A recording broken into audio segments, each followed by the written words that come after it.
way. And I get it. Like, it happens to me too. Shout out, Dad. Who else is in here? Russ, of course. Miss Mac 10. Shout out Zabo, Steven, Christian. Good morning. Shout out to all you guys in here this morning.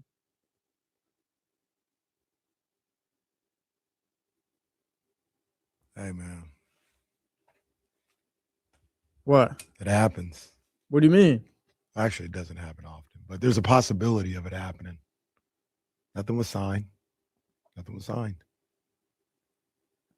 What are you talking about? The Raiders and the Ravens. Nothing was signed. Oh, that's not. Don't do that. Don't do what? Be nice to the Raider fans. I'm not even being mean to anybody. I'm just nothing was signed. That's part of the problem with these things getting announced like that. That's all right. That's a fair point. We can talk about that. Brian, good morning. Charismatic, Michigan, Aaron. We'll talk about that as well. Man, shout out Devin Carter. Thank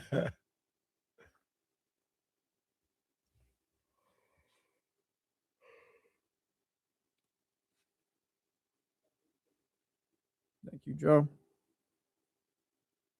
Good morning, everybody, by the way. What's up, Joe? Good morning. Good morning.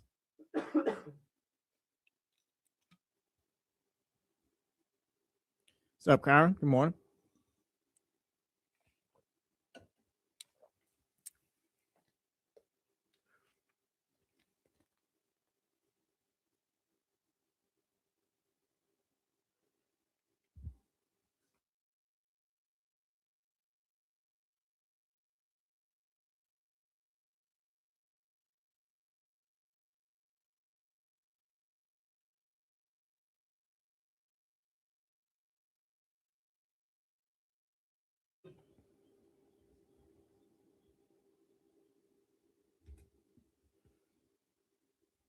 Good morning, good morning, good morning. It is Wednesday. Shout out to everyone tapped in with us. It's 7 o'clock. Shout out to everyone driving around, getting the kids ready, waking up, getting ready for work, whatever it might be. Shout out for Kenny. Shout out to Kenny being in here. Yes, sir. Filling in for Kyle, who's in Japan right now. Shout out Joe Brazil behind the glass. And honestly, shout out to the sports world.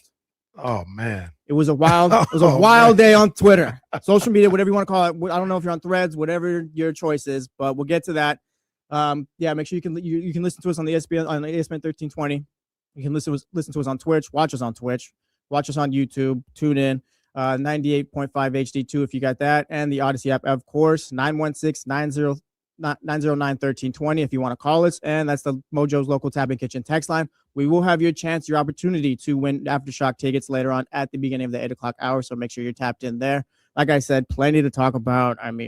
We can just get started. Yeah, we can just get started. You probably don't know this. You're a young boy, but shout out to Eric. I'm not young. Well, Joe is young. Joe is young. I don't even know if you know about this reference right here, man. But shout out to Erykah Badu. She once said, "Oh, what a day!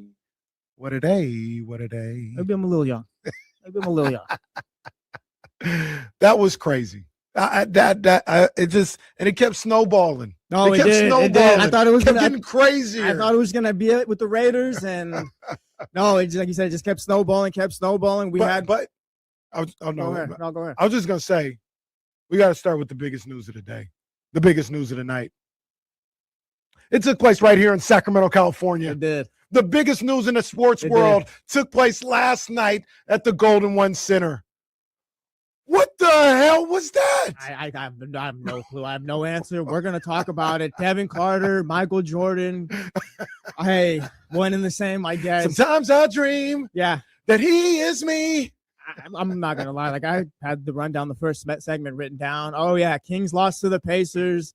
You don't need to worry. I had it written down. You don't need to worry about the Kings tanking. Why? Because they're already the worst team in the league. Teams are trying to tank and become the Kings. And then the fourth quarter hits. And it's like, oh, okay. Well, Devin's playing well. Okay, Devin's playing really well.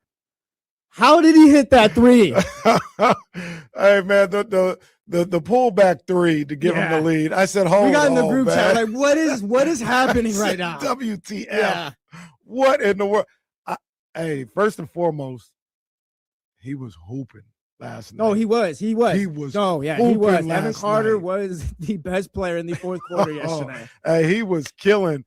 And, we'll talk about it throughout the morning, but I just don't. I don't get. I've people have speculated why he hasn't played, in this situation that the Kings are in. But I don't understand it. He should have been playing. Like, he should be getting those minutes every single night. And is he going to have the same results? Probably not. You know what I mean? I'm not expecting him to play like that every night. He's going to have up and down nights. But since late December, early January, he should have been getting those type of minutes. Soon as Schroeder was gone, he should have been getting those type of minutes. Now, it wouldn't have been exactly the same because I think Russ and DeRozan and those guys, they didn't play much at all in the second half. So it wouldn't be the same exact minutes, but yeah, I don't understand why he hasn't been getting these opportunities. Well, I can't remember what team it was against, but it was the Devin Carter time, fourth quarter. The Magic game. It was the Magic game? Okay, Yeah, it was the Magic game right after All-Star where he's break. just basically, all right, I'm going to get mine right here. And after that, he was he was pulled from the rotation. It's like, all right, let's see. Like, that felt like it was it. It felt like it was it. But again, we see him back out there yesterday. He lights up the fourth quarter. He didn't play in the first half. He didn't really play much at all until second half. And yeah, like, you're probably right at this point. I don't think even coming out of yesterday's game that like Devin Carter is in this front office's mind as far as part of this team's future. But he is a lottery pick from last season. And what does it hurt for you to see what you have here in the last few games rounding out the season? It's just like, yeah, what is it hurting watching him play? Yeah.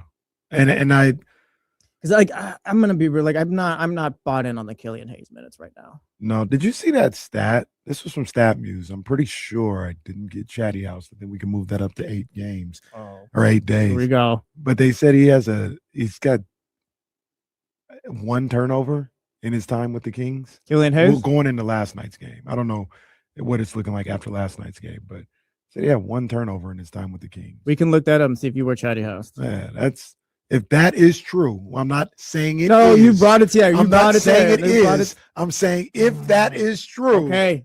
That is pretty impressive. I think you're good. Yesterday he did have a turnover, but up until that point, he just had 1 against the Rockets. And he had what? So he had 4 assists last night, 1 turnover. If the numbers are true, that's like 27 assists to 2 turnovers since he's been with the Kings. Yeah, the guy just can't get his shot to fall at all. No. Like it's just not going in out on. That's tough, but he's gonna need to figure that out, right? For them to, I guess, just for him to have a spot in this league. And to be fair, I mean, Killian Hayes was on the court during that comeback last night. Him and Devin Carter were both on the court. I'm not like this super Devin. I'm not secure in the Carter. Kings won yesterday, by the way, 114, They did 109. win. Yeah, down 20 at one point, and came back to win that game. I'm not secure in the Carter, but I do feel like Devin Carter is a professional NBA player. Like, there's a spot for him in this league. I've seen enough to say, like, he should be playing somewhere. Bench minutes, all this other stuff. That's what it would be in my eyes. I don't think he's a starter or anything like that, but he's a good defender, a willing defender. He has a knack to get to the basket sometimes. His shot is hit or miss, but I don't think it's broke. Like, it's just kind of 50-50. I think this is and I've said a number of different times, I think he's an NBA player. And he had an opportunity last night, showed it. I mean, I'm not blaming you or anybody else, but we go back to that Magic game that was a disaster. But like, it's the only time that it really looked like that.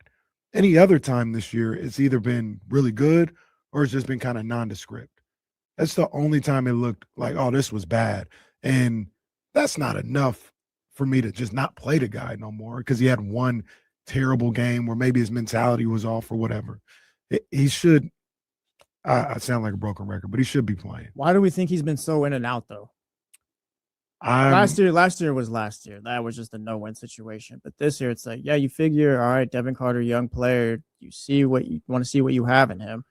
Like, it's tough to, I guess, just release him outright. So you want to build up his trade value. But again, he's been in and out the lineup, and there's been no consistency with his minutes. Like, why Why do we think he's been so in and out? This is just an assumption by me. I haven't talked to anybody about it. I don't know anything specific, but it's got to be something personality related, like where he's just not vibing with Coach Doug Christie, or he's not vibing with the front office or something like that. It does feel like he's had a short leash. Whether you think he's like how he's played, like is one thing, but it does feel like he's had a short leash this season. Yeah, and if you, I've heard a number of people say like he's kind of cocky. I'm assuming here. I haven't heard this, but maybe that lends it to being hard to get to Devin and getting him to buy into a certain style of play or a certain role or something like that. And once again, maybe that just rubs Doug Christie the wrong way, Scott Perry the wrong way, or whatever. That's the only reason I can think of as to why he's not playing, because he hasn't played bad enough when he plays to be like he shouldn't be out there. Like it's either been, for the most part, it's either been nondescript or really good. Like, those would have been the two. They had the one game where it was awful, and he just wasn't making any shots, right? But that outside of that, it's either been just like, oh, he was just out there, or it was like, man, he was actually playing really well. And the fact that he can't get consistent minutes, there has to be something more, in my opinion, more than just his gameplay and just his game. I got you. Yeah, he was drafted by a GM who is not here. I mean, was coached by a coach who isn't here. I don't know if Mike Brown ever got to coach Devin Carter. No, actually. Didn't. Yeah, I didn't get to coach him at all. Doug Christie comes in. It's like, no, we have to save this all before it just kind of breaks down. My bad. I should have talked. I should have had you all right there. good. Yeah. But point being, it's like he just has not been able to get out on the right foot. And you see the game he has yesterday. And it makes me wonder right now. I'm still like, yeah, Devin Carter, I don't think is part of the Kings' future. But if you play him the rest of the season, he's playing well. What could that potentially look like, do you think? I think it could look like, what is his role on the Sacramento Kings? So let's if it were all just to kind of turn around, it's like, you know what? Yeah, Devin Carter can be part of this year, going forward, next year. Yeah. He can be a good guy off the bench. He could be a guy that plays in the backcourt off the bench with Malik Monk, provides energy. I mean, depending on who you who you draft, you're still going to need a point guard. I'm not advocating for him to be a starting point guard in this league. Yeah. But depending on who you draft with the roster that you have, you're still going to need a point guard. Maybe he's that. Maybe that is where you bring back Russell Westbrook and he's your starting point guard and Devin Carter is coming off the bench. I think ultimately he's a third guard off the bench, third or fourth guard off the bench. And with his ability to defend, he's got good measurables. He's a pretty tough kid. He can, wherever you need him. If you got Malik and he's, initiating the offense and Devin Carter's just kind of in there for defense and to guard certain guys and run the lane, maybe that's his role. Or if you have a different type of guard out there, maybe he can initiate the offense. He can be the one to bring the ball up and get it to that guy. But I think there's a place for him, not only in this league, but on this team right now. I do feel that way. And like I said, I'm not securing the Carter. I don't think like just given the opportunity, he could average 20. Like I don't feel that way about him, but I do feel like he's. You can have a spot in this rotation. Yeah. I do.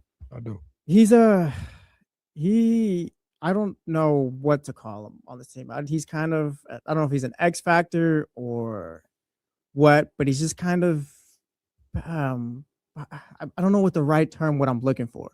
It's not provocative or anything like that. It's kind of how Damian would talk about DeMarcus Cousins, where it's just there's always that interest around him. Yeah. I think with Devin Carter, it's just because we haven't really seen much of him. I think and there's a group of people where it's like, yes, like Sakirin, where it's like, no, like he's got potential, he's got ability. I don't know what Sakirin thinks the ceiling is or anything like that, but just using him because he's been so vocal about it. It's like, no, there is potential there. And then there's the other side where it's like, yeah, Devin is not very good and he just doesn't have a place on this team going forward. But it's just, we have no clue just because he's been so in and out here. Yeah. But and last night, like I said, now I do want to say this about last night.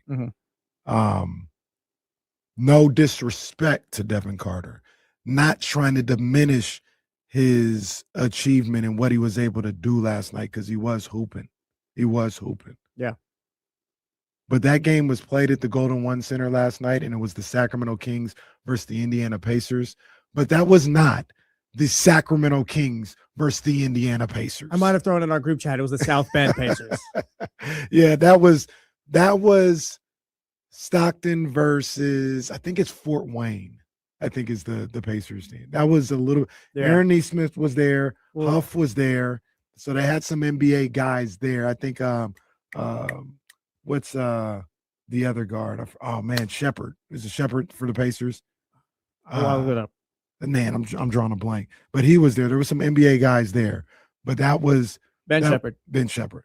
There was more. That was more Stockton versus Fort Wayne than it was Sacramento versus Indiana. So once again, I'm not trying to shade him at all, but I say that to say I've seen Devin Carter against that caliber of talent go off. I want to, and to be fair to Devin Carter, he went off against the Cavs too, and that was an NBA team when he had. Did he have 30? No, Nick had 30. Devin might have had like 25 or 24 that game or something like that. So he's been able to do that against NBA talent. So it's not that he can't, but yeah, that was a little G League-ish last night. That's the thing. We can in the fourth quarter. We can stick with that real quick. Because I got some things in the chat I want to pull up, and that'll help bridge me to my next point about the game and Doug Christie actually. But I'm watching the game and they're losing. They're losing by 20, and it's like that's tough, bad basketball, but also all right. It's gonna help you in the standings. And you know what? Devin Carter has the fourth quarter, and he plays extremely well. And we're texting back and forth like, wow, this is insane. Like, what is he doing right now? And they end up coming out with the win. It's like, okay, the young guys played well. Devin Carter did his thing, but also the context of it. It was against the Pacers team who is tanking. You're not very good yourself. Yeah. How do we, I guess, coming out of that game for me, it's just kind of like, great, Devin played well, but ultimately, like, what am I taking from this? What is the takeaway here? Because it's like I don't think we can definitively say, yeah, Devin Carter is part of this Kings future. So it's like, yeah, the guy had 24, but also is he going to be here next year? And I mean, we'll see it every game. I think people were a little bit happy yesterday, just given it was the young guys. But yeah, it's another win that could potentially hurt your draft spot. And we'll see what ends up happening. But again, it's just kind of the give and take of the young guys played well, but also is it good stats, bad team? Is it just good stats against taking teams? Like, how do we assess this? Maybe how do we properly, I guess, just take away from this? Maybe I'm kind of trying to protect myself. You know what I'm saying? Maybe this is a defense mechanism for myself, but I'm kind of, and we'll talk about it because it's a story. It is a storyline, but I'm kind of off that worst record in the league. Like, you're done with the whole draft lottery. Because it doesn't. It matters, but it doesn't matter. You know what I'm saying? Like, what's the Scout can't fail because it's a 6th pick. You've had in the last 7 years, you've had the number 2 pick and you've had the number 4 pick, and you didn't get a whole lot out of both of those. Yeah, you know what I'm saying? So, and once again, maybe a defense mechanism for the fact that they're winning. They're going to win some games. They're going to fall into this situation where they have maybe the 3rd worst record, and then they can fall to and maybe I'm just defending myself emotionally right now, but I'm kind of off that. Well, you're not wrong, because it's like, yeah, you can be disappointed if it comes draft lottery time and the Kings end up, we could say with the 5th picks. I think people would be disappointed, but because it's not the 1st or the 2nd or anything like that. So let's say they have the 5th pick. We'll all be like, oh, that sucks. But also you turn around the next day, talk about it for a bit. But also, all right, Scott Perry, like, this is your job. You just have to get the pick right. It's not like, oh, the Kings are screwed and now the whole rebuild is over with. It's like, no, just now Scott Perry, get the right guy, and now you move to your next step. Yeah, and I do believe, while there is a certain pecking order in this draft, I believe AJ and De'Aaron are top 2.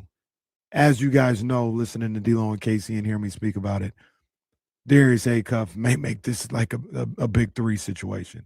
And then there's a lot of people that love Cam Boozer a little bit more than I do. A lot of people love Caleb Wilson more than I do. Now you're going into Michael Brown. You're going into Kingston Flemings. Like, you get the 6th, 7th pick in the draft. In this particular draft, there are hoopers at number 7. Yeah. There are guys that are potential all-stars at number 7 that you can be really excited about. So it's not the same as maybe a year ago or 2 years ago where it was like Cooper Flag or bust or something like that. So once again, could just be protecting my heart, protecting my emotions. But I like a lot of people in this draft. Let me see if you are protecting your emotions. 40 points, 15 to 21, 2 of 6 from 3, 8 of 9 from the free throw line, 9 rebounds, 6 assists, 3 steals. AJ DeBonce's number in BYU's opening game in the Big 12 tournament. I mean, he's special. Yeah, like He's six special. and fifth and seventh can be fine, but hey, one or special. two might be pretty good too. He's special. He is. But at the same time, that's the opening game of the Big 12 tournament. My man just went for 43 the other night. 40, what do you have? 45, 43? Darius Acuff? No, yeah, you're not wrong. Like I said, know what I'm saying? I'm just testing the waters. Yeah, Darius Acuff and Michael Brown had a crazy stretch in about 2-3 weeks ago where he was averaging like 29 over the course of 5 or 6 games. So there's guys out there, man. Yeah. There's guys out there. And trust me, I want to reiterate this. I would be disappointed too if after this season the Kings came away with the 6th pick. The initial, they'll be like, oh man, come on. Yeah. You know, that would, I'd be just like everybody else on that one. But I'd also probably be looking at it like, all right, it's time to get to work. Like find that guy. Heading over to the chatty house. Shout out Manny. He says that's so overrated. Time I'll get in the worst record. He says the worst team never gets the top pick anyways. That's been the case since the new lottery out since 2019. I believe the last 3 times they've ended up with the 5th pick. Talking about the worst record. Charismatic Enigma says he agrees with you. But Steven says it's a crapshoot. To the essence of what we're saying though is, and I think everybody understands this, but we just want to reiterate. We're talking about the worst case scenario. We're not talking about have the worst record so you have the number 1 pick. We're talking about have the worst record where your worst case scenario is you got pick number 5. Yeah. If you have the 3rd worst record, your worst case scenario turns into pick number 7. 4th worst record, your worst case. And that's what we're talking about. Like the worst case scenario changing with wherever you finish with the record wise, worst record wise. I for whatever reason I think the Kings somehow, somewhere are gonna have like the 3rd or 4th pick. That's where I think they'll get to. Yeah. And while we're talking Kings real quick, you're listening to The Jump on ESPN 1320. KC in for Kyle Madsen while Kyle's in Japan. We got Mark Jones joining us later on at 8:40, so make sure you tapped in for that. Got plenty more to talk about too in the sports world. Bam Adebayo, Patches Kobe. KC's got thoughts. I got thoughts. Twitter had thoughts. Settle down. We'll talk about it. I feel like we're gonna argue a bit. Yeah, settle down. But I do want to stick with the Kings still. They picked up another win. The team came back and won yesterday. Is this all meaningless for Doug Christie? Does Doug get no points for, I guess, 3 wins in the last week and a half, 2 weeks, whatever it might be? How does is he just coaching a coach right now? Like, what does this mean for Doug? Whether it be big or small, I guess. Well, my first thought is the stuff that's happening or has happened over the last week or so doesn't mean much for Doug. If what happened last night continues to happen, that could mean something for Doug. And what I mean specifically is if Devin Carter continues to play and play well, I think that's maybe the biggest feather in the cap for Doug Christie is he can look back and say, hey, I got this young guy to play. I got this guy who a lot of people in this organization, maybe even himself, had left for dead. And I found a way to get something out of him. And that would be the biggest feather in Doug Christie's cap. Will he go? Will he actually give it an opportunity? I don't know. But that would be a feather in his cap for sure. Does he get a feather in his cap for Maxime right now or Dylan Cardwell? I feel like Dylan Cardwell, the way the story gets told is that, like, yeah, it was just a prospect playing well in practice. And Doug's like, no, that guy can play. He gets told they're making fun of him. Like, oh, you're just falling in love with the prospect. And it turns out Dylan Cardwell, like, can play. I feel like that's part of Doug too. I guess how much credit does he get for those things? Because there's been a lot of, and then right or wrong, rightfully so. I mean, Doug hasn't done the best job, I think we can say, this season, but it's been a lot of, I think, I don't want to say piling on. We've been focused a lot more on just kind of what he's done wrong rather than, like, they're there are some things he's done all right, I guess. And maybe I'm just trying to stall him out a bit or just trying to have the other side of the conversation here. But I wonder what this all kind of means for Doug Christie too. First of all, you're right. He has done some really good things out there. I think he does get credit for Maxime Reynaud, Dylan Cardwell. He's the coach. He's the one that gave them an opportunity. And to your point with Dylan Cardwell, he's the one that looked at him when nobody else was. And from the jump was talking about him. So no pun intended.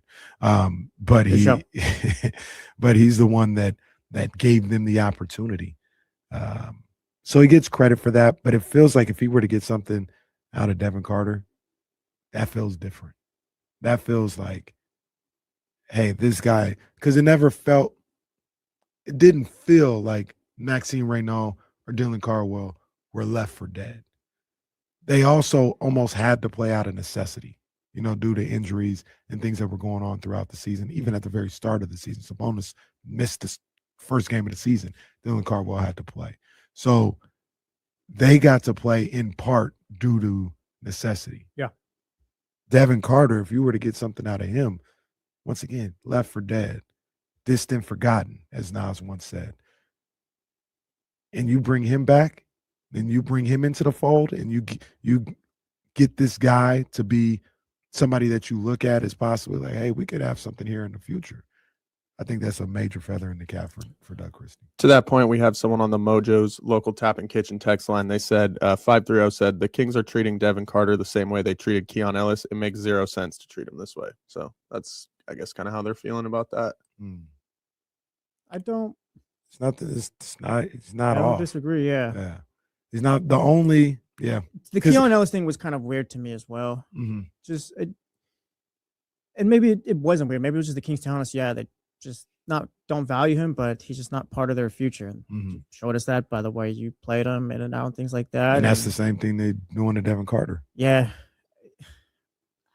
Are they right or are they wrong? Have they been right or have they been wrong? It's just the plan. We've watched the plan play out, but I guess, is it right or is it wrong here? Devin, much like Keon as well, and to be fair to Keon Ellis, he had a bigger body of work that felt like it made it a little bit more egregious that he wasn't even being considered to being played because he had a year and a half. We've seen him like, no, this guy he can hope he can do the little things out there on a consistent basis. That at least shouldn't warrant him getting some minutes in this particular situation with the Kings. Like, you're not a good team. Yeah. So why isn't Keon playing? So I get that. Devin really hasn't shown it as much as Keon has, but like I said earlier, he hasn't played terrible in my eyes. Like he's either once again been nondescript or he's played really well. And I will say the times that he has played bad, he's been under the microscope. Not like every other player. When Devin plays bad, it's very just kind of in everyone's face, and I feel like everyone's talking about it. So I mean, and off the top of your head, can you think of the times that Devin Carter played bad this year? I mean, just because we talked about it so much, it was the Magic game. Yeah, can you think of another time? Not off the top of my head, but there are times I think where he plays with the basketball a little bit too much in his hands and things like that. But just overall in a game like that, no. I can think of more times he played well than played bad. Like I'm thinking of the Cavs game, thinking of last night. I'm thinking of the Mavericks game where he played really well. That's just off the top of my head. I'm not even looking at the game logs or anything else like that. I can't think of any other time outside of the Magic game where it was like he was a disaster. The funny thing about it, when you talk about the group chat that was popping last night, is it really started to pop off when he missed that dunk. Oh yeah. Oh, it did. It did. I was like, see? I said, come on, man. This guy right here, he misses the dunk. And from that moment forward, he went off. Shout out Devin. He laughed about it after. Cameron panned to him. He had a smile about it. But he went off. Yeah, he did. Night. No, Devin Carter played great yesterday. Yeah. Kings won. We'll see what it all means in the future. But we do have plenty more to talk about. Oh, man. Devin Carter was the story. He was. He was the story of the sports world. The story of the Devin sports Carter's world. fourth quarter. But We had things that had me almost pulling over to watch, and it was wild. Shout out Mark DeRosa. We're gonna have to talk about it. Oh man, I like Mark DeRosa. Come on, we're gonna have man. to talk about it all. Mark Jones, like I said, joins us at 8:40. You have your chance to potentially win your opportunity to win Aftershock tickets at the beginning of the 8 o'clock hour. So make sure you're sticking around. You're listening to The Jump with Kyle Matson and Jesse Tapia. No Kyle Matson, KCM with me. Yeah. This is ESPN 1320, Sacramento Sports Leader.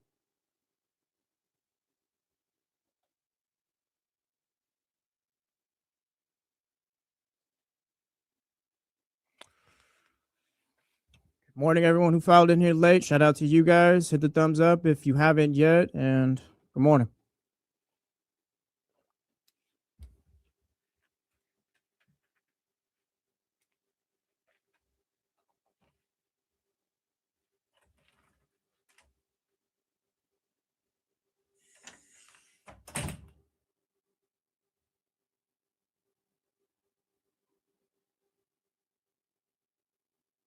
This is kind of the question right here, Z, bro. Like, they're playing well, but what do we take from it if it is against the tanking teams?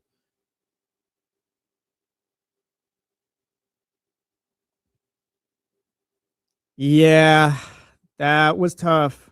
That was tough, Zabo. What's up, Spencer? Dude, that was such a rough look. Yeah. What's up, Dizzy? Now they might potentially be out depending on today's game. I don't think I even considered this. I don't even think I even considered this. You probably wouldn't have had to if they knew what they were going into yesterday. I mean, bro, kind of going back to that, do they even watch the sport thing? Yeah. Like, what? Save your thoughts. We'll jump in when we talk about it. Yeah.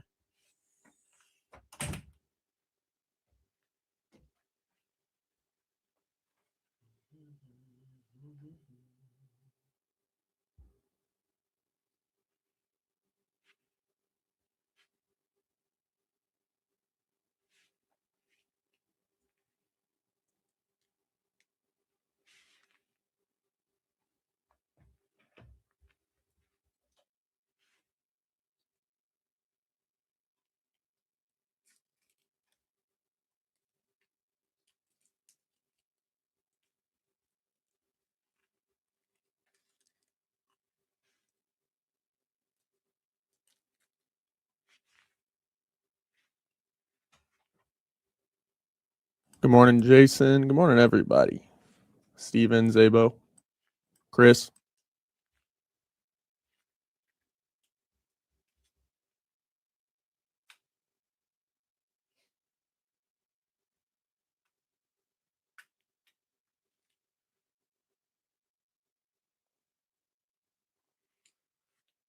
Yeah, we've had to be put in spots and stuff like that.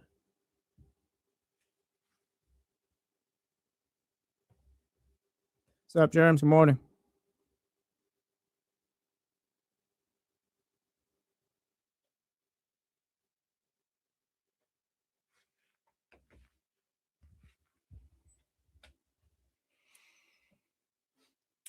Oh man, I had a Slim Jim, big dog. Shout out to Macho Man. Yeah, man, I don't smoke, man. I don't partake in any of that.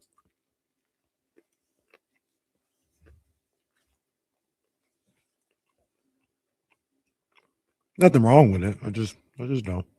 Not my thing.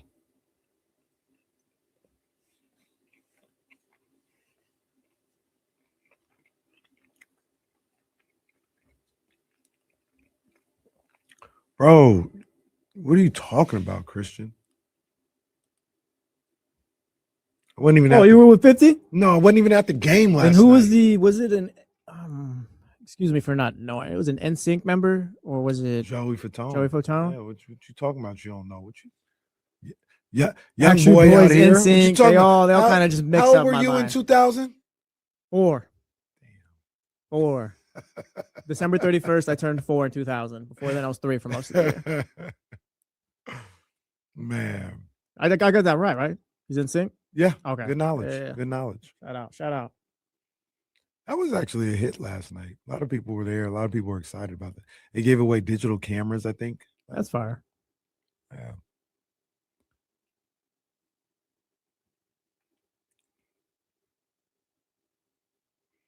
Yeah, Norm, 50's too buff. He can't throw.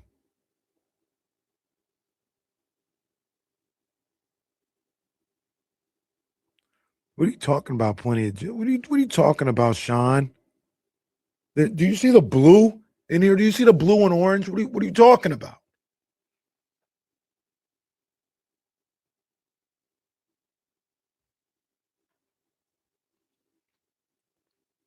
I was disappointed I didn't go with 50 in the building, though. I didn't know 50 was going to be there.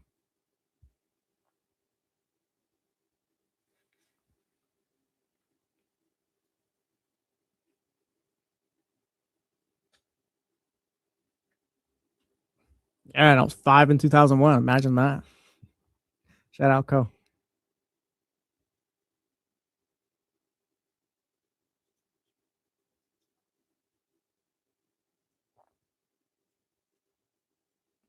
Welcome back to The Jump with Kyle Madsen and Jesse Tapia.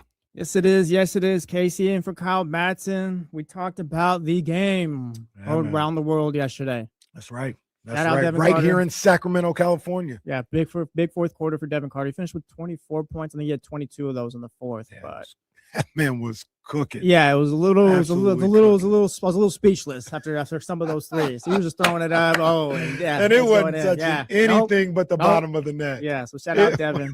He was on fire. Kings win. I mean, you're happy about it if you're rooting for the young guys. I guess if you're rooting for the tank, you're upset. Either way, Kings win. Shout out to that because we got to talk about a win finally. And we haven't talked about it yet, but it was the first game of a back-to-back. Kings back at it tonight. The Hornets tonight. Yeah, Charlotte probably already in town. I don't think they played last night.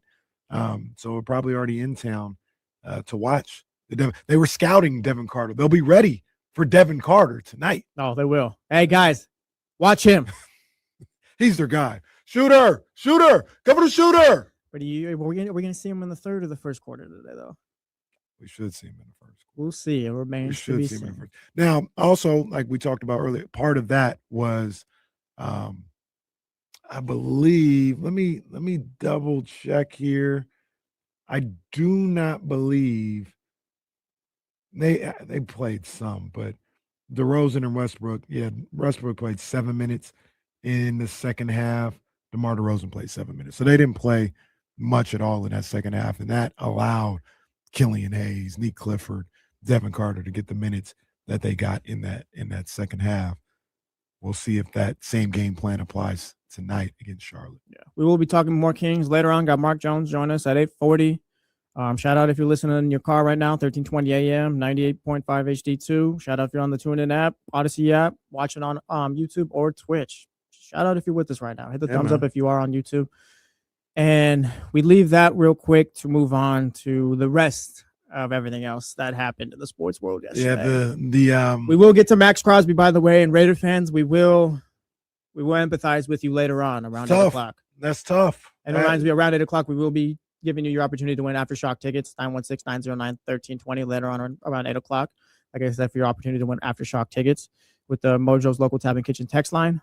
But let's stick with not even a record broken.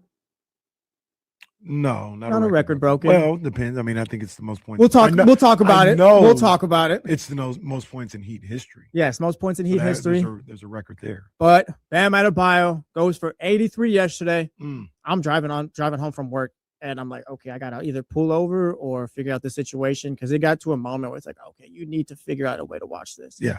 And again, we did pull over for a bit, then got home, finished out the rest of the game, and it for me, just initial thoughts. Shout out to Bam. I was so excited. I was rooting for him to get past 81. Once I think he had 70, it might have been at the end of the third or just really early on in the fourth quarter. He had 70. I'm like, yes, go get go. Again, it's funny how you say it. Go get past Kobe's record, I guess. I don't know what to call it. Kobe's 81. We'll call it Kobe's 81. Yeah. Do what you can to get past that. We've seen the Devin Bookers who foul on the Suns to get him to 70. But maybe I was a fan of a little bit of unethical basketball towards the end of that fourth quarter. A little bit. Okay, a little bit. I was a fan. I have no issue with it. Shout out Bam. Got the 83. That's all that matters. That's not all that matters, sir. Not at all. Why not? because here's the thing. Let me start off first and foremost by saying shout out Bam Adebayo. Was cooking, by the way, the entire game. We'll talk about it. Go ahead. Shout out Bam Adebayo.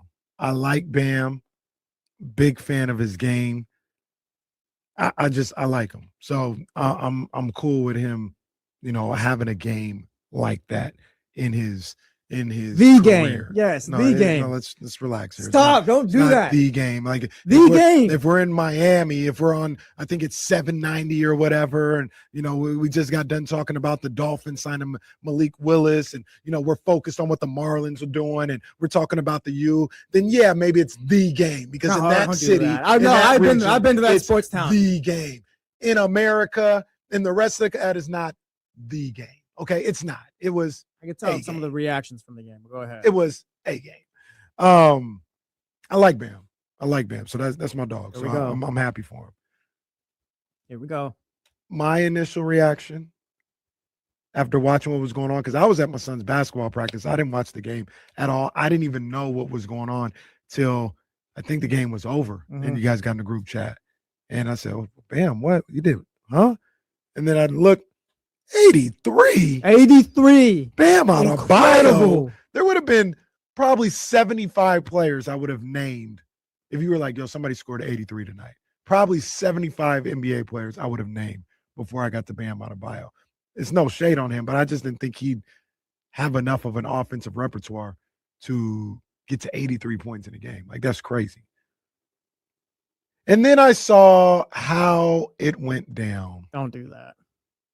Don't do that, Kenny. Bro, don't be like them. First and foremost, 43 free throws. Yes. 43 free throws is ridiculous. 43. Run the tape. Let's run the tape. Let's run it right now. First one. Foul. Not a foul. That's how we starting it. No, go back. That's how we starting it. Not a foul. What is this? Hey. Come on, man. You heard him. Come on, man. That was in the beginning. Of the game. This isn't a foul either. Foul. That's not a foul. Hey. That's this one. I think this was a foul. He slapped him on the arm. Yeah, he got him. Yeah. Whatever. But I seen this situation where they showed all the fouls. Bro, that's 43 free throws is egregious. Act right there, like Shaq. Absolutely egregious. Like it's not. I'll put it to you like this. A lot of people are talking about Wilt Chamberlain's 100-point game and what they did. Did some research on that, by the way. Yeah, and what they did at the end of that game and how that was unethical or whatever. I didn't watch that. I wasn't there for it. I don't know. We don't even have video to go back and watch the game. We don't even have the paper. Do we? Pablo did Pablo finds out, and they came away with some proof that the game happened the way they said it did. I got to go back and watch that. Was it the radio? I don't know. I got to go back and watch it. I got to go. But I remember. No, they kind of said, yeah, no, it happened. It happened. All right, because I'm sorry if you're talking to Bill Stevens over there that was at the game. Like, oh, I remember. Yeah, I saw it. I was there. Give me a break. So I didn't see that. So I can't compare it to that. We've heard stories now today about how that game ended and what was going on. That's fine. I was around for Kobe. Don't rock me in that situation. Pause if need be. Joe, you're a flag. We've been letting a lot of stuff fly this week. Yeah, Joe just threw the flag. Shout out. I was around for Kobe in his 81. Yeah. I was around for Bam Adebayo in his 83. Those two games were not the same. Yeah. Oh, okay. They were I'm not going to interrupt you. I'm not going to interrupt you. The same. I'm not going to interrupt you. They just weren't. You can say what you want now. I'm done. It was not the same. Just before we started the show, I started watching Kobe again, watching the third quarter and the fourth quarter. It was not the same. And you know what? It doesn't have to be the same. It doesn't. Because you know what? Bam was cooking for the first three quarters. Like Bam had and I hate this term now, an ethical 70 points up until the fourth quarter. He was playing ethical basketball. And spare me, there's nothing ethical about a guy taking over and taking every shot, not passing to his teammates, whether it be Kobe Bryant, Bam Adebayo, LeBron, it doesn't matter. There's nothing ethical about it. But if you got to do that, so be it, do it. It's not ethical. It is ethical to play with your teammates if that's what we want to get into. All right. But spare me with it wasn't an ethical 83. Spare me with that. He played his ass off the first 3 quarters. And yes, was there some funny business in the fourth quarter? Sure. But he's above, he's above Kobe. Okay. And I was doing my research yesterday. Okay. We talk about Wilt in the 100. We acknowledge that. Go look how that fourth quarter played out. There are, if you believe in that game or the movie, whatever you want to call it. All right. But realistically, Wilt's 100. Okay. Yes, they were fouling to get him to 100. Who talks about that whenever we talk about the 100? No one. And I get, yes, it is not the same thing Kobe did. That is fine. We can acknowledge that. But then we probably need to go through a few other games, Devin Booker 70, and just kind of erase them then. We erase them. We ain't gotta erase them. And Kobe's is the only one that counts. Hey, we don't have to erase them, but the energy needs to be the same. I know on D'Lo and KC. No, Devin Booker's was different. You guys have talked crazy about Devin Booker. Devin Booker's was different. They were fouling to get him to 70, not fouling to get him past Kobe, the 81. There's a difference. They're fouling him to pat his stats. Yes, it's bad on the Heat for fouling to get the ball back. Sure. They were missing shots intentionally so he can get the ball. I acknowledge it all. What the hell was that free throw from old dunk contest winner? What was that? It's called being a great teammate. I acknowledge it all. Okay, I acknowledge that. But also, no, we're not going to discredit Bam or anything like that. And I think we need to take a step back and start to appreciate things a little bit more as sports fans. There's a lot of hate. There's a lot of discourse all the time. It kind of reminds me of the all 22. Just because you got all 22 does not mean you need to break down film. Okay, and yes, we can talk about Bam, and sure, like a lot of Kobe fans were hurt yesterday. And I get that. But also, we need to appreciate these things a little bit more. Bam scored 83 points yesterday. That's going to go in the record books. It is Wilt, Bam, and Kobe. And sure, the last few minutes of that game looked a little funky, but like I said, I think people got to start appreciating things a little bit more, sports fans. Understandable. But once again, we weren't here to talk about Wilt, or to see Wilt. He's part of it, though. He's part of the conversation, though. That's fine, but I can't speak to that one way or another. I can only talk about the number and the numbers that are there and say, hey, that's amazing. 100 points is crazy. That's all I can speak to. He's doing it against plumbers. I can't even speak to that because I don't know. Once again, I saw Kobe. I saw Bam. So does Bam not count? Of course, Bam counts. Like it counts. It's in the record book. I'm not saying it doesn't count. So I guess what does that mean then? It is nowhere near as impressive as Kobe's 81. Kobe was making shots. I think in the last 6 points or so were free throws for Kobe. 6 or 7 points or something like that were free throws. Just went back and watched it. This guy was hitting shots. He was making moves. He was hitting threes, fallbacks, all this fadeaways, step throughs, all this. Like he was hooping. That was a hooper hooping in the fourth quarter. To get to that point. His 70. So there was no. I'm gonna go back and watch the game today. I'm gonna go back. I didn't get a chance to yesterday. I wanted to, but I'm gonna go back and watch the game. There was no funny business whatsoever in that Lakers Raptors game. It was all ethical hoops.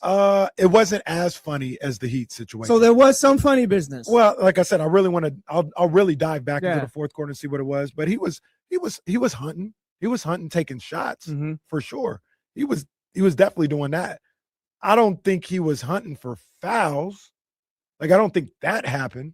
I don't think Bam was hunting for fouls. They were triple team. I don't know if they was hunting for fouls rather than he's getting triple team. I bet someone's gonna hit me. Dog, show I don't want to pull up the tape anymore. It was kind of bad the first one. I didn't expect it to be that bad. Show that one where I think it got him to 81 where he got fouled shooting he was dribbling and shot a 1 foot three, just runs into the guy. I remember that one. Come on, I got it right here. I'll pull it back up. I got it right here. He was hunting for fouls. He wasn't hunting for buckets.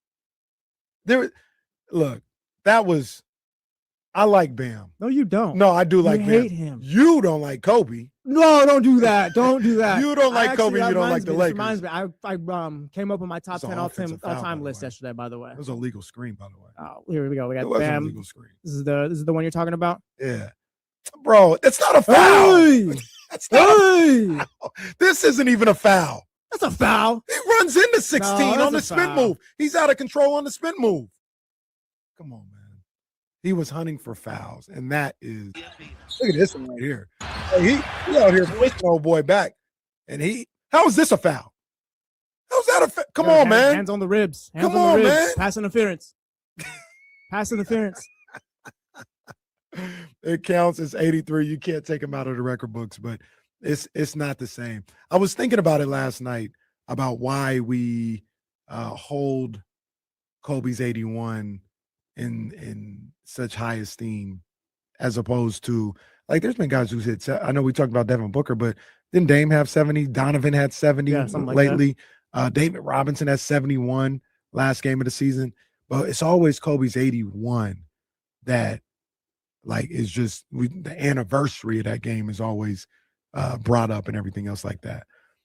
Number one, I think, is Kobe. I mean, he's just in higher esteem than those other guys. He's one of the best. Wilt's got the ever. 100, but I'm going to be honest. When I think of the all-time point record, I go to 81. Well, And now I'll go to 83. I go to 100. Well, on the jump, the official, unofficial all-time NBA points leader in a game is Kobe Bryant. Was Kobe Bryant. Is now Bam Adebayo. I'll We'll put throw it, the 100 in a museum. I'll put it to you like this, though. In Killer Cameron said it best. He said, I'm not going back to watch this Bam game. You can't. Oh, What- not Bam. Well, the Bam. Okay. The Yeah, Bam what am I was going to do? already Go ready watch him jump on shoot Wilt. free throws? See, that's Like, not fair. He was cooking in the first three quarters. In a fourth quarter, can you remember a bucket? Yes. What was it? What happened? I can remember him getting fouled on a bucket. Was it that one we just showed? The 3-pointer. Yes, he had a bucket around the rim. I mean, it's a layup. What do you want me to do with a layup? Oh, I remember that layup with 10 minutes left in the fourth. He had 4 field goals in that fourth I was- quarter. yes, look at- 10 of 13 from the I'll from the acknowledge free it. throw line. I Making was- free throws too. I You was could a have fan more. of the get Bam the basketball and help him break that record. I was a fan of the bad basketball that everyone hates, but also, like, that's fine. Then let's just only acknowledge Kobe's 81. That's the only solid, just high scoring game that's happened around, like, not talking about the 50s or anything like that, but the 70s, the 80s, Wilt's 100. Let's just acknowledge Kobe then if we're gonna do that, because like they've all had some funky business in there. Well, what you mean acknowledge Kobe? Because I think that's what's going to happen. Like, people are going to look at it like that is, and this is unfair to Bam. Bam was just out there playing, do what he does. But people are going to be like, that's the real highest scoring game I've ever seen. That's what people are going to say Talking about about Kobe? Kobe's. Yeah. And that's That's what not they're gonna then that's say. not fair. That's not fair. From the Mojo's local tap and kitchen text line, 530 says, to be fair, Kobe is a guard, so obviously his shot selection is going to be different than a center. Yeah, I mean that, and then you guys shout out to the 209, shout out Modesto, Stockton, all those places. Always. This 83-point game will sure Bam averages 20 points per game for the month. Yeah, maybe, but getting back to it, Bam's game needs to be acknowleded. Like, yes, that is the highest scoring one we've ever seen. Oh, it'll be And maybe, acknowledged and it's not as that. it's not what Kobe did or anything like that. Because I'm not gonna argue with you about what's more impressive. Because Bam scored 2 more points than Kobe. You can throw them up together and, like, yeah, Kobe's was more impressive. My biggest issue coming out of that game was just everyone hating on it.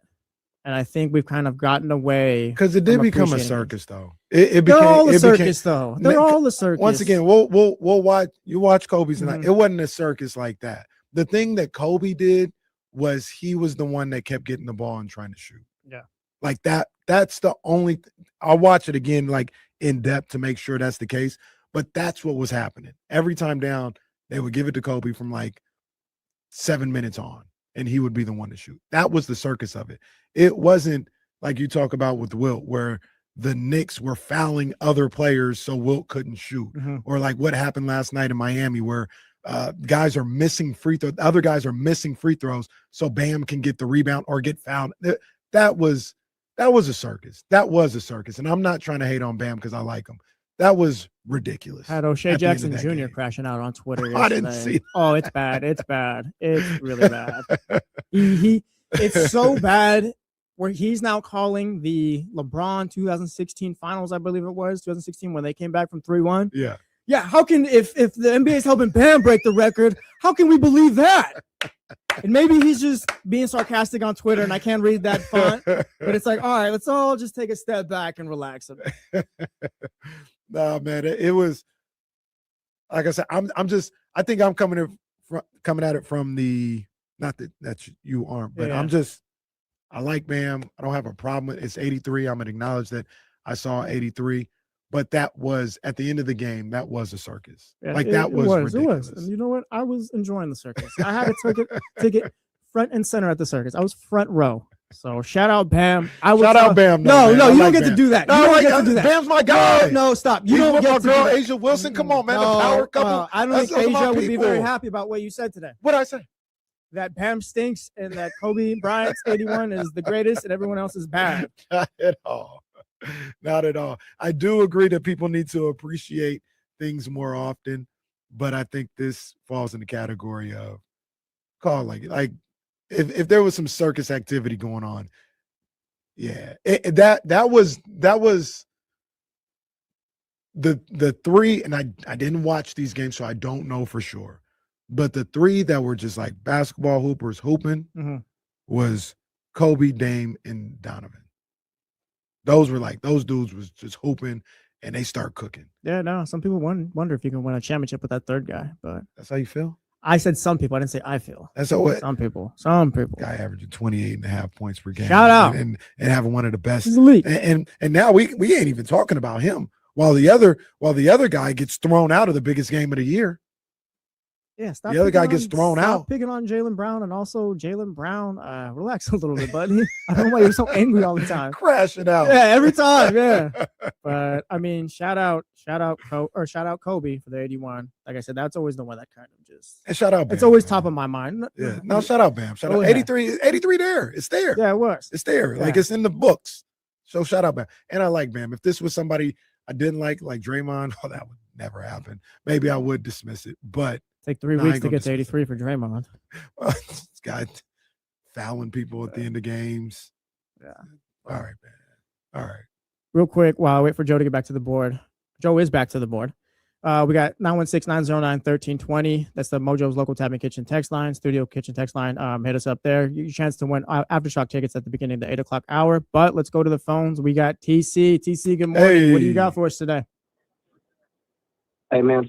With my two bros. What's up, big dog? How you doing, man? Good morning. Good morning, man. Top of the morning. So listen, bro. Dev, right?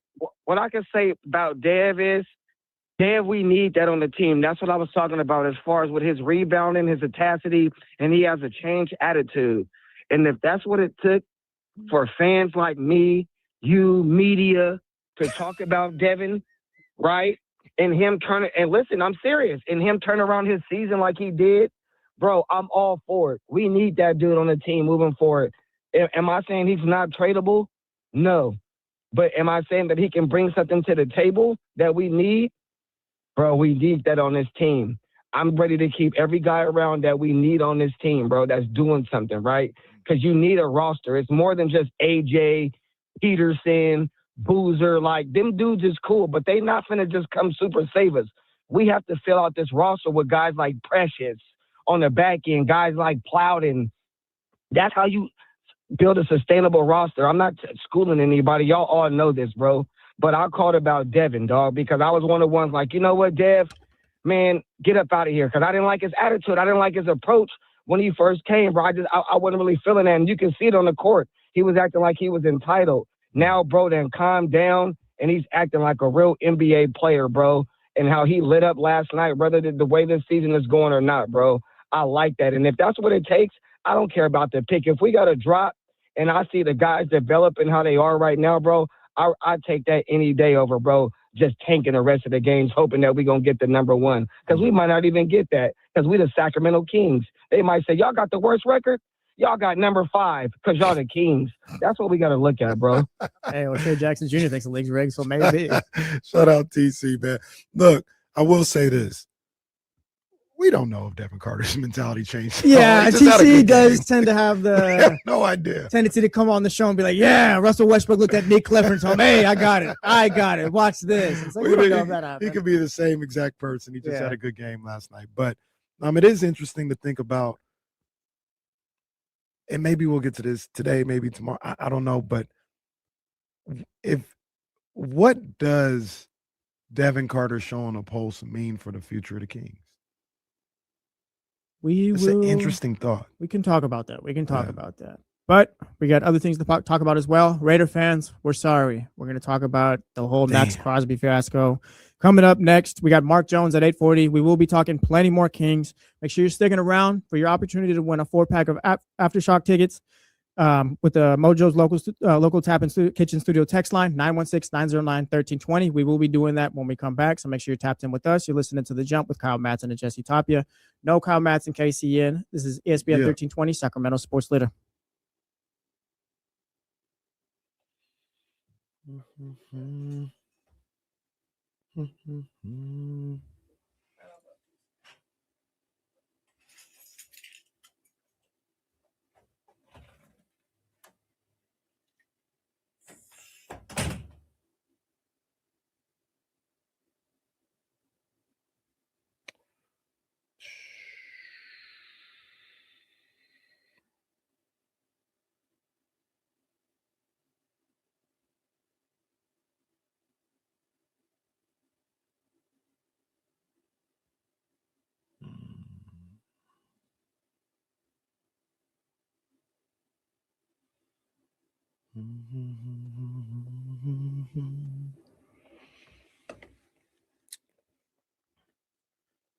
Let me ask you guys a question.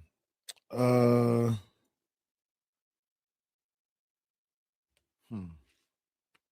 I put this? Let me just wait. Wait.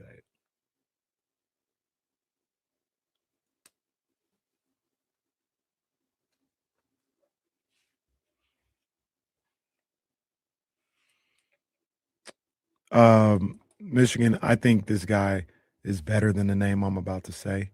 I love AJ DeBonsta. I think he's a fantastic player, fantastic prospect. If he were to be a Sacramento King, I'd be super hyped. Super hyped. You know who else was consistent all year long? Derek Williams. And there was a debate about whether he should go 1 or Kyrie should go 1.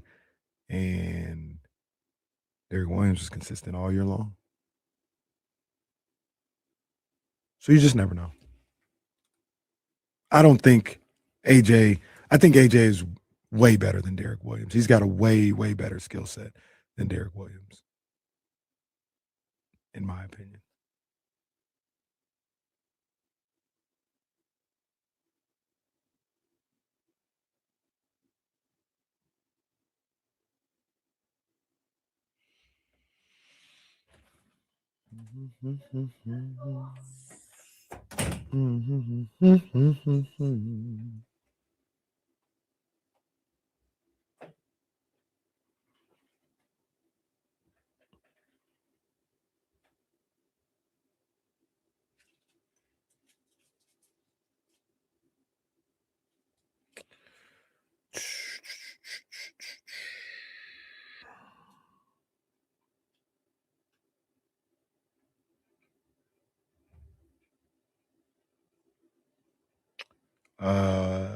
Stream. Yeah. I already sent the link.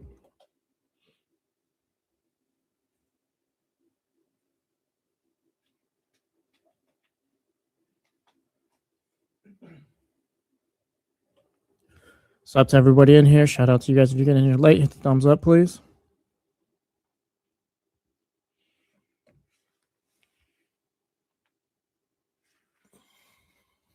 TC, you're all good, brother.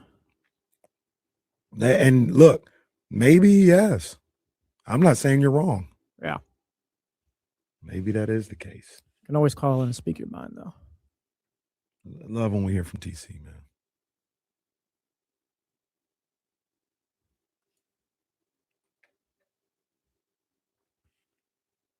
Oh, real quick, so we don't have to do it on the show. I got my top 10 all time.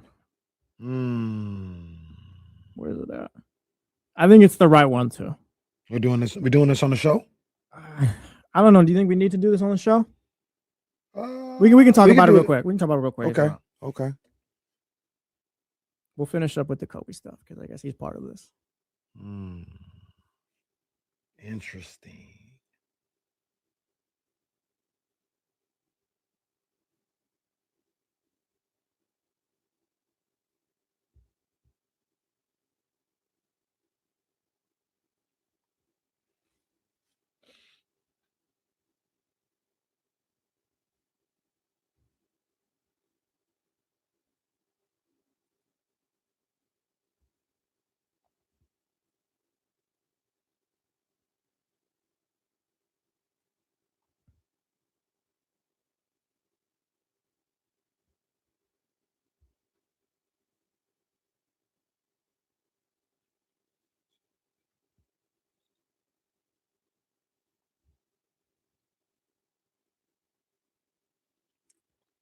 Welcome back to The Jump with Kyle Madsen and Jesse Tapia. Casey in here with me the rest of this week and next week as well. D'Lo and Casey. It's just solo D'Lo this week and next week. That's just what we got going on while Kyle's out having a great time. Shout out boss man Kyle Madsen. Shout out Joe for being in here with us. And real quick, shout out to you for listening, because if you are, you now have your opportunity to win 2 4-day passes to Aftershock featuring 5 stages of All Day Turmoil with My Chemical Romance headlining Thursday, Limp Bizkit headlining Friday, Wu-Tang Clan, 3-6 Mafia will be there as well on Friday. Pierce the Veil headlining Saturday, and Tour headlining Sunday, with a ton more Discovery Park Thursday, October 1st through Sunday, October 4th. The keyword you need to text the Mojo's local tap and studio kitchen text line, 916-909-1320. The keyword is new. Text new to 916-909-1320. Again, that is new, N-E-W. It's N-E-W, new. Text that to the Mojo's local tap and kitchen studio text line, 916-909-1320, for your chance to win 2 4-day passes to Aftershock this year. Good luck to everyone trying to win those tickets. And now we get back to the show itself. We've been talking Kings, Devin Carter's big game, Bam Adebayo's big game, how people feel about that. And let's do a little bit more before we leave that. Okay. As I was talking, I was in the group chat with my other buddies. I don't just talk to D'Lo and Casey. I have friends, believe it or not. It's true. So we were in the group chat talking about Kobe's 8-1, things like that. And Casey, you've had the top 10 all-time list on D'Lo and Casey. That's right. It's The been your list. definitive top 10 list in all of basketball history. To be I came up with mine finally yesterday. I've been saying, yeah, KD's top 10 for me. These guys are top 10, blah, blah. I finally came up with the list. This is like mine is the World Heavyweight Championship, and yours is the what's the belt the Punk has? World Heavyweight, I guess. And what's the one that Roman had? The Roman had the real one. That's the WWE title. Yeah. And then I think the one that Punk has there. I'll take the heavyweight. I'll take the heavyweight. Yeah. That's fine. Still a champ. Still a champ. Damien, if you're listening, you can have the Intercontinental title. He doesn't like to be a part of these things, though. I see him with his belt and throughout the leagues and Ring of Honor and how his league turned out.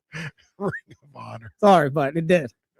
All right. I got Braun 1. Okay. All right, I'm sorry. I got Braun 1. I'm a child. Okay. I got Braun 1, MJ 2, Kareem 3. I went Magic 4. Magic, I didn't get to watch Magic Johnson. I get to go and watch his YouTube highlights and things like that. But the way they talk about the player he was and who he could have been if he got to play 7 more years, it's almost as if he would have been up there with Braun, MJ, and Kareem. So he's 4th for me just off of that. I put Wilt 5th. Out of respect, I guess. Like when I sent the text, I put a question mark next to it. Yeah, it's a little disrespectful to even have a question mark. I mean, all right. I'll take the question mark away. I'll take the question mark away. Fine. I'll take the question mark away. 6th, Steph Curry. I'm sorry, the greatest. High for Steph. It's not high for the greatest shooter of all time. 7, Kobe. 8, Shaq. 9, Bird. 10, KD. That's my list. Where's Shaq? He's 8. Oh, okay. Yeah, he's 8. He's behind Kobe. Why is Steph ahead of Kobe? He's the greatest shooter of all time. 2022 the way he won that, I think, is kind of incredible.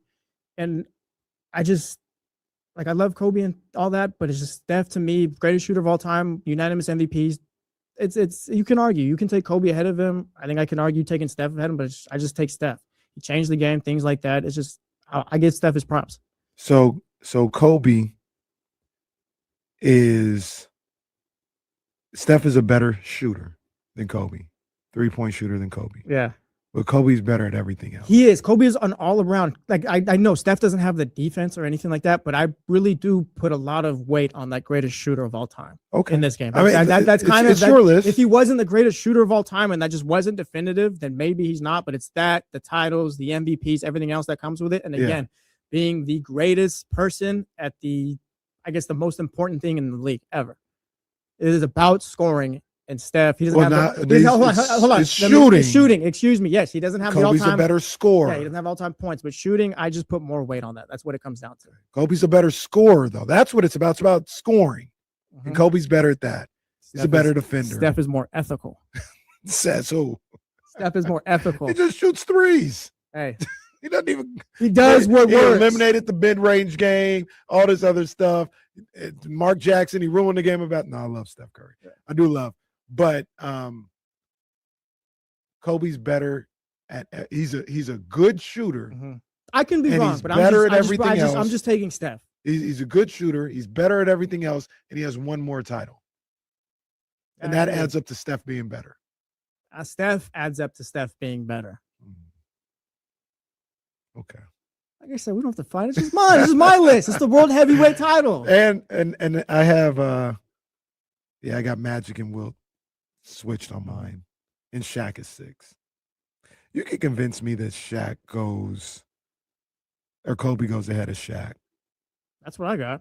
Yeah, why do you hate Kobe, Casey? I have Kobe ahead of Shaq. I got love for Kobe. Shaq's years after Kobe. He got to the finals. He got to the finals with Wade after that, but it just feels like he dipped a little bit more than others. And Kobe's last few years weren't great, but Shaq, I wasn't there for Magic Shaq. At that point, considering his size, the way he played, I mean, Shaq had been in the league by the time he had won with Miami, I want to say maybe 12 years in the league. Like that's 12 years. Let's just say, for argument's sake, that's 10 years of, if you have that guy, you're a legitimate NBA championship contender. Starting with that year they went to the finals with the Magic. That's tough. That's tough. Top 10 all time. We think he's great. Only LeBron. Nah, I'll throw the other guys. I was about to say only LeBron, Michael, Magic, and Larry can say that. I don't even think Kobe can say that. Yeah. That, hey, for a decade, they were the guy. If you had him, you could win a championship. Yeah, you're not wrong. But this is my top 10 list. This is true. Casey This is true. Daniel Gonzalez, this is uncalled for. Says this is more like the 24/7 title from Jesse. No, don't do that. You must be a Laker fan or something That's like that. I'm right. That is disrespectful. Daniel says no Tim Duncan as the greatest power forward of all time is nuts. I think he's talking about me not having Tim in my top 10. I'm sorry. That's fine. Yeah, Tim Duncan's not in the top 10. Like Tim, we can tell you're legends. You were great basketball player. The big fundamental. But I'll ask who said that? Who? Daniel Gonzalez. Daniel, who are you taking out of the top 10? Yeah, who are you taking out? I mean, I think after that you have Larry and KD. I got KD round out. KD's better than Tim Duncan. Larry was better than Tim Duncan. Larry legend. Do you think anybody today gets into that list 20 years from now?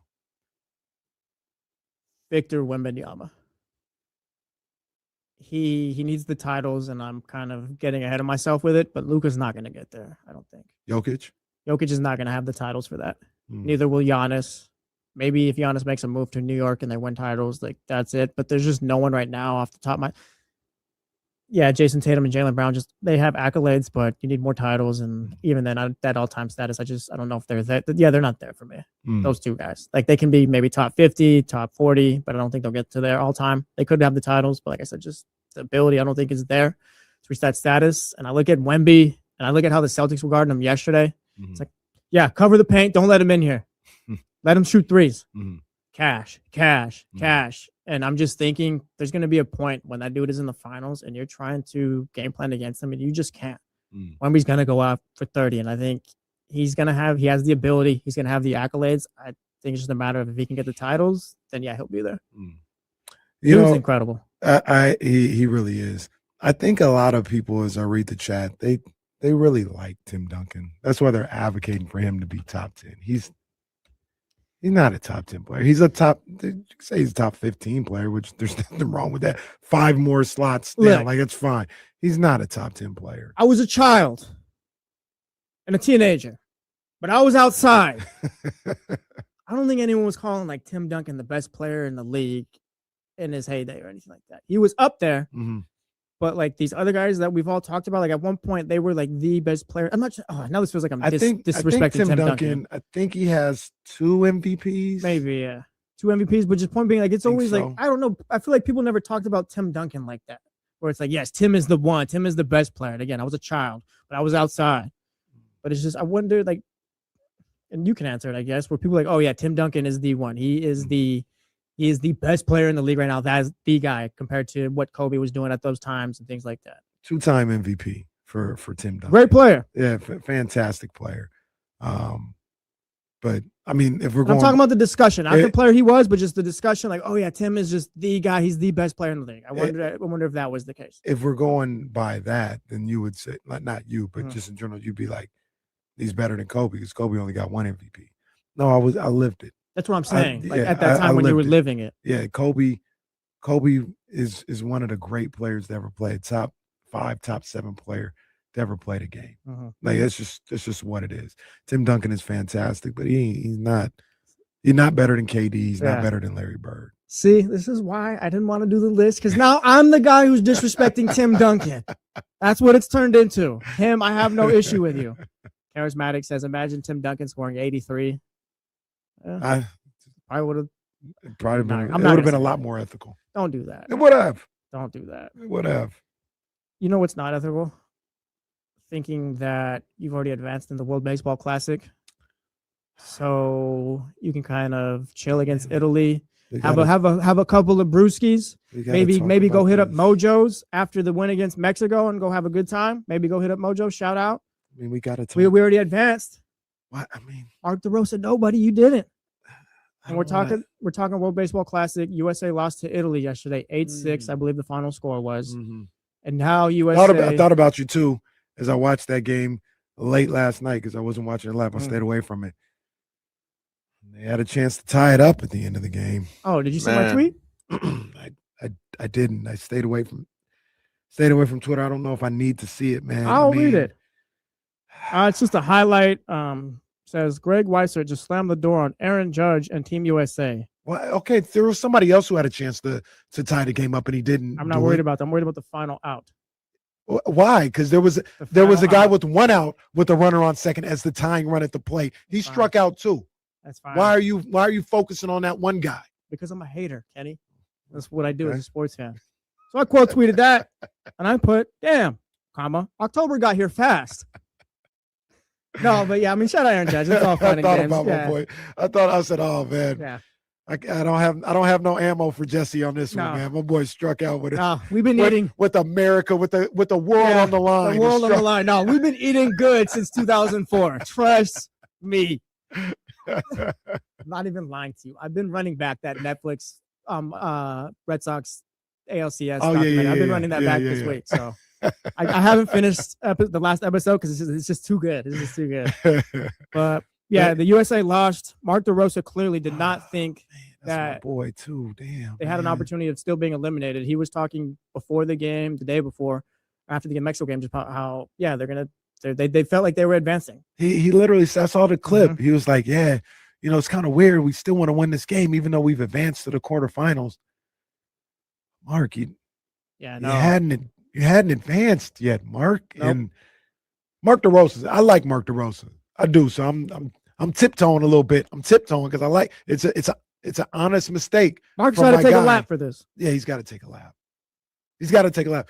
Look, going into the game against Mexico, I just know me personally, just looking at the situation without looking at the tiebreakers, knowing exactly what it is, there's 3 teams that are undefeated in the pool. None of them have played each other yet, clearly. So there's still a chance where I might not make it, even if I beat Mexico. There's tiebreakers like that. I don't know what at the time, I don't know what the tiebreakers are, and that's probably should if I'm the manager. But that's just the thing, you're the manager. Yeah. But this is your job. Yeah, there's 3 undefeated teams. We all got to play a round robin. Only 2 can make it. Yeah, what if everybody has 1 loss at the end? Yeah. That means there's a tiebreaker. Like, no, we didn't clinch anything by beating Mexico. So now the USA is watching Mexico versus Italy today. If Italy wins, USA advances. If Mexico wins and they score 5+ runs, the tiebreakers are weird in the World Baseball Classic. Yeah. But if Mexico wins and they score 5+ runs, the USA advances with Mexico. If Mexico wins and they score 4 runs or fewer, Mexico and Italy advance. This is also a bad job by the WBC. Why isn't it just differential? Isn't it like points or runs against or something like that? There's quite a few variables, especially when it's a 3-way tie. Something about lowest quotient of you lost me already. Yeah, that's how difficult it is. That's how difficult it is. Fewest runs allowed divided by the number of defensive outs. That's just one of 4, by the way. Come on, man. Like what do you mean defensive outs? It's 27 or 24 in every game. Yeah, I don't. That's Like, actually crazy. I was reading up on this earlier, and I tried to kind of understand what it meant, but we're talking about decimals here. This is Come on, man. a decimal. Baseball, for some reason, wants to make things more difficult. Yeah, well, what happened to good old? Look, we go to tournaments for Reese's AU baseball, AU basketball, Mhm. and look, run differential, point differential. Let's move on. It's easy. We don't got to bring out the calculators. Just let's move on. It's easy. Well, why can't we do that in the WBC? Why do we need to do geometry? Charismatic ass. Where does the Vizorp come in? Well, that's. Well, Oh, I'm glad- Farhan's here. look, Shout out Farhan. KC, I'm here. First of all, I'm taking a break from watching more Laker games because that's who I work for now. Even though I'm back with the Dodgers and I'm working in different sports. I'm working in different sports now. Now, what you don't understand is in the WBC, one of the tiebreakers is the Jaguar, and the Jaguar leads directly to the Vizorp of the situation. And right now, Team USA's Vizorp does not mess with the Jaguar, and the Jaguar is in favor of Italy. We got a new stat. Yeah. So that's I'm glad that I was able to help out, and now I'm going to go back to watching Luka tape and Gabe Vincent tape because even though we traded him, I still look at his Vizorp. Yeah, Farhan, just get out of here. No one even asked you to come hang out. But yeah, shout out to I guess Mexico. See if they can help the USA or Italy if they can. So how can Mexico help themselves and eliminate the USA? Is there a way that happens? You win 4-0 Yeah, they can purposefully or anything 4 or less. Yeah. So if they are up in the 7th inning, Mhm. up 4-0, they can. Yeah. Jaren Durant is not rounding third. What is he doing? Dude, He's not rounding third. He's not going home. Oh my gosh. Like that, yeah. So it's score 4. Yeah, they have to score 4. Yeah. So it's not differential. Let's score 4. So once you score 4, if you got the game, like this would be a 9th inning situation or something like that. Yeah. That's crazy. Mexico doing the slow motion run down third base line like those kids do in those videos. Fall down. Yeah. Oh no. Oh, he lost his footing somehow. Yeah, no, that's kind of If what they're it up- might come down to. If they're up 4-1. I mean, maybe Mexico wins though for the chance to face the USA in the title game. Maybe you want your get back. You don't want to upset the baseball gods either. Italy gets eliminated if Mexico wins and scores 5+. okay.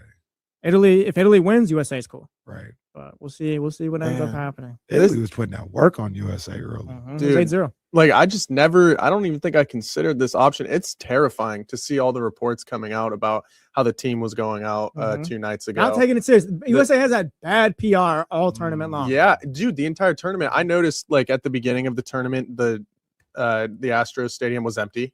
Yeah. Right. For our first 2 games, or our first game, it was very empty. And it honestly wasn't even that packed last night. Ah, man, this is a tough look, especially when you got countries and all of these teams like just rallying. They're selling out the stadiums and everything. The players care tons. Ooh, this is tough, especially for the home of baseball. That's a rough look. You might be headed to a lockout after. So it's just one bad story after Oh, another. man. It does happen that way. Did nobody in that locker room, the captain didn't even think, hey, maybe we haven't. We know. Yeah, No, that's the thing. that's what I'm wondering Yeah, about. no, though. they didn't know.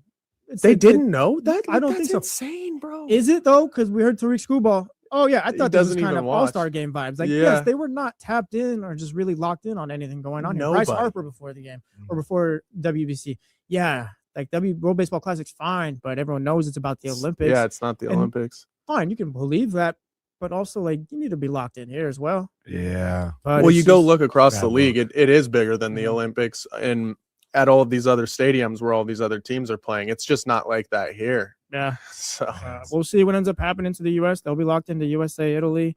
Bad luck for them and bad luck for the Las Vegas Raiders. It was I can't all even really whistle, but you get the point. neither can I. Shout out. But it was all so good. I was happy for them. Damien was like, yeah, let me on the bandwagon. I'm Raider Nation. I'm one of you guys. Q Myers talking about from Locked On Raiders on D-Lo and KC the other day, talking about how they have a clear direction. They signed all these 3-year deals and just things are looking up. And I can I was happy for Raider fans and just the team in general. I can relate to being bad, a team being bad your entire life. It's just nothing ever goes right. And the moment it does, like, awesome, that's great. Shout out to them. Hope it happens for me. And then it was probably maybe around 5 o'clock yesterday. As we're in the middle of break. 5:30. Yeah.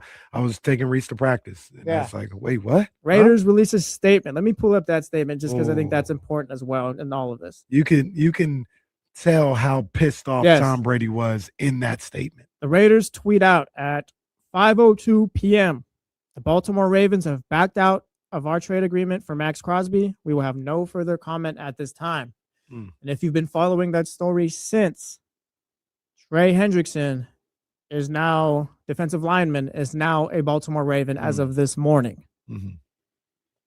And the report was yesterday that, the Ravens, I think it's it was Diana Rossini who tweeted out, Max Crosby failed his physical.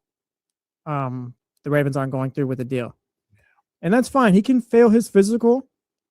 But also, we knew Max Crosby was coming off of surgery. We knew he was hurt right now. You kind of knew what you were getting into. Right. I think you knew if you were going to try and have him pass a physical, all those things, like, it probably wasn't going to work out. It's not, and it doesn't work this way where a player doesn't pass a physical and the deal is automatically off. The team still has the opportunity to take him. Forward. Yeah. I.e., hurts my heart, the biggest turning point in my sports life, when the Dolphins passed on Drew Brees because he failed his physical. He goes over to New Orleans to become one of the greatest quarterbacks of all time. They called him Breezes. Yes. I'm not saying that's what Max Crosby's going to be, but point being, the Ravens, knowing everything about his injury and all that, still could have taken him to be on their team. And to me, this comes off as bad business by the Ravens. I think they knew what it was and found out, hey, Trey Hendrickson can come here and play for us, and backed out of the deal that way. I don't think this is, Max Crosby's just so hurt. He's not going to be able to play for us. We can't do this deal. I think it was the Ravens, just bad faith business type right here. So let me ask you this, because I agree with you. And all reports indicate that the Ravens got cold feet for what they had to give up for Max Crosby, and also hearing that Hendrickson's market was lower than they anticipated. They made a move. Yeah. What would you have done if you were the Ravens? You made this trade in principle with the Raiders. Nothing is official. You made the trade in principle with the Raiders, but you're like, man, that's a lot to give up, or maybe it's not a lot, but just saying that they're thinking it's a lot to give up. We're going to spend a lot of money acquiring that contract. We could keep our picks. And did you hear Trey Hendrickson's only going for X amount of dollars? Yeah. You know it's not official yet. Would you be like, no, we have to stay with our word. We're going to take Max Crosby? I will give you my answer when we come back. Look at the young guy with the tease. I see him cooking. The tease. All right, yeah. So we're going to go to break real quick. We'll talk more Raiders. Then we have Mark Jones talking Kings with us at 8:40. And real quick before we go, we do have some NFL news. Daniel Jones signed a contract with the Indianapolis Colts. 2 years, $88 million guaranteed, but can be worth up to $100 million with incentives. So 2 years, $100 million total, $88 million guaranteed. Is he going to be ready for the season? Maybe. I was looking it up yesterday. I didn't have anything definitive, but just kind of the timeline. He could be back around because he was training Achilles camp. too, right? Yeah, he broke his fibula at first, I believe. Then that compensation, I think, led to his Achilles tear. But I think he could be back around training camp potentially, but there's no definitive statement on that. But we're gonna talk more Raiders coming up. We got more on the Max Crosby stuff. Like I said, Mark Jones here to talk Kings at 8:40. 916-909-1320 if you want to talk to us. 916-909-1320. Mojo's local tap and kitchen studio text line if you want to text us. You're listening to The Jump on ESPN 1320, Sacramento Sports Leader.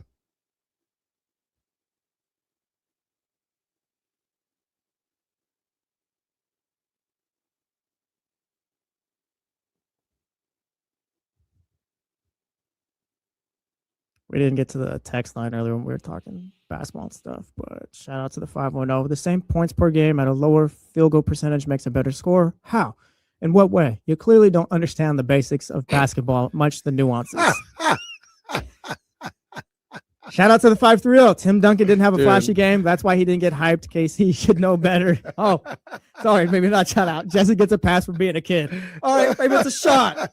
Dude, I've noticed people on the text line are a lot more bold for sure. It's all good. Use up compared that to text line. Say calling whatever you in. want to say. I don't It's care. funny, man. Yeah. I'm getting it's funny. I've been enjoying you guys texting it. It's awesome. I The love that. 5-1-0. Steph only shoots threes. Please stop talking about basketball because you are clearly ignorant. Just stop. The 5-3-0. He's got MJ, LeBron, Kareem, Bill Russell, Magic, Wilt, Larry Legend, Tim Duncan, Kobe, and then Shaq is his top 10. Shout out to the text line.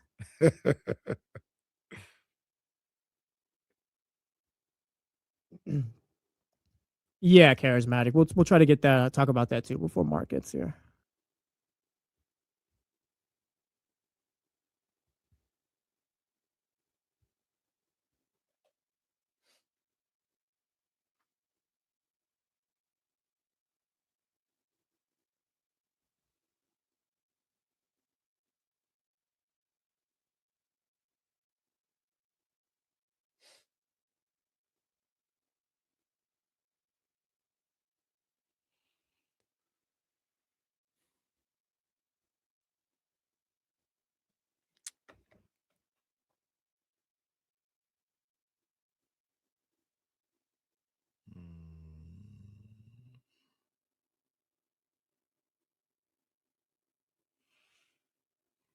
Jesus, let's not bring this discourse to football too.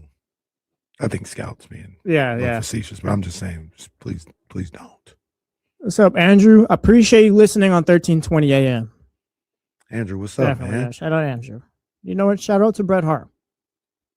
That's Andrew's guy right there. That's his guy, Bret That's Hart. his guy. Yeah. Shout out to Bret Hart. I am the best there is, the best there was, and the best there ever will be. Pretty close. Let's see. Yeah, that jackass Bill Goldberg. Oh, I can't do it right now. My voice isn't raspy enough.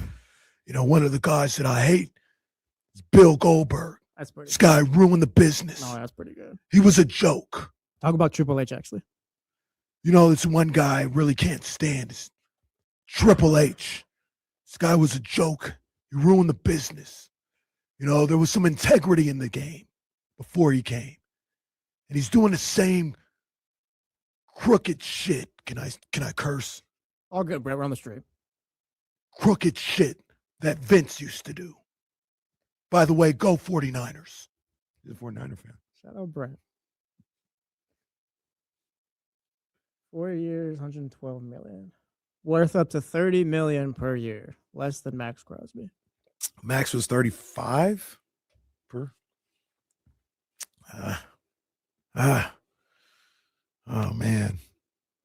Testing my integrity if That's what we'll talk about that.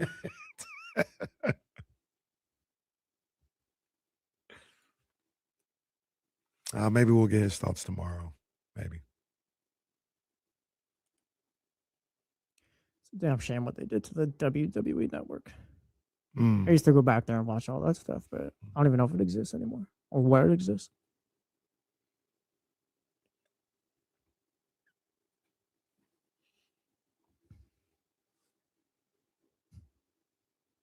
Shout out Dr. David. Where's Jesse on Paul Pierce's list? He's just kind of he just exists in his own tier. Zabo, why is everyone so mean on the text line? Shout out Zabo.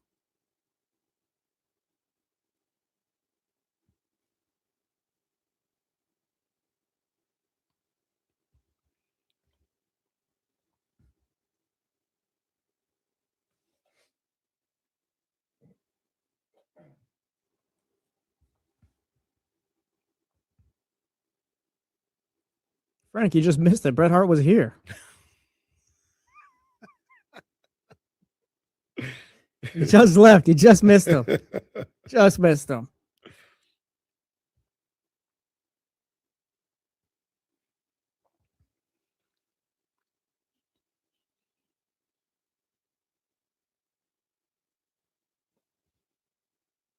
Welcome back to The Jump with Kyle Madsen and Jesse Tapia. Been having a lot of fun on The Jump today. Casey in for Kyle Madsen. Been talking Devin Carter. Bam Adebayo. Bam, I will tell your legend if no one else will. Shout out Bam Adebayo, man. That's Okay. my guy, man. Don't do that. Don't do that. Somebody said it on Twitter, and they're 100% correct. There might need to be a 30 for 30 for March 10th, 2020. No, it was, yes. It was That was one of the crazier days. It was. I enjoyed it. It's one of the best things about being a sports fan, and that's being in the social media age. Social media is kind of rotten now at this point. But days like yesterday were great. I gave my top 10 all-time list. Shout out to the Mojo's local tap and kitchen studio text line 916-909-1320. 530 hit us up earlier, gave his. He had MJ 1, LeBron 2, Kareem 3, Bill Russell 4, Magic 5, Wilt 6, Larry Bird 7, Tim Duncan 8, Kobe 9, and Shaq 10. If you want to talk to us, text us. Hit us up on the Mojo's local tap and kitchen studio text line 916-909-1320. Go ahead. Give the other text some run. Oh yeah, there were some other texts. Give them some run, man. They text, give them some run. The text immediately after that. Shout out to the 510. Steph only shoots threes. Please stop talking about basketball because you are clearly ignorant. Just stop. 530 hit us up again after that. After he gave his top 10, Tim Duncan didn't have a flashy game. That's why he didn't get hyped. Quotes. Casey should know better. Jesse gets a pass for being a kid. I'm not a child. I'm 30. Here's the funny thing about that. 29, but this is what happens all the time too. I didn't say Tim Duncan was the 120th best no, that's player. the thing. I said he's like the 12th now best we hate player. Tim. And then one more. I think this was the 510 again. Might have been a different one. Let's see. Yeah, might have been the same. Yeah, 510 again. The same points per game at a lower field goal percentage makes for a better score in quotation marks. How? Question mark. In what way? You clearly don't understand the basics of basketball much. The nuances. Who was he even talking about? I think he was talking to you because you said Kobe was a better scorer. Yeah. Yeah, but I guess, yeah, we don't understand the nuances of basketball. And again, I bet whoever that is, I would destroy them on the court. I would give them. That's why buckets. it's funny to me. Like, no, like Kenny's like, no, Kenny knows basketball. Like, let's not do that. But also, shout out to you if you want to yell at us on the Mojo's local Tabby Kitchen studio text line 916-909-1320. You can do that as well. It's all good. It's all fun. I love it. We left the last segment talking Raiders. I believe you asked me what I would do if I was in that situation as the Ravens. Yes. I know there's an opportunity to sign Trey Hendrickson, who got a 4-year, $112 million deal, about $30 million per. I think we looked at Max Crosby's deal the other day, and it was about 35. I'm still doing the deal if I'm the Ravens. I'm still doing the deal with the Raiders. It's good business. It's good. You have business. to. It's good faith business. Cameron Wolf, reported for the NFL Network, tweeted out yesterday that like teams around the league are taking notice to what the Ravens did do and just how they went about their business and kind of turned off by it. So if I'm the Ravens, I'm still doing the deal because I'm not out on Max Crosby either. Like, yeah, Trey Hendrickson's going to be cheaper. Max Crosby is one of the 5, maybe one of the 3 best defensive ends in the league right now. Yeah. So I'm still doing the deal because I think my ceiling is just raised higher if I got Max Crosby compared to Trey. And Trey's a fine player, no doubt. But again, just all things considered, I'm going to go Max Crosby and just keep doing business the right way, I think. Does it matter that every dollar counts? Because Lamar's going to be isn't Lamar going to be needing some money soon? He is going to need a new deal soon. So every dollar counts in that situation. Yeah, but also like again, it's just how other teams could view this. Maybe teams don't want to work with you and because they think you're slimy in negotiations and things like that. Like the Raiders made moves off of this deal, and it feels. And I guess it's the moral and ethics part of this. I think it's been a big part of this show, but it's just kind of like that feels kind of slimy to go back on it. True, and I understand. I get it. Like I honestly don't know what I would do to get off the fence. I would probably. I'll pick a side and I say I will probably do what's best for my franchise because that's always number one. Yeah, and what's best for my franchise, if I consider like the roster and Lamar Jackson, and the money and all this other stuff, I feel like teams around the league will get over it. Like if I got a good enough deal, they'll do a deal with me. They'll make sure maybe they have something in writing. They'll go maybe through extra steps to make sure that I can't do this again, but they'll get over it.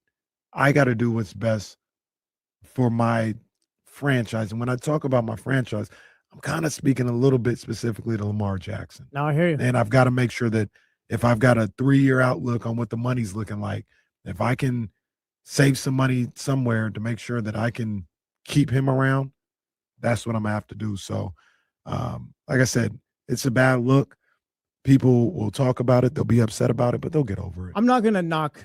I would never knock someone for, like, you can make this move for the Ravens. Go ahead. My only thing is accept everything else that comes with it. For sure. If teams aren't going to talk to you. Don't cry or anything like that. Yeah. Don't complain. Just, sure, you want a big dog this, go ahead. Just accept the consequences if there are any. Maybe there's not. Maybe teams do forget about it. And the thing about this, too, is this isn't the NBA. There's not a lot of trades that happen. Like, how many times do I really have to talk about somebody about a trade? Yeah. Not often. Not often. Yeah. So I think coming out of that, though, the conversation is now what happens with the Raiders and their free agent signings. I've been seeing like they're still going to follow through with their signings. Max Crosby could now be part of this. I've seen a lot of, hey, Max is going to get healthy, and he still very much could be a part of what the Raiders are doing. So there's that. But also, hey, maybe if a team still wants to give up a first-round pick, maybe not 2 firsts, or offer up some compensation, maybe you do that. I ask you, for the 49ers, would you give up 27 for Max Crosby right now? Just 27.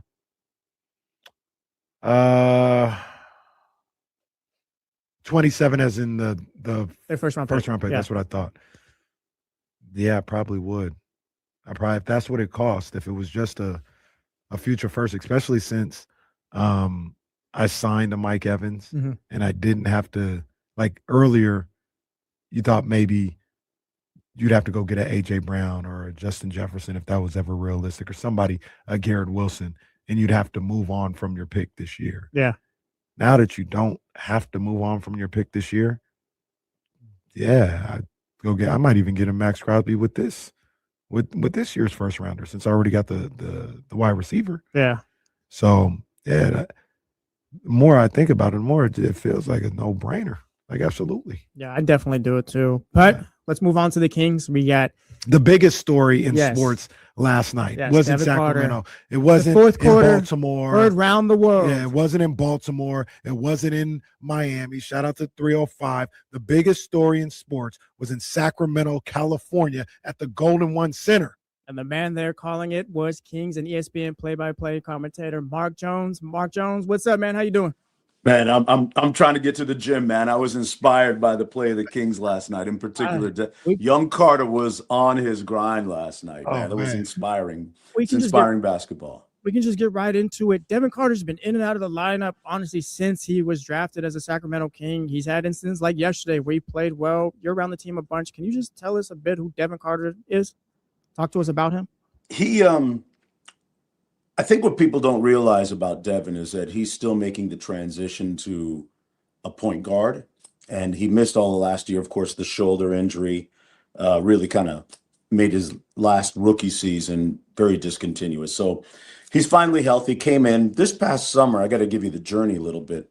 This past summer, I think I've told this story on air where, his dad, Anthony Carter, former NBA veteran of over 10 years in the league, former NBA assistant coach, took him into the desert of Arizona in a remote area. They did an Airbnb for 2 weeks, and it was point guard boot camp. And who else to teach you the position but your dad? So he made some progress over the summer, but we see what this roster is like on this team, and it needs some tweaking. It's unbalanced. So his opportunities have been kind of few, and for whatever reason, it hadn't worked out. But man, he does have point guard instincts. They're still being developed. And last night, I think it all came to a head where his preparation met his opportunity, and he showed out. I mean, I've seen that before, guys, in Devin Carter, because I watched him in high school. I'm from South Florida. I'm from Miami. I watched him play in high school at Doral Academy, average over 30 points a game. I watched him as a high schooler and a collegian at South Carolina first, and then later at Providence, play in the Miami Pro League and put it on older NBA veterans. Okay, so I've seen him do this before. I was extremely happy to see him do it last night on the stage here at Golden One Center. First and foremost, shout out to my guy, Mark Jones, the Louis Vuitton Don. He woke up for us this Yeah, morning. we Jesse. He appreciate woke that. up We for us, appreciate man. that. I know. He's been appreciate grinding, that. man. He's been grinding, but he It's woke always up tough. for So, us. hey, you want to join us tomorrow morning? Because I know it's early. It's early, but Mark, we definitely appreciate Yeah, you he- for that. No, he no, met you me guys in do the a middle. great job, man. You guys He do a met great me in the job. middle, man. Yeah. He's like, man, every minute counts, man. Can I get an 8? I said, I got All you, man. good. I got We you, man. appreciate it. He met me in the middle, man. So I appreciate you. Hey, I Um, got some Louis bags under my eyes this morning. Shoot. looking good, man. Come on, looking good. Devin Carter, there are things about his game. Like when you talk about the point guard boot camp, Mark, you know the game. You know, you've been around these guys. And I think, I don't want to speak for you, but I'm a big believer that point guards are born, not made. And Yeah. some of the things with Devin, I was like, I don't see it. I don't see a point guard, but I do see an NBA player. I Right. do see a guy that can contribute in this league, whether it's off the bench or maybe if he grows to a point where he's starting somewhere. I do see an NBA player, and I have seen an NBA player. Has it been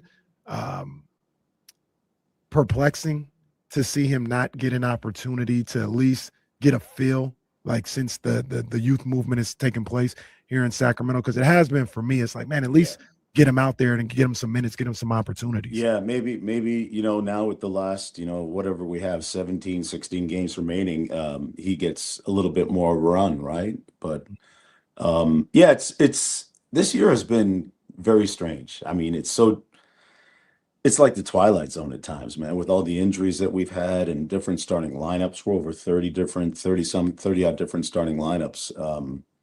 I'd love to see Devin get an opportunity, but maybe this is something that catalyzes a change down the stretch for him.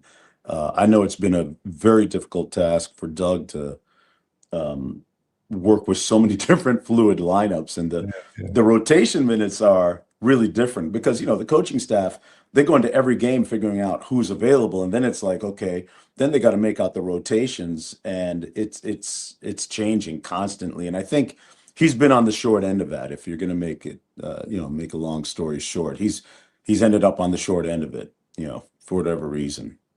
Let's stick with the young players real quick. Maxime Renaud had 18 points yesterday. Yeah, 11 rebounds. His last 10 games, he's been about 17 and 10. How do the Kings feel about the player he's kind of developed into so far this season? And just how do they view his place on this team going forward? Yeah, it's funny. When Max had his 26 and 11 the other night against Chicago, I walked up to him before the game last night. I said, Max, so how many of your guys hit you? Who are some of your family members or friends that text you on your big night? He said, nobody, Mark. He goes, that's my standard now. I like that. I like that. He's got confidence. And think about it. This guy for me is officially one of the top 5 steals of last year's draft. Officially, right? They get him in the second round. A lot of people I speak to around the league said he could have been a mid to late first rounder. So they have Scott Perry, BJ Armstrong. They officially got a steal in Maxime Renaud. And the reps that he's getting right now are going to bear fruit next year when this team, ultimately, whether it's the beginning of next year, middle of next year, after the trade deadline, or at the end of next year, looks drastically different. We're going to see the benefits reaped later for Max. And, he plays extremely well out of the pocket in that 2-man game with Russ in particular, the chemistry that they've developed. He has really understated great hands. If you watch how many catches he makes in traffic in those really tight windows playing out of the pocket, whether it's off the bounce, whether it's off the catch, the fly, he's really skilled. And I just love his spirit too. The one other thing that jumps off the page at me for Max is when we played San Antonio, what was it, last week? The games come so fast and furious for me. When we were in San Antonio recently, a lot of times you get cross matches, right? And Max went up to Doug and the rest of the coaches in walkthrough and said, no, I want Wemby. No cross matching. I want to guard Wemby. And that's the kind of attitude that's going to carry this team forward in a good place, really. Yeah. No, I love hearing stuff like that. And with Max, I've been a guy where I looked at him like, hey, he's proven that he's an NBA guy in this league. Right. He's doing a great job. And I talked about it last week where, I'll watch a game, just be watching the game, and I feel like Max is out there, seen him get a couple of buckets and nothing that's overly impressive or overly impactful. And then I look up at the scoreboard or I look up at the app and he's got like 17 points and 9 rebounds with a quarter and a half to go. And I'm like, man, maybe I need to change my thinking about the impact that he has from game to game. And it seems like he continues to get better. Like he was like a steady type of production that he would have. But man, it seems like in the last 2-3 weeks or so, he's even upped his game a little bit. Yeah, Max is, I love to watch his improvement, leading all rookies in double doubles now. He overtook Derek Queen of New Orleans recently, and no looking back for him. I think the next projection, next stage for him is, he'll be getting in the weight room and has with Chip Schaefer, our director of athletic performance, one of the best in the business, who's dealt with Michael Jordan back in the day, both with Chicago and Los Angeles. And Max has already told me he's put on about 6 pounds of lean muscle since the beginning of the season. So that's helped him improve as well. And as he gets stronger, and gets pushed off his spot a little bit less when he's trying to get position on either of the blocks or in the paint, he'll become even more impactful. And then after that, the next progression is. Got to end the video portion of the Jump Rewind. Sorry about that. But I got to do the little gimmick I did yesterday. So I'm gonna I got to put the screen up and then flip profile. So y'all hang tight for about 30 seconds, and we'll be back and we'll get things going, man. Just y'all hang tight. 1 second.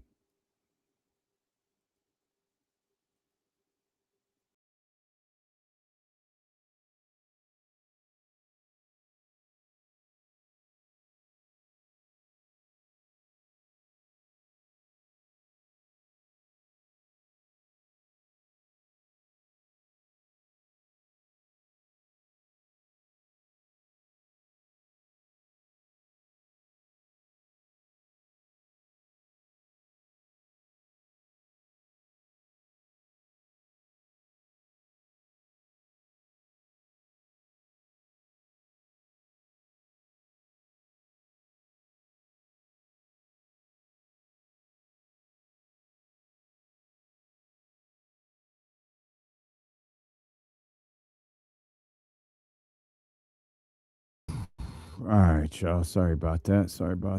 Let's get this banner down. Where you at? Boom. There we go. What's good, baby? What's good? Will Z, what's happening, man? What up? Appreciate those text messages last year. Will Z. Oh, appreciate you, Bryce. Good stuff. Zebra PT. What's it? Zebra PT 420. I see you. Calm down, brother. Run DMG. We don't do that shit over here. Take that shit somewhere else. Leo, what's good? Everybody tapping in, man. Appreciate y'all. Cousin Pete. That's right, Cousin Pete. We got a text line, man. We're a big deal now. We got a text line. Yeah, buddy. Russ Dog, what's good? Oh, man. Yeah, y'all with that song, man. What's up, Filthy?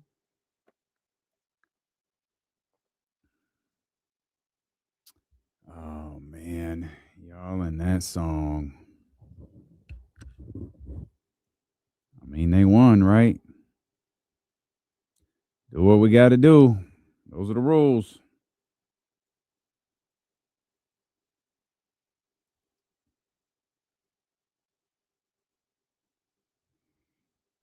Good conversation there with Mark Jones.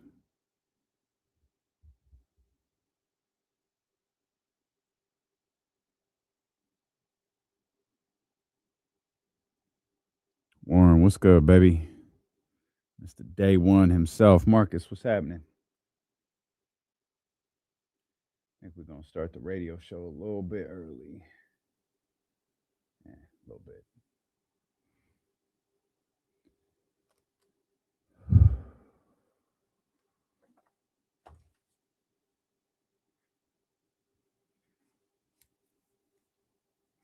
Game didn't go the way I thought, but Kings got the dub, huh?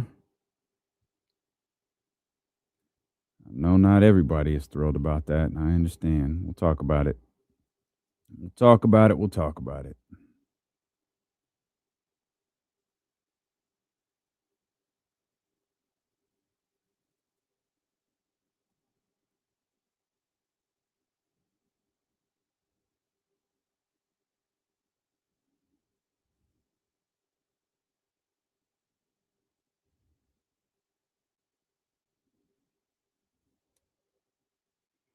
Yeah, that I'm with you. What did I just see? That this game tonight should I think it'll be fun to watch the Hornets. I think there's an interesting conversation to be had about the Hornets. Don't mean to don't want to rain on their fun, but I think there's a conversation to be had about them. Though, like, I get it. Like, they've played well, but again, context. Yeah. Yeah. How about that, huh? Hell of a fourth quarter. Hell of a fourth quarter for sure.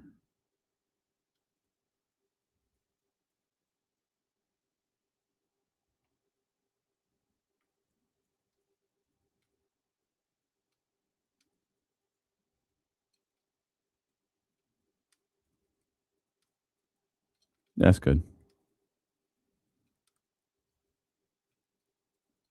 Okay. Y'all, if y'all don't stop, all of you, including Mark Jones, we won't talk about it though. Hey, this Raven shit is nasty work, man. Yeah, they pulled a fast one. Nasty work.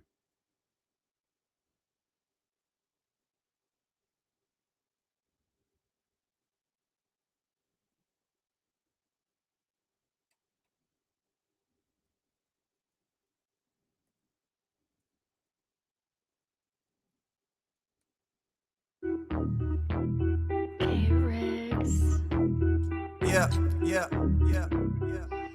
We got him screaming D-Lo, KC, D-Lo, KC, D-Lo, KC, D-Lo. We got him screaming D-Lo, KC, D-Lo, KC, D-Lo, D-Lo. We your number one spot. We your number one spot for some sports, huh? Got the city going crazy when we work, huh? We top two, but we ain't two, we in first, huh? And when you need the real, we is who you search, huh? D-Lo, KC, D-Lo, KC, D-Lo, KC, D-Lo. We your number one spot. Yes, let them hands rock. Let's go. We let them go one more time here for the Wednesday, March 11th edition of D-Lo and KC. I'm Damian Barling. The ultimate needle mover in God mode himself. It's always D-Lo and KC. Acknowledge me. And we are live. From the worst slums of Sacramento. Alongside What are you doing with him? Second show of the day from my executive producer. And I guess it's just a thing now. I mean, look. That's enough, right? Like okay.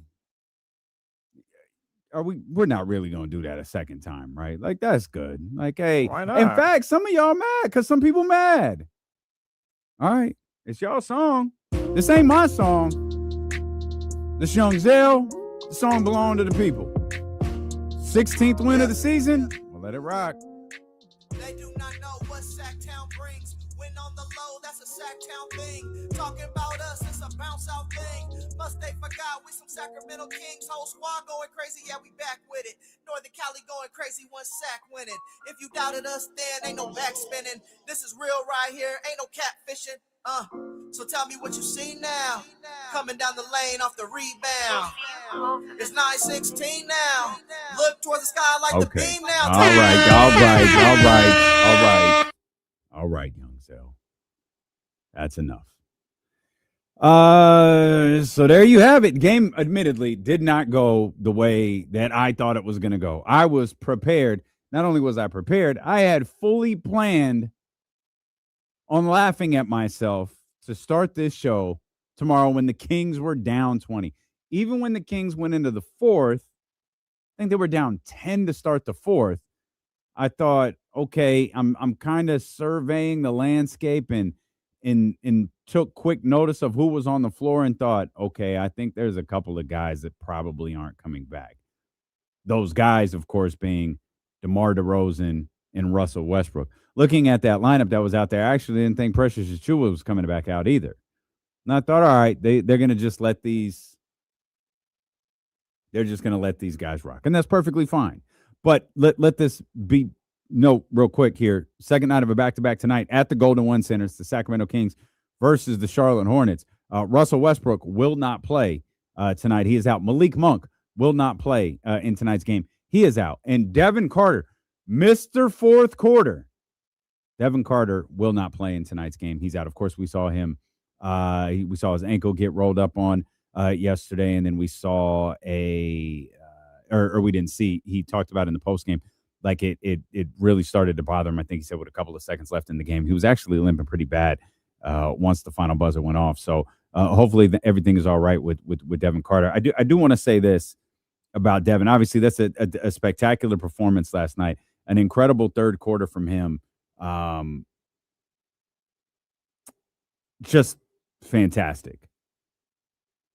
22 points in that final quarter for Devin Carter. And listening to Mark Jones this morning, of course, just hearing Jesse and KC run it back there on the jump rewind. There's Jesse set Mark up, like, hey, tell us about, what's going on. Tell us about Devin Carter and why have there been so many, stops and starts with him. What has actually happened with him? And Mark attempted to lay it out, and KC did enough to kind of stall Devin out. And Mark told the story about, hey, maybe with 15, 16 games, or I don't want to say he told the story. He shared this thought. Maybe with 15, 16 games here, this is the opportunity for him to, finally get out there on the floor and get going, and we'll see what he got. Well, he's not playing tonight. Obviously, he's hurt. This could stretch out for a little bit and into the weekend, like depending on the severity of I assume it's an ankle sprain. He looked really uncomfortable when the game was over. But that aside, like, how many times are we going to do this for a player? And like, salute. This is, I know I'm the resident Devin Carter hater. I'm not trying to hate. I'm trying to give you like a genuine, honest assessment. And maybe my assessment is wrong. My assessment on this basketball team has been wrong a million times. I thought they were going to blow out the Indiana Pacers last night. That assessment was wrong. So my assessment of who Devin Carter is as a basketball player could absolutely be wrong.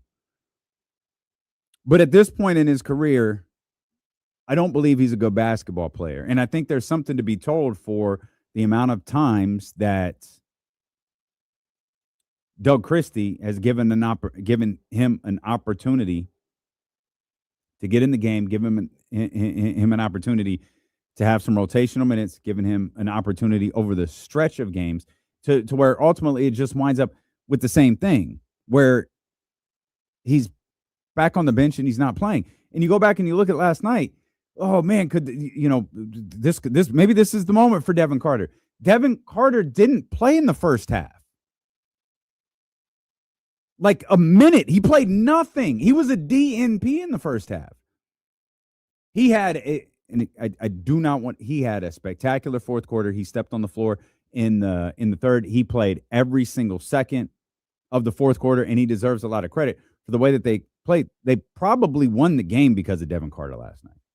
He was fantastic, absolutely fantastic in the fourth quarter. But the idea that I'm missing is this thought process that, oh, maybe this is the moment for Devin. Maybe this is the moment for Devin. It's like, how many moments are there going to be for Devin? And maybe the better question is, who's not feeling Devin? Because someone isn't. And my gut tells me it's Doug, because otherwise, in these games where, we have seen a long list of the Kings getting blown out by 30, Kings getting blown out by 20. We've seen a long list of everyone in a uniform plays except for Devin Carter. And I keep going back to the same question over and over and over again. Why? Why isn't he playing? Why isn't he getting run? What is happening behind the scenes that's keeping him from getting on the floor? What's happening? Because my assessment doesn't matter anymore. My assessment never mattered. But I'm watching the behavior of the Sacramento Kings coaching staff. I'm watching the behavior of the Sacramento Kings organization, and I'm seeing his starts and stops, and I'm seeing him in the lineup and out of the lineup. I'm seeing him get rotational minutes and then not getting rotational minutes. I'm seeing him getting a string of DNPs. What am I supposed to do with that information? Pass it off as if it's nothing? Maxime Reynaud. Maxime Reynaud has made the most of every opportunity he has had as a Sacramento King. Every time he has stepped on the floor, from summer league to the preseason to the regular season, he has made the most of his opportunities. Neek has not lit the house on fire. Neek has not been this, whoa, my goodness, rookie moment player. He's had really, really good moments. He's had indifferent moments. He's had moments that aren't moments. You don't remember what Neek did last game. Like Daquan Plowden, I feel like has made the most of his minutes since being a regular rotational player for Sacramento over the course of the last few weeks. Devin's the one who hasn't. So what are those other guys doing, including one who has been here in such the short term that Devin's not? What are they doing that Devin Carter isn't? They signed Killian Hayes twice because it appears that they didn't want to see Devin Carter at that point guard position again. I don't even know what position Devin was playing last night because I think Killian Hayes was in for a lot of that. Killian Hayes was in for, I think, for the whole fourth quarter. So those are the questions I ask myself. Again, my assessment, my feeling, my opinion on Devin Carter is 1,000% irrelevant. Irrelevant to you, irrelevant to the Sacramento Kings, irrelevant to Devin Carter. All that matters is what the Sacramento Kings think of Devin Carter. And that I have no idea, but the amount that he has played and hasn't played, I feel like has told me a story. Now, maybe that's wrong. Maybe I'm reading the wrong book. Maybe it's in fact telling me nothing. It's just, again, when you use Maxime Reynaud as an example, when you use Neek Clifford as an example, those are, I feel like that's showing us something. I feel like there's something to see right there. And Devin isn't getting the same returns that those other guys are getting. In a season, in a time, in a stretch where he probably should. Especially post-trade deadline when there's no more Dennis Schroeder, when there's no more Keon Ellis. And like, if you really, really wanted to try something, you don't have to play Malik Monk anymore. Now, that's not my approach. That's not what I would recommend nor want. But if you really wanted to do that, you could. None of that has happened. And I know, and again, a spectacular fourth quarter from Devin Carter last night. Absolutely fantastic. It's not one of those things where it's like, man, I wish we could see more of that. No, yeah, sure. Do I wish we could see more of Devin Carter scoring 24 points in an NBA game? Yeah, absolutely. But that was Jesse called them the South Bend Pacers in the group text yesterday. I think it's I had jotted there. Noblesville Boom is the name of their G League team out there. That's who they were playing in many instances, particularly in the fourth quarter. That's who they were playing. Where's Noblesville? Indiana? I don't know. Maybe it's the Stockton of Indiana. I have no idea. I looked it up. I genuinely had no clue. If you had told me that the team was called the South Bend Pacers, I would have believed you. But I looked it up. I was like, what is the name of their G League team? And that's what it is. Yeah, no, it's in Indiana. Shout out. 75,000 population. Really? Yeah. So, like, if Devin can do that on a regular basis, if Devin can be that aggressive on a regular basis, if Devin can get to the basket against actual NBA competition, like game 10 of the regular season NBA competition. Yo, that'd be terrific. Devin Carter would be a fantastic addition. Young, scrappy defender, could create. Yeah, I'll take that 10 times out of 10. But there's nothing in last night's game that leads me to believe that that's who he is. And it's because nothing in that last night's game is indicative of who he has been so far in his career. So it's all just kind of an outing, and it's a great outing. It's a great moment. It was a you know, on many fronts, it was an embarrassing night at the Golden One Center. But no one cares about who's performing at halftime or who's on Celebrity Row or dumb stuff like that. The fans came to see their basketball team win. And no matter how much that frustrates the Twitter fan, no matter how much that frustrates the diehard fan who is on Tankathon and knows the Brooklyn Nets schedule and the Indiana Pacers schedule and is more hip to what's going on, that does not affect the people at the Golden One Center last night. First person I talked to when I walked in was my girl, Vanessa. We've referenced Vanessa before. Vanessa went with her beautiful wife to the game last night. She's sitting right outside. She said, I want to talk. I said, girl, I'm alone for 2 weeks. You could come in anytime you want to. She was like, man, they were terrible last night. And I was just telling them to get it together. Like, gotta play harder. And they won, and she's ecstatic about it. Like, she got to see the beam lit. She got to see 50 Cent with the Beam Boys. That whole thing, like, that's what the people at the arena care about.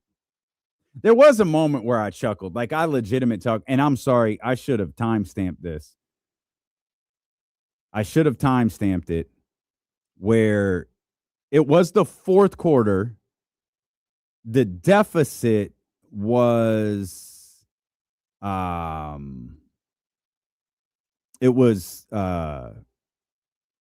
falling. Like, the game was getting tight. I don't think the Kings had taken the lead yet. I don't think they had. Maybe they did, but it was definitely the fourth quarter. Plenty of time left, and Mark gave us his line about, and you could hear he was debating whether to do it. Like, he wasn't, like, this was normally the moment he does it. And I think for a second he wasn't sure if he was going to do it, and he did it. And he said, Golden One Center, the mic is yours. And the crowd was almost like politely applauding.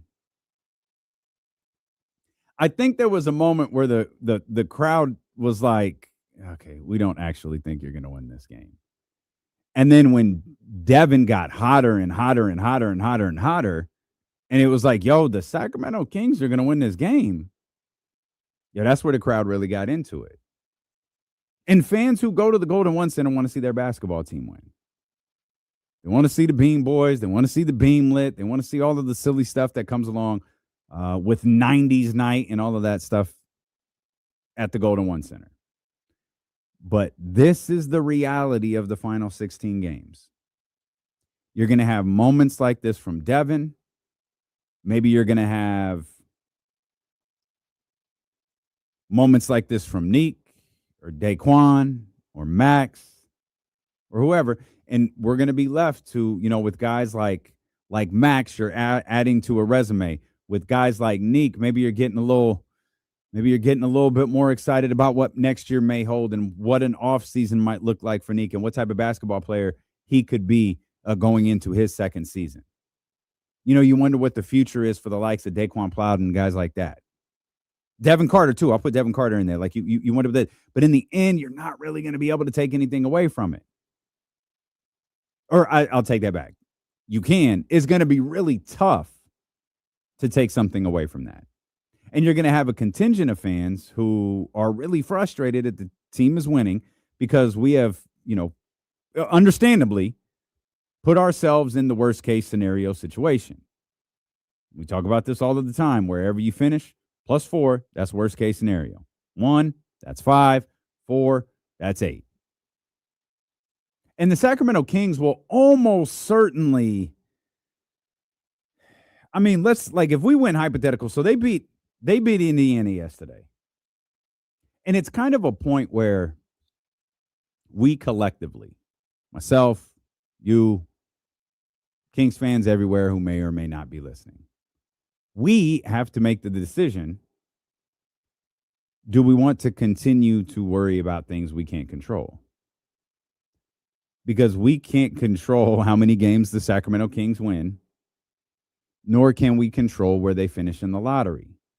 And here is the cold, cold reality. No matter how many times you tell yourself otherwise, the Sacramento Kings can't control where they land in the lottery. They can control it to a certain degree. They can control the no worse than situation, but they can't control 1, 2, 3. They can to a certain degree. Well, not anymore after winning that game last night. They can control, we'll say 4 or 5. Because right now they would finish no worse than 5th. Of course, they'd have to lose the rest of the games. And let's also have an honest moment with ourselves. If the Sacramento Kings finish with the worst record in the league, and it's starting to feel like a long shot, something that I thought was locked up weeks ago, it's starting to feel like a long shot. Because you could not have told me they were going to win back-to-back games at any point during the rest of the season. But if they had finished with the worst record in the league and finished 4th, you'd be disappointed. Now, it's not as disappointing as finishing 4th and finishing 8th and landing 8th in the lottery. I understand that. But this idea of like, oh, okay, top 4, we're happy. It's like we'd get the 4th pick and it'd be like, oh, or 5th pick, excuse me. Oh, it's just our luck. So frustrating. There isn't a scenario outside of the Sacramento Kings winning the lottery or landing the number 1 overall pick or maybe the number 2 overall pick that's going to make people happy.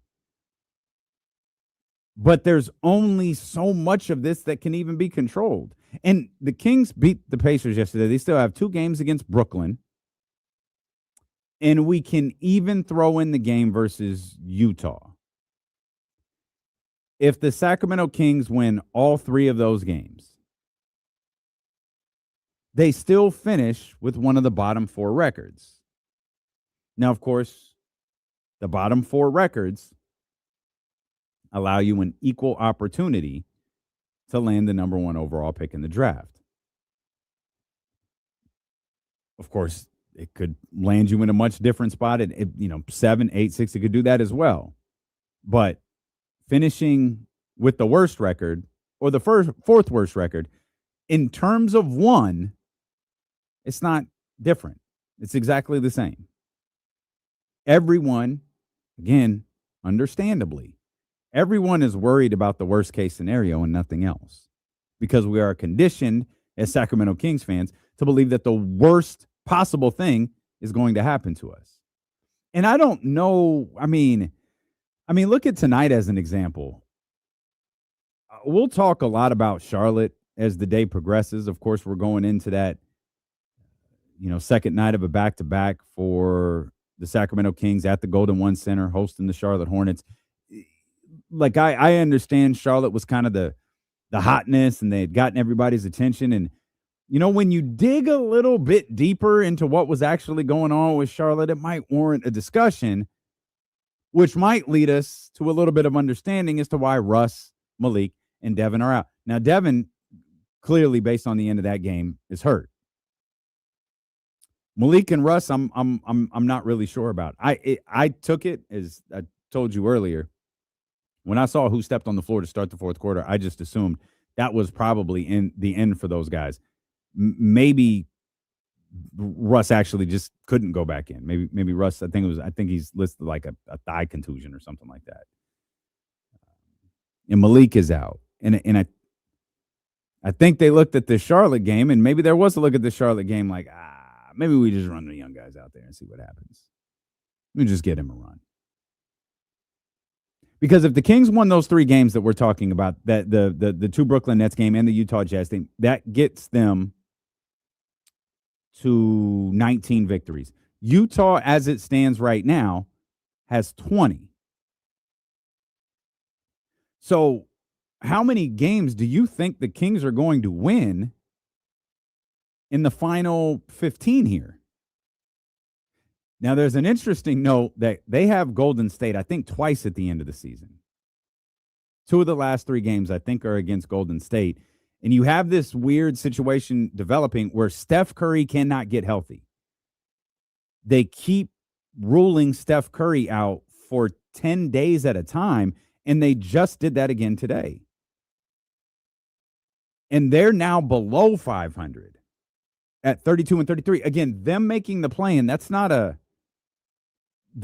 they're in.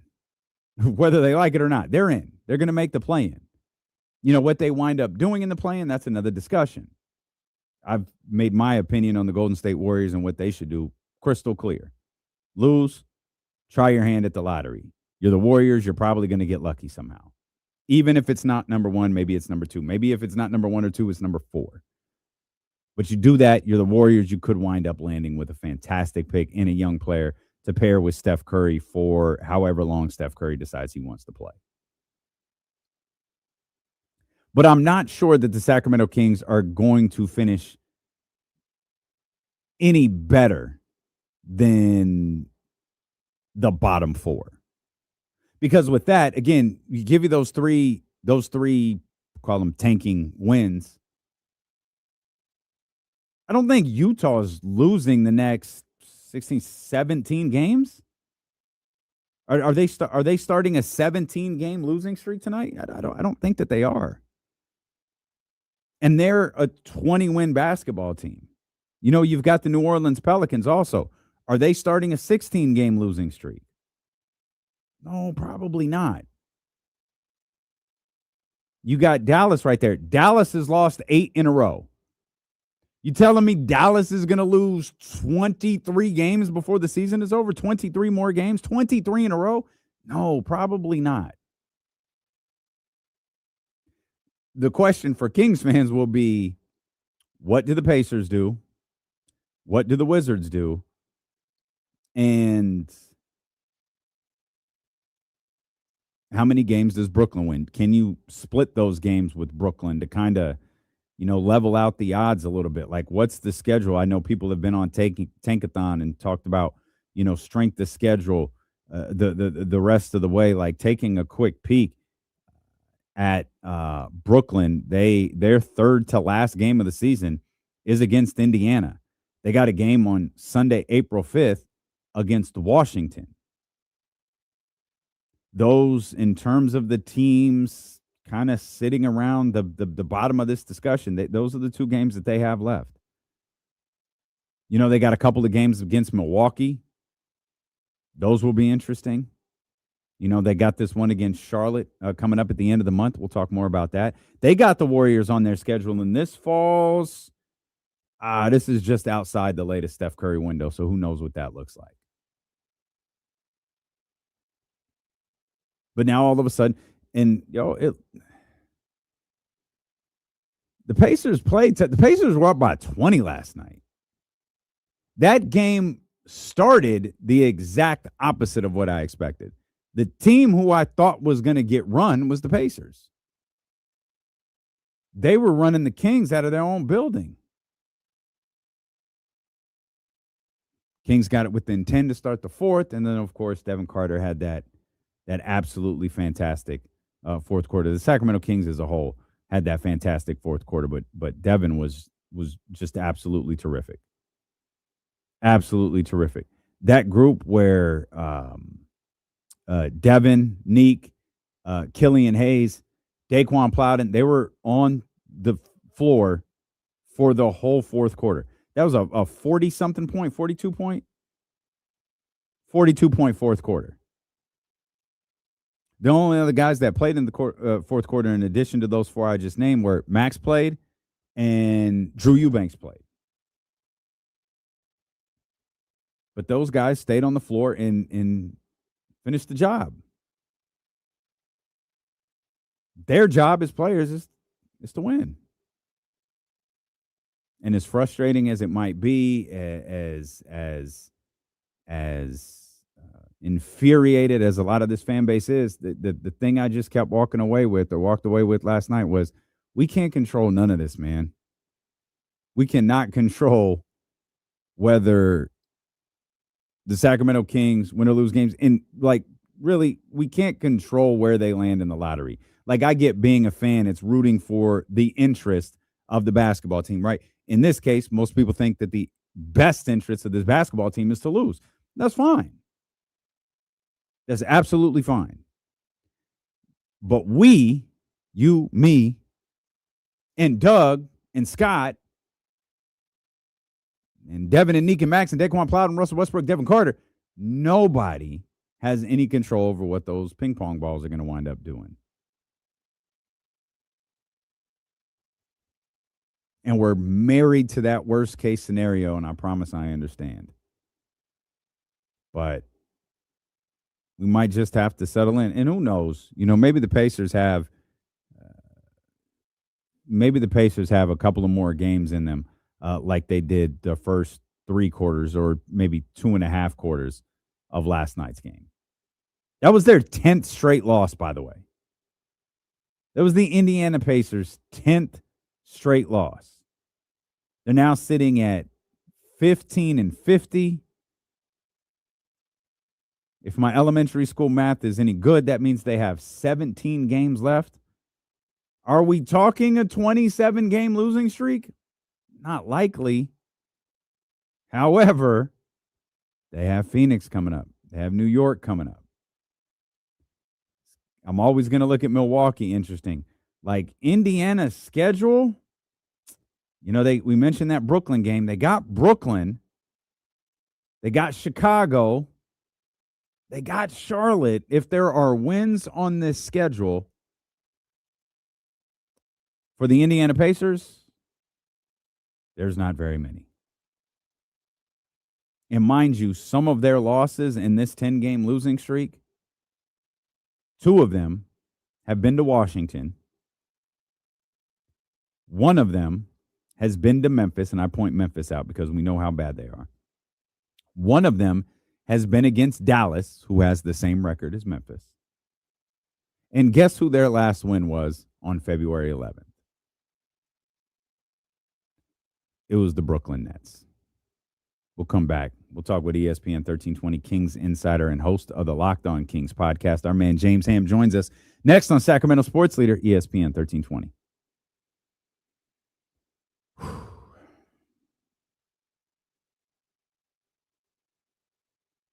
Yeah, Stephen, Pacers could definitely be in the finals next year for sure.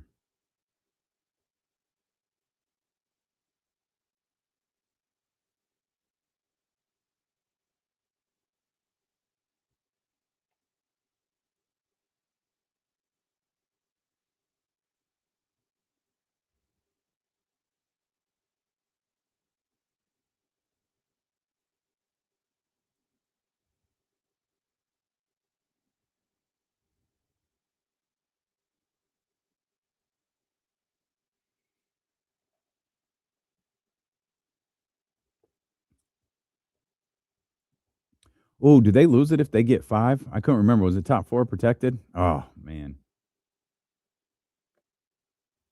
I got to imagine if they're top 4, G-Dog, they keep it. They absolutely, absolutely keep it.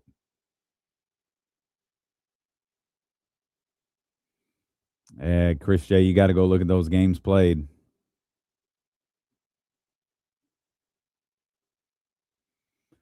Yeah, I kind of, because we were, the group chat was telling a lot of jokes last night. Oh, that's right. That's right. Good call. That's the Zubac trade. Good call right there. Thank you. I forgot about that.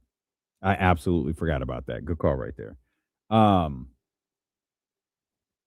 Last night was like as it was like, okay, they're gonna win this game. It was like, do I really need to be upset over this? Do we really need to be upset over this? Like, there's only, and I understand there is a certain level of control that they have, but not that much. Not that much. It's so minimal.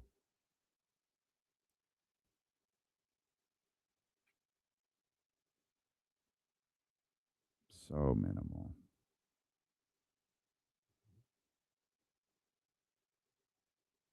But I understand having that control would be having that guarantee, I should say, would be great. D'Lo, would it surprise you if Golden State gets number 1, Indiana gets number 2?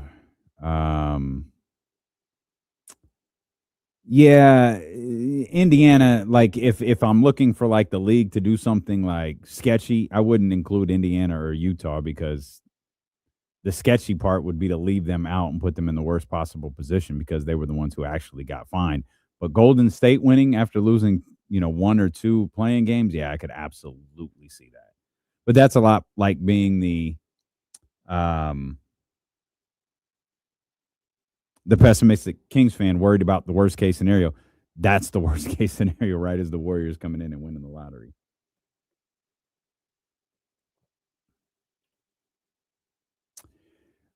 No, Scooter, I don't know if I'm jumping in on a conversation I'm not hip to, but like I don't think it's one guy changing the direct. I think one guy can change the direction of the franchise. Yes. There's a starting point if you land 1 or 2. Anything after that, like maybe it is.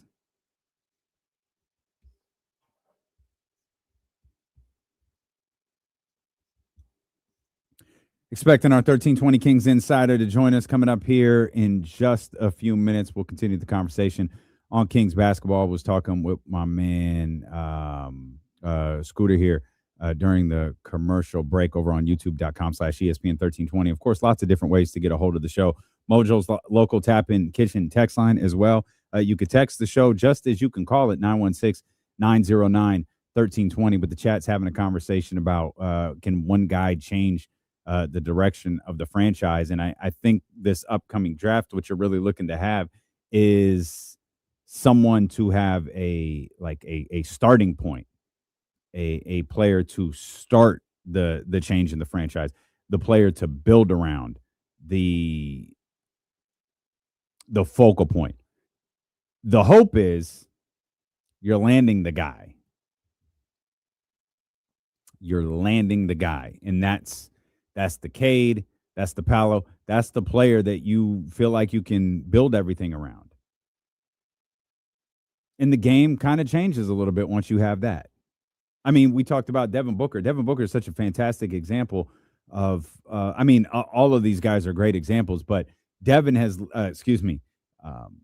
Booker has lived through so many different incarnations of the Phoenix Suns. You started with, Devin Booker is one of the most talented scorers in the game. And then you get the Chris Paul and the Monty Williams and the run to the finals. And then it's like, no, let's flip this. We got Kevin Durant. Okay, we're going to blow that whole thing up and we're going to try something else. And you've got this really good basketball team right there. But it all starts with the fact that you have Devin Booker. When you have Devin Booker, you can navigate around everything. And that's Cade, that's Paolo, that's all of those guys. That's James Ham. We build around James Ham. He's one of those pieces that you build around. And we're happy to bring in our ESPN 1320 Kings insider and host of the Locked On Kings podcast. Hammer, that was an interesting one last night. Quite the range of emotions from Kings fans after that Pacers game. Yeah. I may have got a text from my oldest son saying, boy, it sort of seemed like Devin Carter is doing this out of spite for the Kings organization, single-handedly willing the team to victory.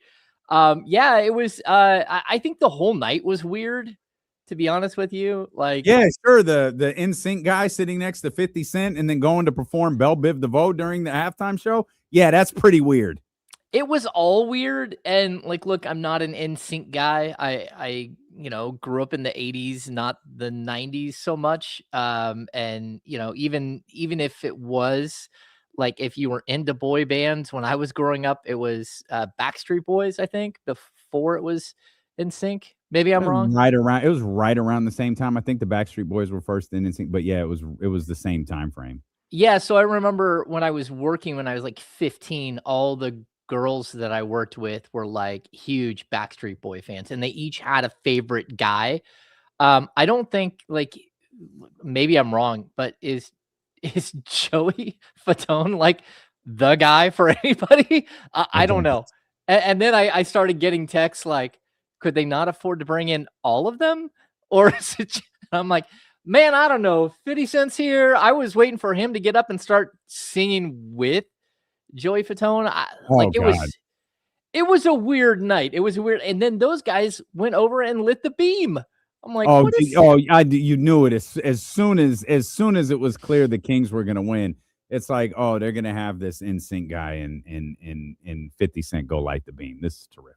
Yeah, I think the one cool thing with I mean this is terrific sarcastically. Yeah, with 50 Cent, he grabbed the mic and he was and he actually called for Devin Carter to come over. Where's Carter at? And so everyone's looking around and Devin was doing a TV or a radio interview. He's like, no, let's get Carter over here. So at least that was cool. So it made you feel like he actually watched the game. He didn't just sit courtside with Vivek and, just a novelty item. But yeah, like good for Devin Carter though. You know, like he's just been wasting away. And even in that game, man, like they played Killian Hayes in the first half. They didn't let him step on the court at all. Yeah, he did. We were talking about that to start the show. Like he didn't play a single second in the first half. Yeah, it was very strange. And like, look, I get it if you're just going to go with one point guard, but the second that Malik Monk got hurt, it opened the door for this to happen. And like, look, I said it to you guys, I think it was last week or the week before. Devin Carter like projects as a Malik Monk type player. It's just you're on a team that has Malik Monk. And so like there's no reason to have two guys like that. And sure enough, as soon as Malik goes out of the game, he steps in. It's just absolutely incredible. Yeah, that was but here's the part that I'm struggling with because I was listening to Mark Jones talk to Jesse in KC earlier on the jump. And Mark's like, maybe this is, and of course Devin's out tonight with the ankle injury. Him and Malik and Russ, those three guys are out of tonight's game, the second night of a back-to-back versus Charlotte. But this idea like, oh, maybe this is the catalyst. Maybe this is the moment for Devin Carter. It's like, man, we've had like 4 of those. We've had like 4 different moments where you feel like, okay, Devin Carter may have, all right, finally, we have like kind of solidified himself, if nothing else, if absolutely nothing else, into the rotation to where we get a consistent look at him. And that has never been the case. It's been, he's in, okay, maybe he's in for a couple of games, and then all of a sudden it's DNPs for 2 or 3. Then he's playing a couple of minutes in another game, 6 minutes he played in one not too long ago. And it's like at this stage of the season, to me, my opinion on Devin Carter has never mattered, ever. But I feel like the team is telling us what they think of Devin Carter. And that's why the text from your son about Devin being spiteful last night to go out and win that game against the Pacers is actually very funny. Yeah. I mean, look, and I think the other problem is this, is what Devin Carter did last night is not what the Kings want Devin Carter to be. For one night, that's fine. When Malik Monk's out and it's just like a no holds bar against the, one of the worst teams in basketball, a 15-win team who now is the worst team in basketball. That's okay, right? And I don't even know if it's okay with the Kings because, to be honest with you, there's a reason the Kings were down 20, and it just is what it is. But when you really break it down, that the exciting things that happen like this when Devin Carter goes crazy, that's not what the Kings want. What the Kings want, it's scoring is fine. Go do the 15 points. But give me 5 rebounds, 6 rebounds, give me 5 assists. That's what they need. They need him to play defense. They need him to be a different type of catalyst. And it doesn't matter like how many points he scores. It's almost like negative reinforcement here. Him going out there and scoring all those points, I don't think it changes the calculus for him because that's again, I think it was interesting. I asked Doug, like, just how crazy was it to see him have a big game like this? And you got to be proud for the kid to have this moment because it's been a tough season for him. It's been a tough 2 years for him. And Doug said, yeah, it's all him. It's all on him, and good for him. I'm super happy for him, but it was him. He stayed ready. He did the work, the extra work. He did everything to make that happen. Almost like Doug wasn't taking any like claim for it. And a lot of coaches are like, oh yeah, been working with him, me and my coaching staff, we've been trying to get him there. And that's not what we saw at all last night. So it was, even that in itself was different and sort of a weird dynamic. But like in like this, it's one of the great qualities of Doug. He's gonna kind of don't mean this in a bad way, but he's gonna hype up the people around him, and it sounded like that's what he was doing with Devin Carter last night. But I still can't get over, like, he's not playing. Like, he's like, I don't know any other way to say it. Like, he's not playing. You pointed it out to start this. He didn't even play in the first half. It was Malik Monk's injury that brought him out and allowed that whole situation to happen. It wasn't like, oh, they finally turned Devin Carter loose, or, oh, they finally bought into Devin Carter. It was no circumstances put Devin Carter in the game. Salute. He made the most of it. But especially when you look at the team he was playing, the situation they were in, I don't know what to do with any of this information when I stack it up against all of the other information that I have on Devin Carter, or at least all of the other information that the Kings have given me. Oh yeah, and Rick Carlisle the whole time is over there like, oh yes, Oh, go man. Devin, go Devin Carter. Because again, I was trying to track if Rick Carlisle called the timeout, and I'm not sure if he did. I know there were a couple officials timeouts. I know Doug did, but I thought Rick was letting him go. in the last minute, there was a bunch of timeouts. It was like, oh well, this is weird. Yeah, I don't know. Like, to be honest with you, it doesn't matter one way or another, in my opinion, the grand scheme of the Devin Carter situation.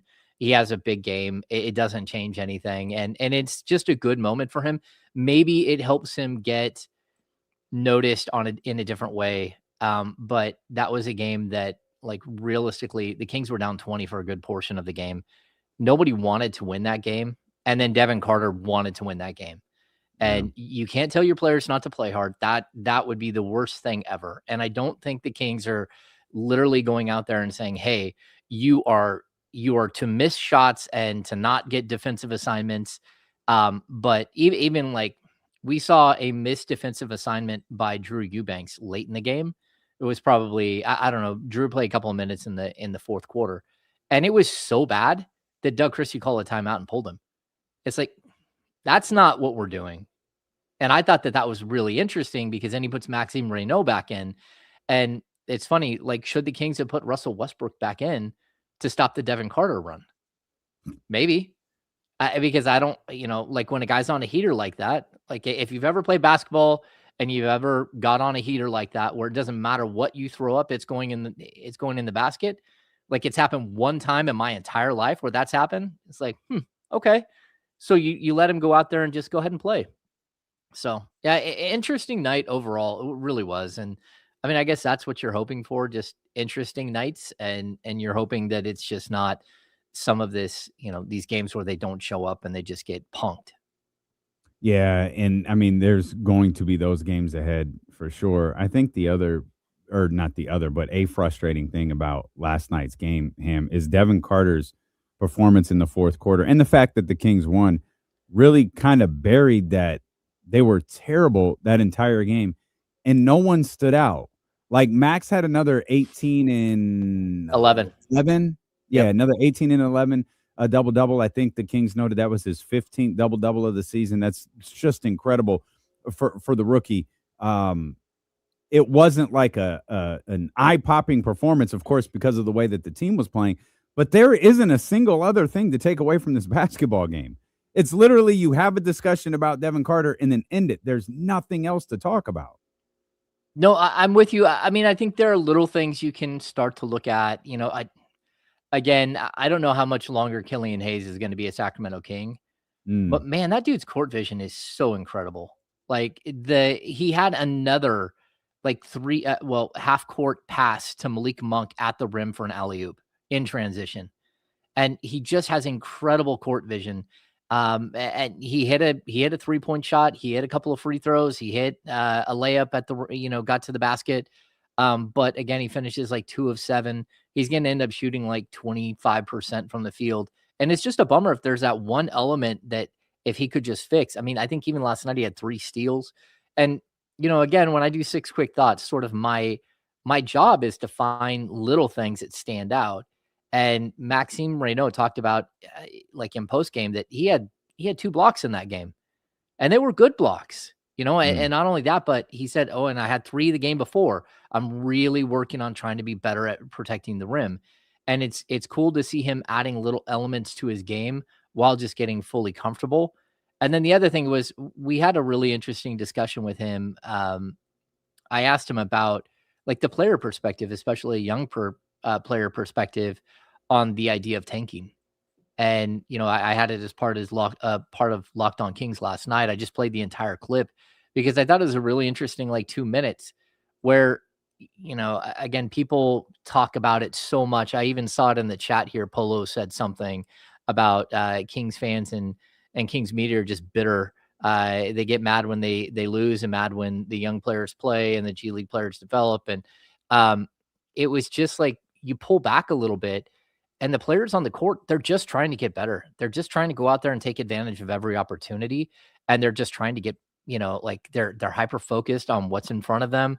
And Max was very clear. He's like, I listen to my coaches. I talk to my teammates. I listen to my teammates. He's like, but when friends and family want to reach out and ask about this, or like, man, you're playing so well, why don't you play more? Why don't you get more opportunities? He goes, I don't listen to any of that.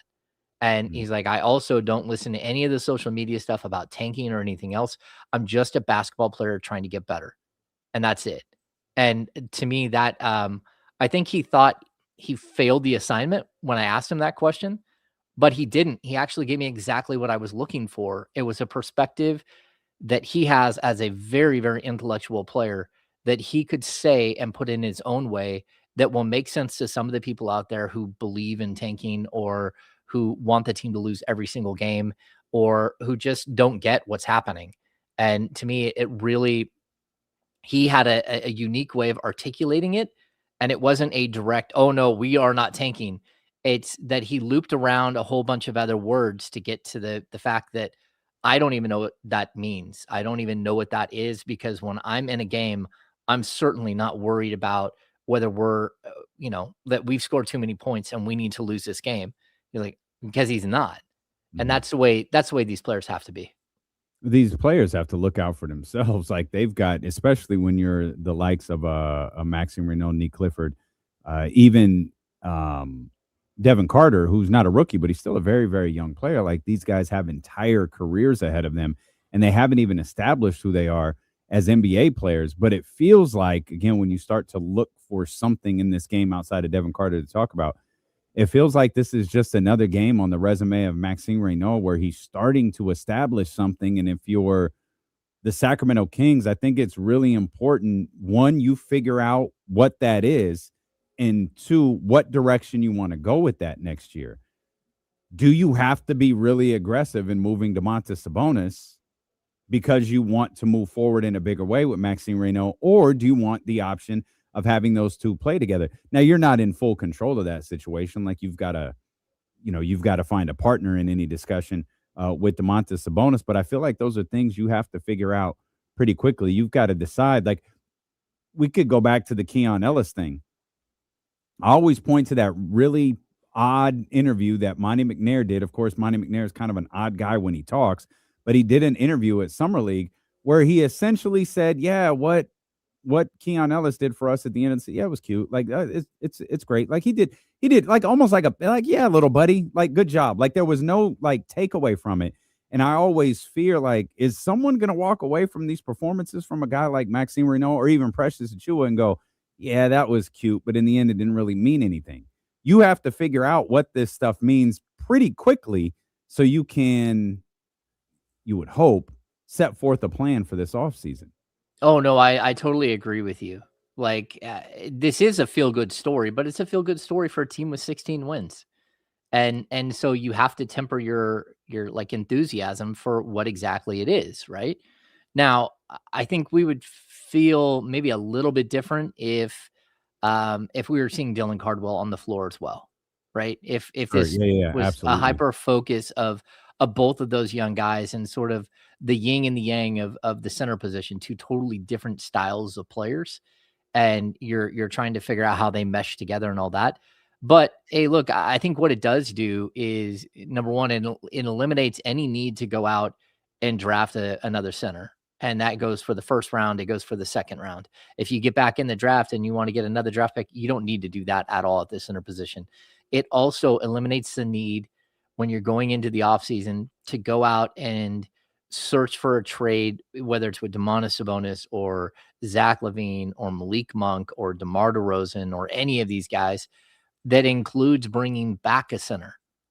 So it does change a lot of things that you're getting to see. Like, hey, at worst case scenario, you have a legitimate 18 to 20 minute per game backup center.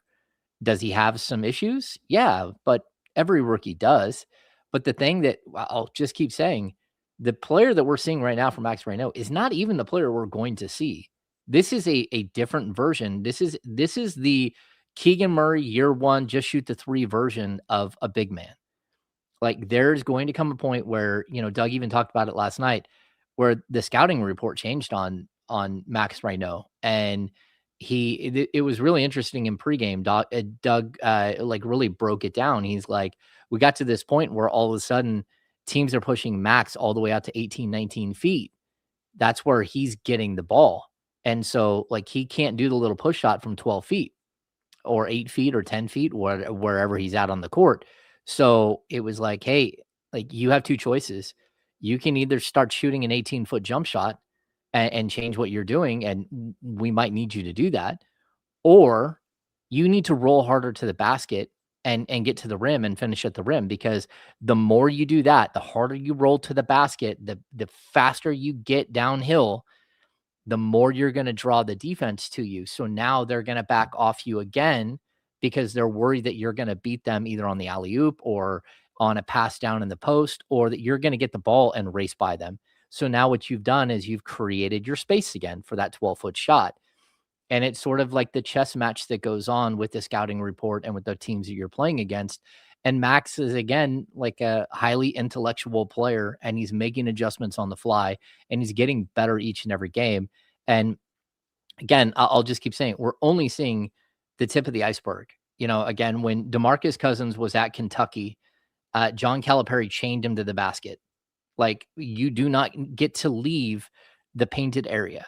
And if you do, it's just so you don't get 3 in the key. That's it. That's the only thing you're doing. He gets to the pro level and he starts doing, fast breaks, spin moves around guards, dribbling between his legs, or, he starts bombing from 3, or he starts passing the ball. None of those things were allowed by John Calipari at Kentucky for him. And the same thing with Karl Anthony Towns, same thing with Anthony Davis. They get to the pros and they're just way more complex of a player. Well, this is almost like that type of season for Max Reno, where it's like, look, dude, this is all you're going to do, and you're going to get really good at it. And we're only going to work on this. And we're going to work on this. We're going to get you better as a rebounder. Okay. Check. We got those 2 checked. Now let's have you block some shots. Let's have you figure out how to block shots. And that's, again, where the summer with the training staff will make 100 million times difference, because blocking shots, it's not about getting stronger with your legs. It's not getting stronger upper body. Those both help. What blocking shot, you need to be strong in your core, because these athletes are so quick and change directions so fast and get off the floor so fast that you have to be able to accelerate to the spot where they're going to be. And it's something that we watch with Neemias Queta. But of course, Neemias Queta was a great shot blocker at the college level, just with a college body. Now we're going to see the transition. Yeah. Like, I mean, when I saw Max, I watched Max warm up, maybe it was whatever game it was that I was at a couple of games ago. And I was on the floor with KC and Sean Cunningham, and just was like, man, Max is a little bit bigger than I realized. And I didn't mean in height. I just meant in size. Like, he's actually a pretty big guy. Neemias Queta he's a bigger player. He's ginormous. Yeah, he is, which is always why I was stunned that the Kings didn't want to let that ride a little bit longer. But what you just laid out, like different things that Max could do to get better and expand his game a little bit. What do you think he's best at right now? Right now, I think he has one of the softest touches in the key for a big man in the league, and his ability to adjust in the air and to just, like everything is on target. I think over his last, it's something like 16, 17 games, he's shooting like 61.1% from the field. Like it's elite. And it's not just a pure dunker. So we see that from, just to go back, like JaVale McGee. Nerlens Noel is always a guy who either led the league in field goal percentage or was really close to it. Those are just pure dunkers. And to see a guy who isn't a pure dunker, who does dunk, but isn't that's not his game. He's not like a huge alley-oop threat. He's not a rim runner. He's a finesse player in the key, and he just doesn't miss very often. Even last night, we saw it a couple of times where I don't know whatever was going on in that basket at our end of the court on the visiting end, but where we sit and we're looking down. But so many shots rolled off the rim. It was just incredible. Like DeMar DeRozan's looking around like, what in the world is happening here? Like the ball just keeps falling out of the basket. And Max had like 2 or 3 of those early too. Just really, really wild to watch. Yeah, Max is the player that by far I am most interested in seeing next year. He looks like an NBA player to me. And I think I'm kind of with you, Hammer, in that I feel like he keeps getting. You can be skeptical about taking anything away from this season, period. I don't even want to like dumb it down to this stretch of games. You can debate whether you take anything away from this season at all.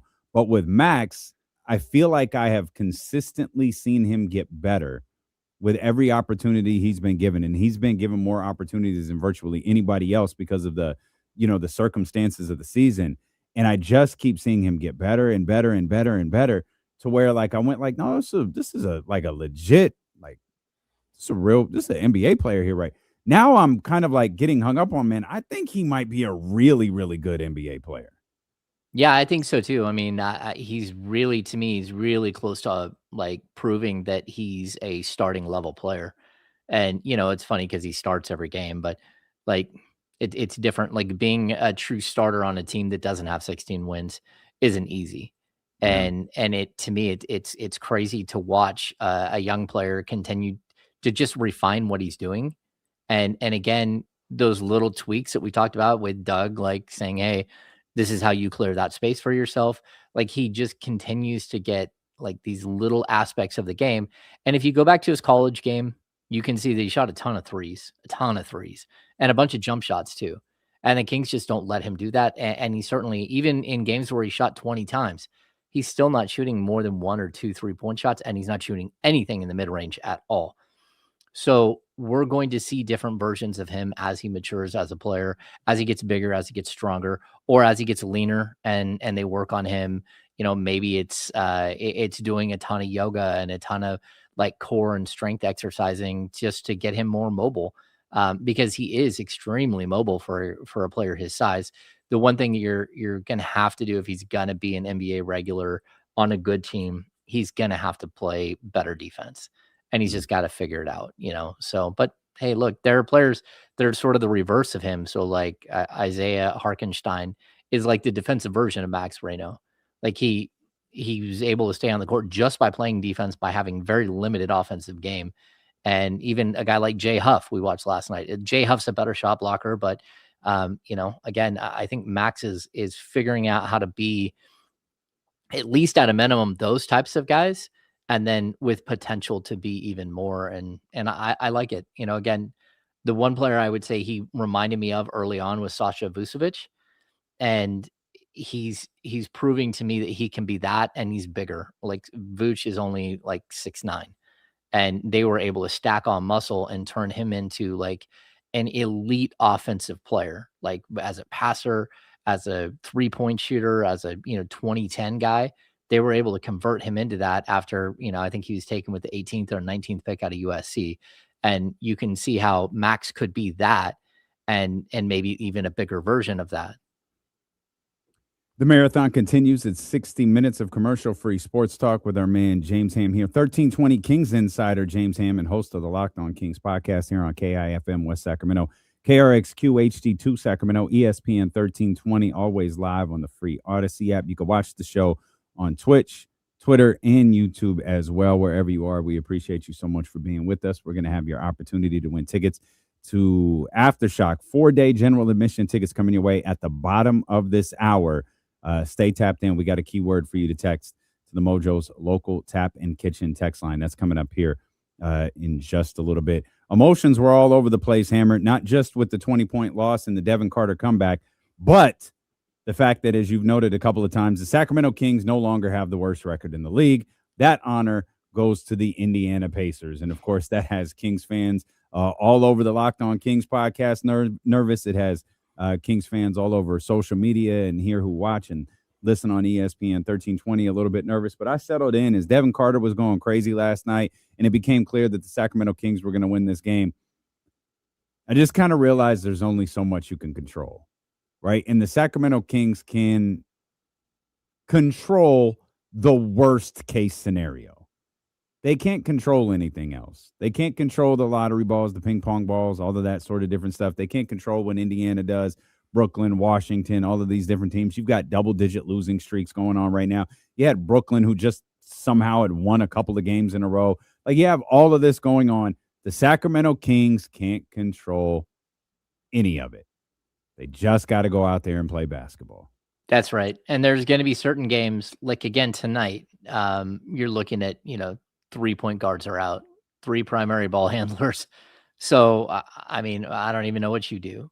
Are you looking at Neat Clifford as your starting point guard? Are you going to give Killian Hayes a start? Like, what are you going to do? This could be Killian's last game, right? Am I off? No, it probably is because they don't play again until Saturday, right? And I'm trying to think when they got the second 10-day. Yeah, I can't remember. I want to say it was a Friday. It was either Thursday or Friday, and I actually thought they had given it to him a day early, which, again, probably by league standards, that's okay to, like, they'll just match up the second 10-day to the first 10-day and butt it up.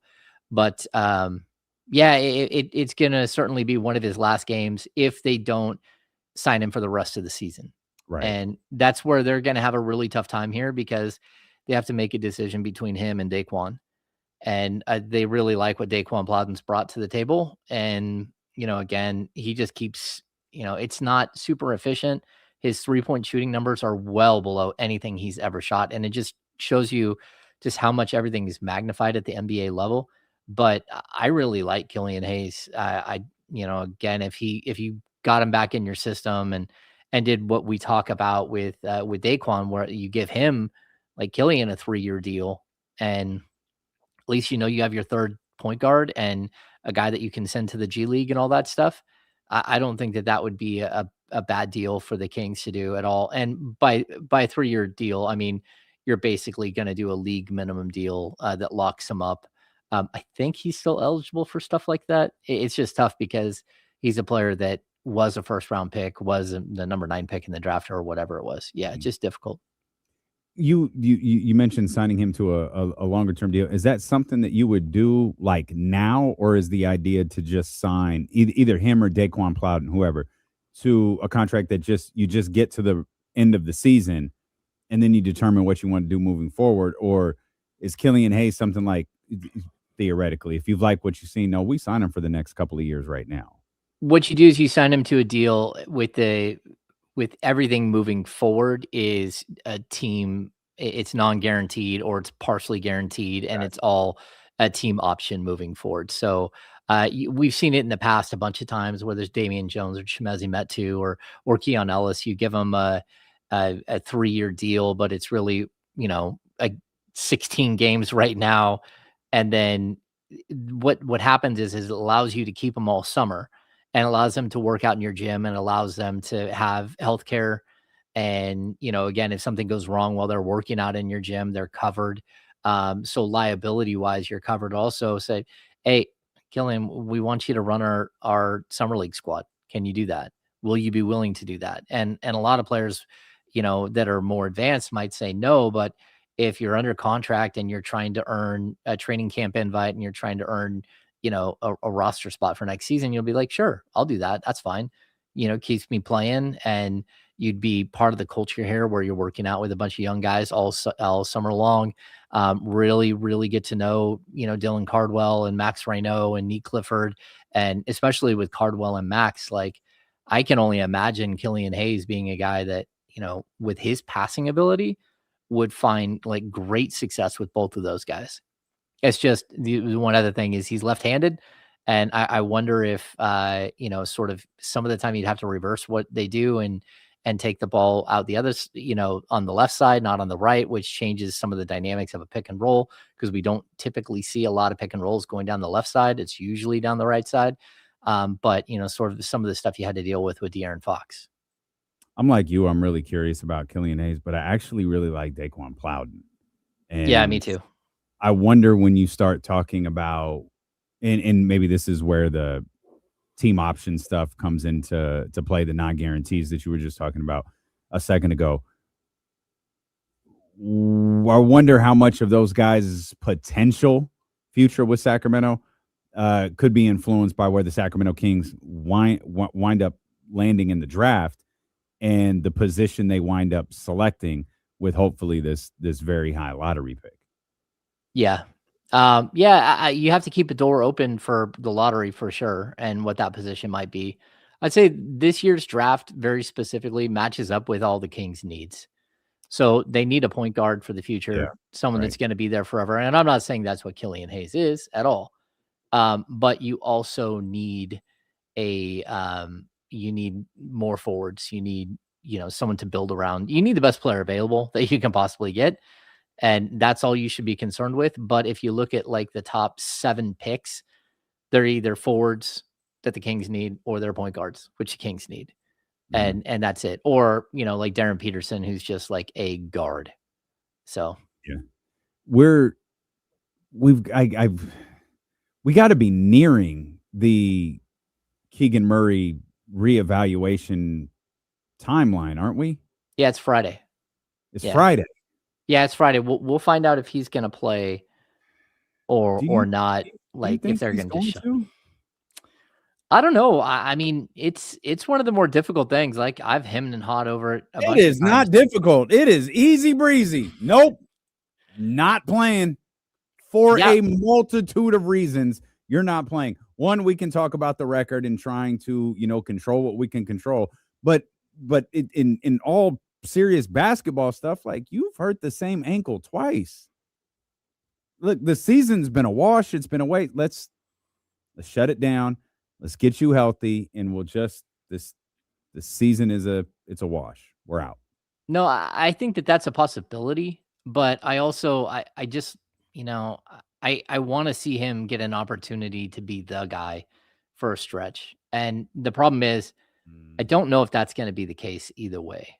But does it matter? Like, does it matter if Keegan is the guy, right? Like in this circumstance? In this circumstance, does it matter if he goes out there and he lights up, we'll say, the final 14 games of the season?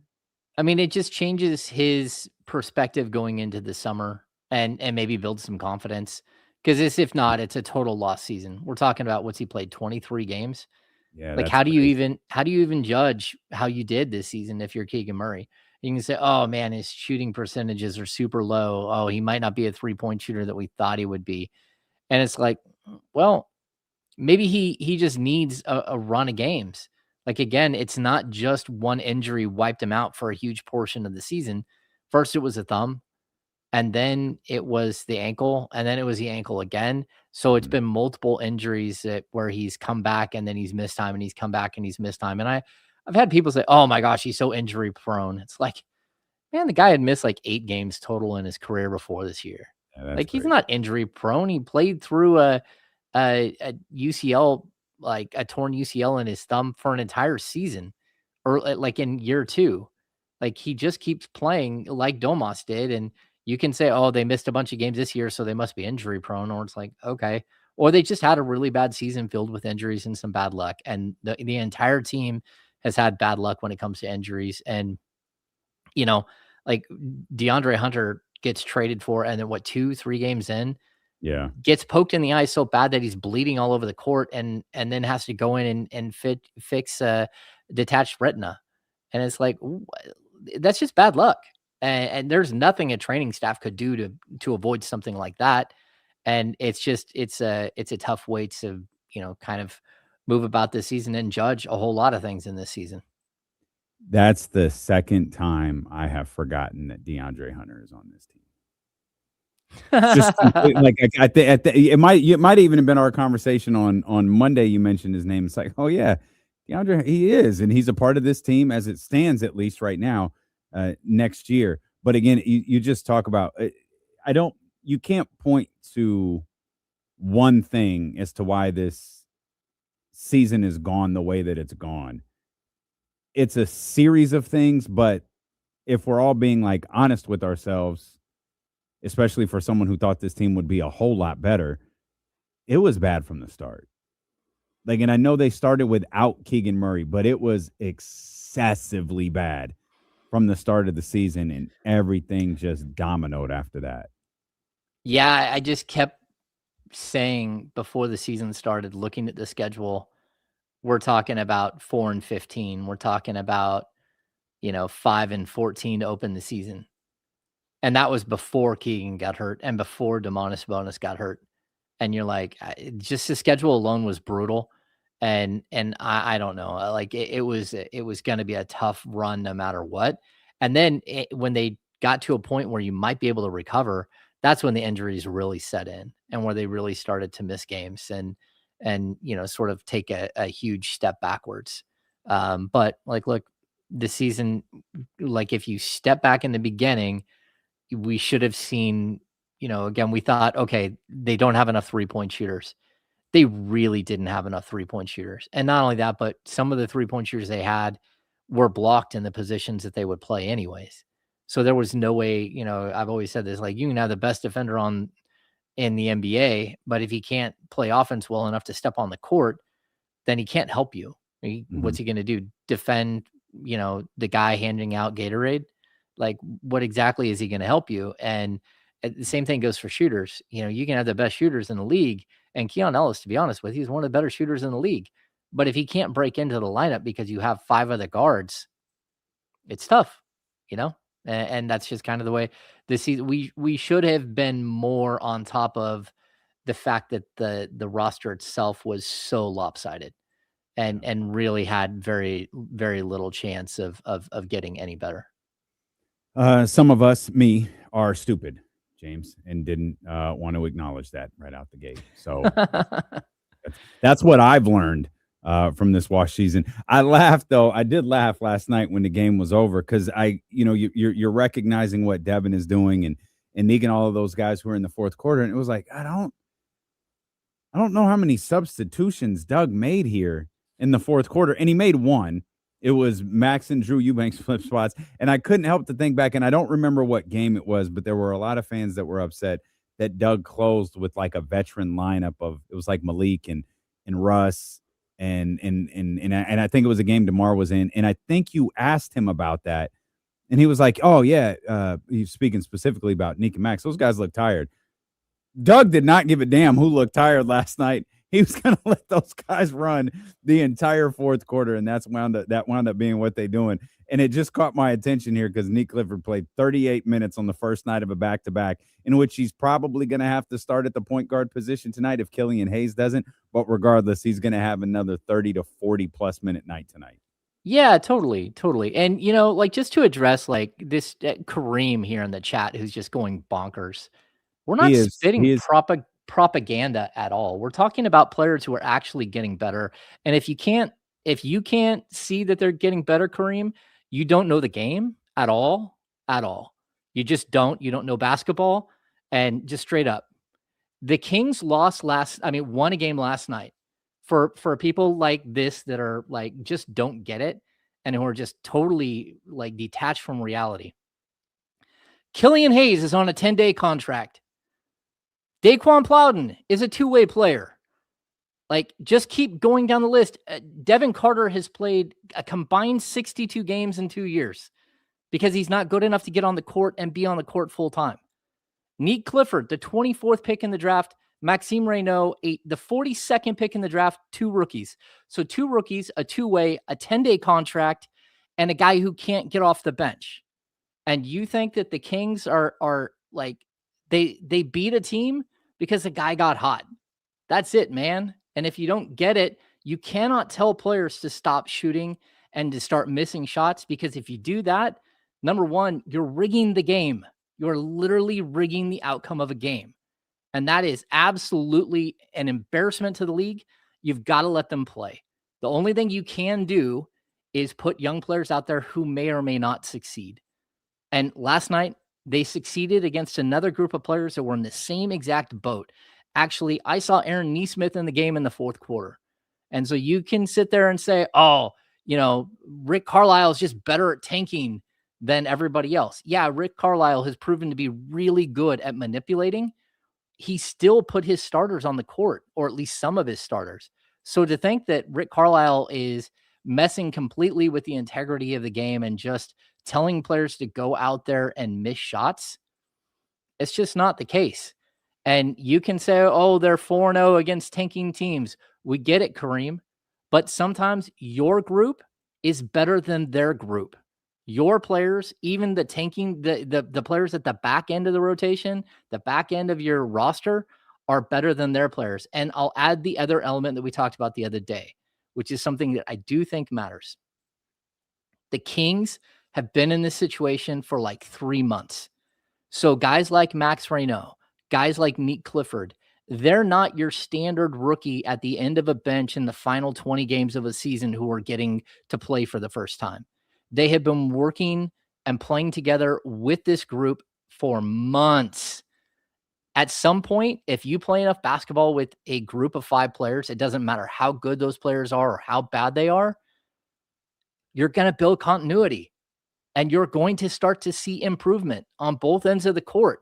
You're going to start knowing where the guy likes his passes. You're going to start knowing how to get in the pick and roll. You're going to start defending better because you're on a string, because you've played next to players for longer stretches. It's just the way it goes. And so some of these teams, like the Chicago Bulls, who walk in with a ragtag group that, like, I didn't even know half the players were on their roster. They were all legitimate NBA players. They had way more talent than the Kings. The Kings were in a better position to win because they have some sort of continuity. And that's because they've been together in a bad situation for months, where no Sabonis, no Zach LaVine, no Keegan Murray, no DeAndre Hunter, no Keon Ellis because you traded him, no Dennis Schroeder because you traded him. It's been this group together the entire time trying to get better together. And lo and behold, they're getting better. That's it. That was well done. That was well done, James, because Brother Kareem in the chat has been begging for our attention for about 20 minutes. And I was just kind of letting it go and thought maybe I'll address him during the commercial break. But it is funny to address someone like Kareem, who's really frustrated that they won. And Kareem, we could do without the name calling in the chat, brother, but I hear you. Like, I think you represent some people in this fan base. But I also just would ask you, what do you want them to do? Like, they're out there playing a professional, like Nick Clifford, Maxime Reynaud, and to an equal degree, the likes of Russell Westbrook, DeMar DeRozan, Malik Monk. You just mentioned Killian Hayes in the 10-day contract. And I will happily throw in Doug Christie. These guys do not care about next year's draft pick. They do not care about lottery balls. They do not care about May 10th. They do not care about worst record. But we talked about this a little bit earlier in the week, Hammer. And this is one of my big kind of frustrations. You talked about how Rick Carlisle is able to navigate this. And Rick Carlisle and Kevin Pritchard and that entire group, they're in on it. They know what time it is, and they knew what time it was the second Tyrese Halliburton hit the ground and started pounding the floor. They knew exactly what time it was and how they should approach this season, and they've done a masterful job doing it, but they're all in on it. Will Hardy signed a nice little contract extension with Utah. I'm not exactly sure what Utah is trying to accomplish right now, though I think we're going to see a change of direction in that franchise next season, given some of the acquisitions that they made. And Will Hardy is a big part of that. We know Washington is going to look very different in their approach to basketball next year, and Brian Keefe is a part of that. I assume Jordy is a part of whatever Brooklyn is doing. I just have no clue what Brooklyn is doing. Doug isn't a part of any long-term plan here. Doug is not a part. Like if Scott Perry has an organizational idea about, hey, this is how we're going to play, guys, as it stands right now, Doug's not a part of that. He has 1 year left on NBA minimum wage on his contract next season. That's what he has. And if you want to make Doug a part of it, tear that contract up, sign him to a long-term contract extension, and say, this is the guy that we're moving forward with in this plan. So whatever plans or whatever ideas about losing and draft picks and all of that stuff that fans conjure up or media conjures up in their head, it's not reality when the head coach can't be a part of it. And that just creates a, Doug, the Sacramento Kings beating a team like Indiana, beating a team like Chicago, Memphis. Yeah, those teams are set. Those teams know what they're doing moving forward. This one, unfortunately, this one does not. Well, that and, Will Hardy just posted a 17-win season and then got a 4-year contract extension. That's right. And that's after 3 years of failing. Mm-hmm. So, look, at some point, you do have to choose a path and you need to stick with that path. We talked about, I have these conversations all the time.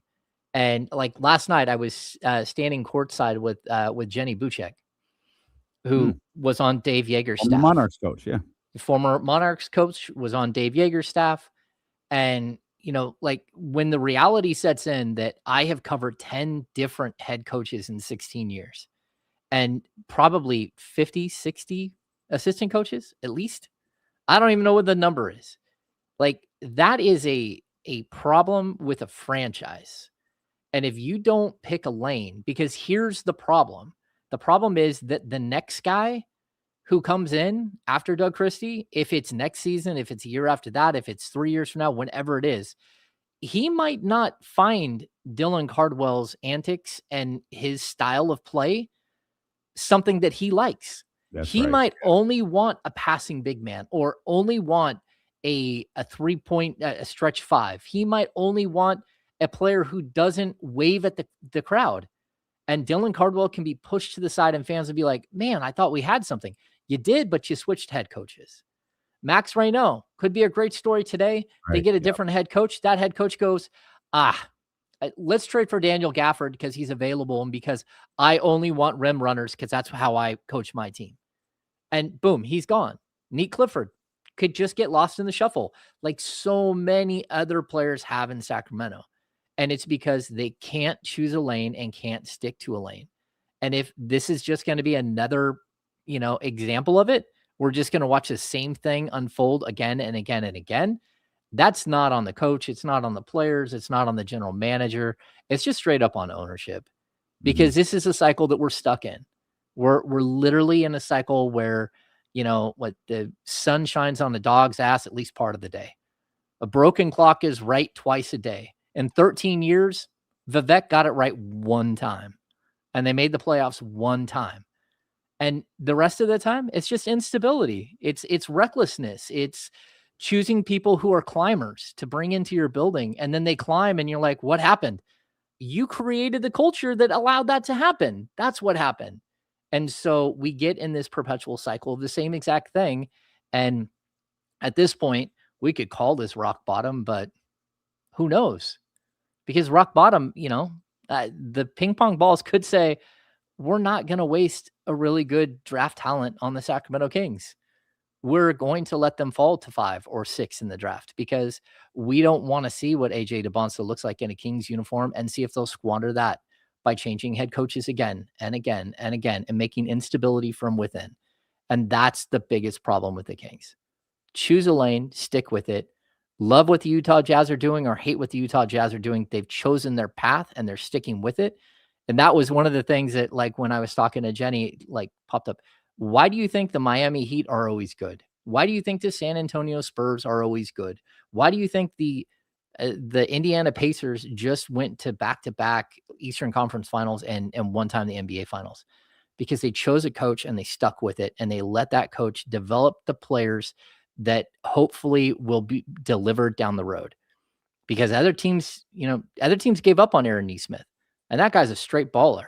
Other teams give up on players, but if you have a system and you have a structure in place that can support the development of young players, you have a shot. Just because you land in the top 5 does not mean you have a shot. Because if you can't develop that player, you're just as lost as someone drafting at number 28. And that's the reality.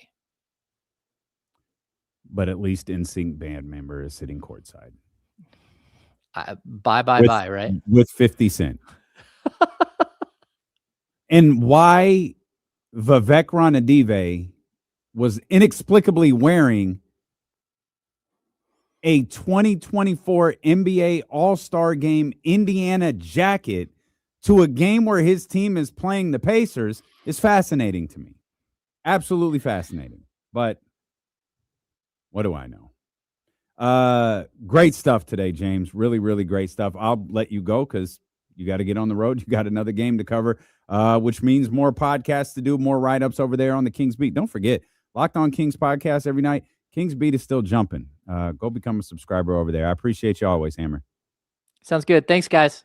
All right. Thank you, my friend. Great stuff from our man, James Ham, as he is off to cover another game tonight at the Golden One Center as the Sacramento Kings take on the Charlotte Hornets. I'm actually anxious to talk about the Charlotte Hornets a little bit as the day progresses. There's obviously some other things that I want to talk about. We didn't have an opportunity yet to talk about Bam Adebayo and that historic 83 points. It's funny, Jesse called that when it happened, and it looked like things had really slowed down in the second quarter, and it looked like, oh, Bam's just going to have a really, really incredible night. But, man, did things pick up in the second half for him, and Jesse is going to be deeply offended by how I felt about that. Got to get back to the Max Crosby situation.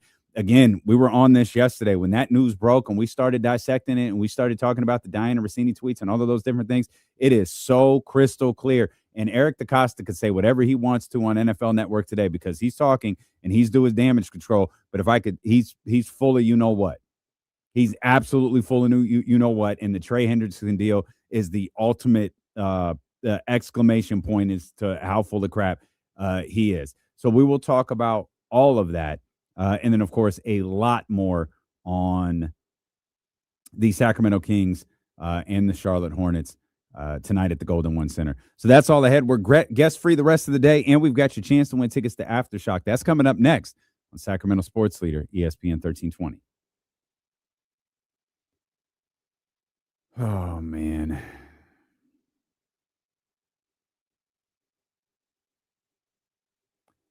Kareem, like you are so like oddly emotional, man. I get it. You're a passionate fan, but like,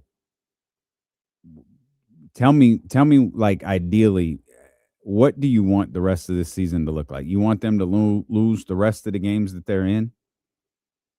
You want them to like throw the games? Like, what exactly are you? What exactly are you hoping for? What exactly do you want? Like, why are you so offended that they're beating bad teams? They're a bad team. And we just tried to outline like 10 scenarios as to why things are the way that they are. And I get you're feverishly typing, but like maybe listen, maybe read what people like Securin and Scooter are writing, and maybe that'll help. Or have a drink. Or take an edible or something. Shit, man, you're a little too worked up.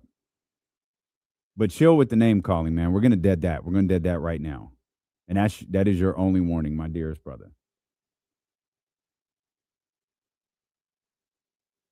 49ers trading with the Cowboys.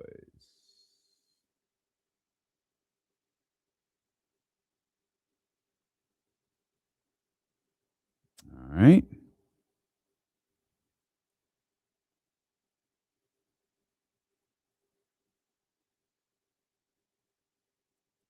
I'm going to need a pronunciation of his name. Oh, shit. That's wrong. Get that. There we go. I need a phonetic spell out. Can't get one. Here we go. Come on, Pro Football Reference. Come on, man. Oh, they don't have it. Stop playing. Shoot. Give me a second, loved ones.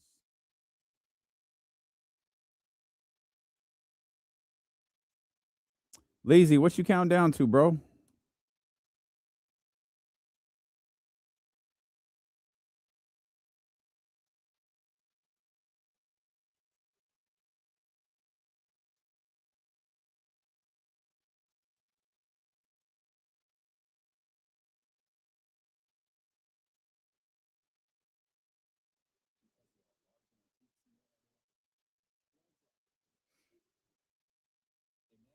Oh, come on, man.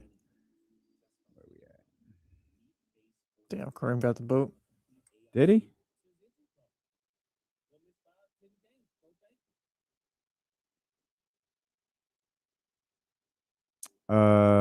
Greg, I might have missed what Mark said about. Can you get me the pronunciation of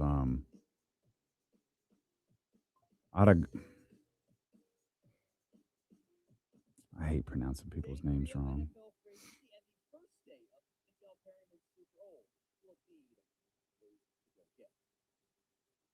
Check in here on the. Oh, by the way, the Broncos did not formally release Dre Greenlaw. Just came across the timeline for me, so note on that one. Come on, man. $2 million salary due Give me Saturday. the proper pronunciation. Just keep an eye on that one. Anyway, Osa Odigizua, the Cowboys have received calls for friend of the show, Nick Harris. Osa Odigizua, the Cowboys have received calls for friend of the show, Odigizua.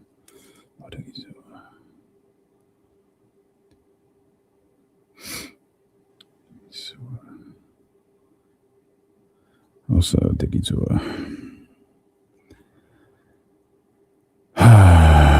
That's it. What did I see? That's right.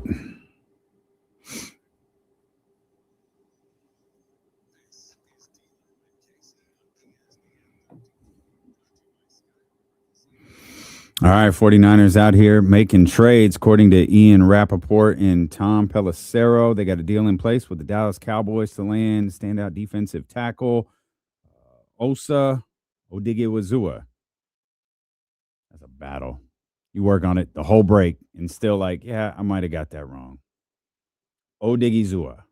Osa Odigizua, the newest member of the San Francisco 49ers. No parameters yet. Oh, no, there we go. Think we just got that from Schefter. Hang on.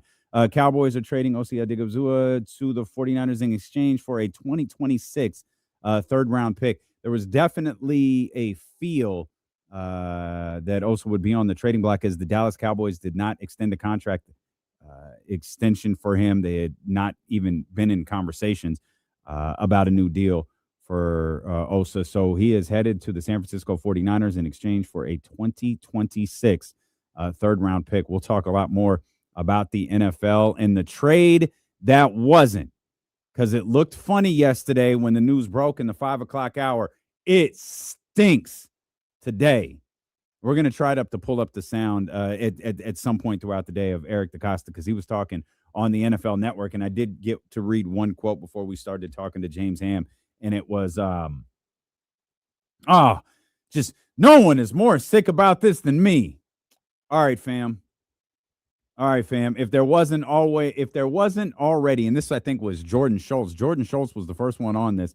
He was like, general managers are texting me, watch them sign Trey Hendrickson for the dollar figure that Max Crosby was owed. And that is exactly what happened this morning.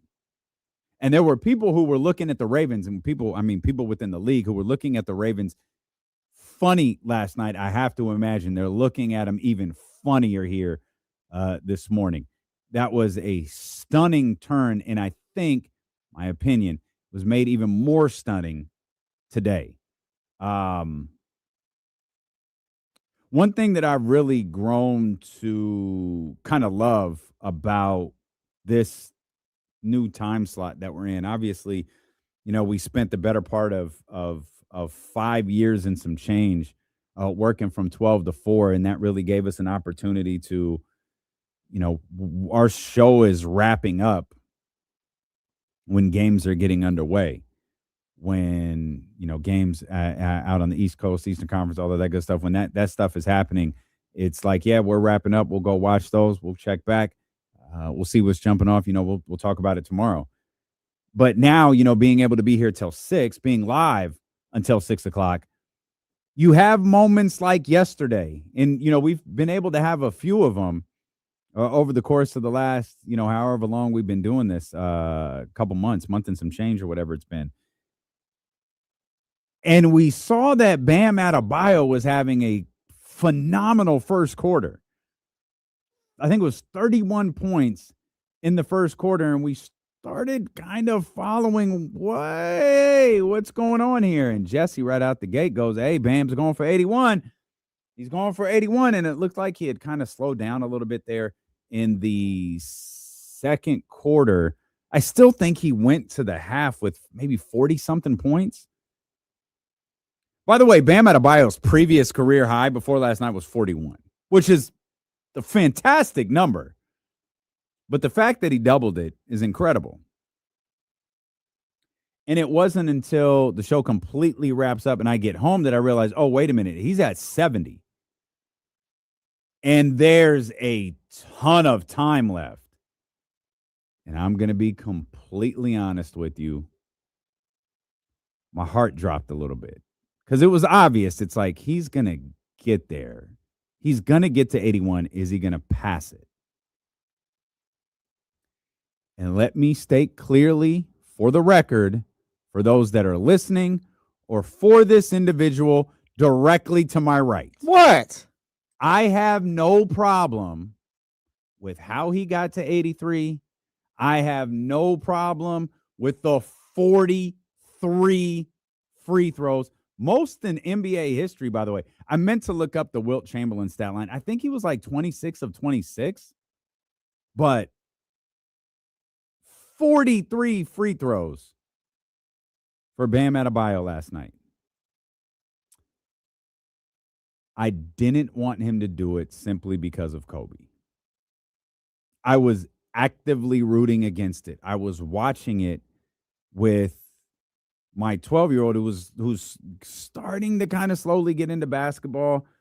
And she's like, what's happening? Like, why is this a big deal? She was like, wait, this guy has 70 points, like all by himself? Like he has all of these points by himself? And I'm like, yeah. And then I'm trying to explain to her 81 and Kobe and the significance of Kobe and the significance of 81. And we're watching and he hits the free throws and it's like, oh, he did it. And I stayed and watched the moment where, because it was very cool to see, it was very cool that it happened in Miami to get the big pop, to get him, That was hype. I was excited for that. Was very cool. Yeah. But I kind of like watched it and then just like tossed my phone on the couch and walked away. Why? Nothing happened to Kobe. No, 81 changed, real quick, and let's 81 is not a record, by the way. No. It is not a record. No. It is Kobe's personal. No. It is a Lakers record, but it is not a record. But admittedly, it feels like our record.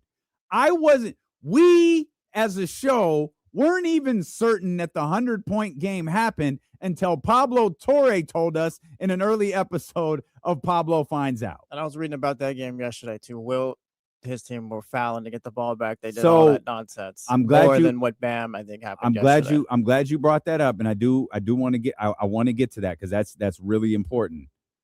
The only issue I had with it was that it broke Kobe's 81. And 81 felt like ours. And there's a I don't have any tie to 100. If you told me 100 didn't happen, I'd believe you. We joked for years that the 100-point game didn't happen.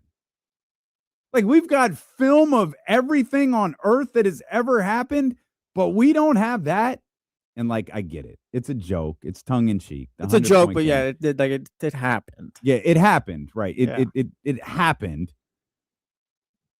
But 81 felt like our record. It felt like our generation's record. And it's part of it is, and it still will be, but it's different now. It's such a massive part of Kobe's legacy. And of course, Kobe's legacy is a lot different post 2020. 81 always felt like something. It felt like something even bigger, after losing him in 2020. And to get to your point, Mr. Tapia says This dude's been Kobe, Lakers all day. I don't know what's gotten into him. Mr. Tapia, He's says, texting me Instagram reels and all that stuff. Son, it was different. Kobe's was more authentic. And it's like, okay, to a certain degree, Mr. Tapia and those that say that are correct. But let's not lose sight of any of this. In the Wilt Chamberlain game, you talked about the fouling. The Warriors, the Philadelphia Warriors, they did not play defense. They were letting the team score as quickly as possible to get Wilt more possessions. Yeah, the opposing coach was talking about, that wasn't basketball, blah, blah, There's blah. in Kobe's case, was it more authentic? Yeah, it was. But also Kobe took like the last 15 or 16 shots. He took all 13 free throws that the Lakers took in the fourth quarter. Like, there was a moment for Kobe where he recognized, like, all right, I got something. I'm going to go for it. But in that game too, it was a much closer game than what we saw last night or what history has told us that Warriors game was. Yeah, I watched Kobe's game before the show today.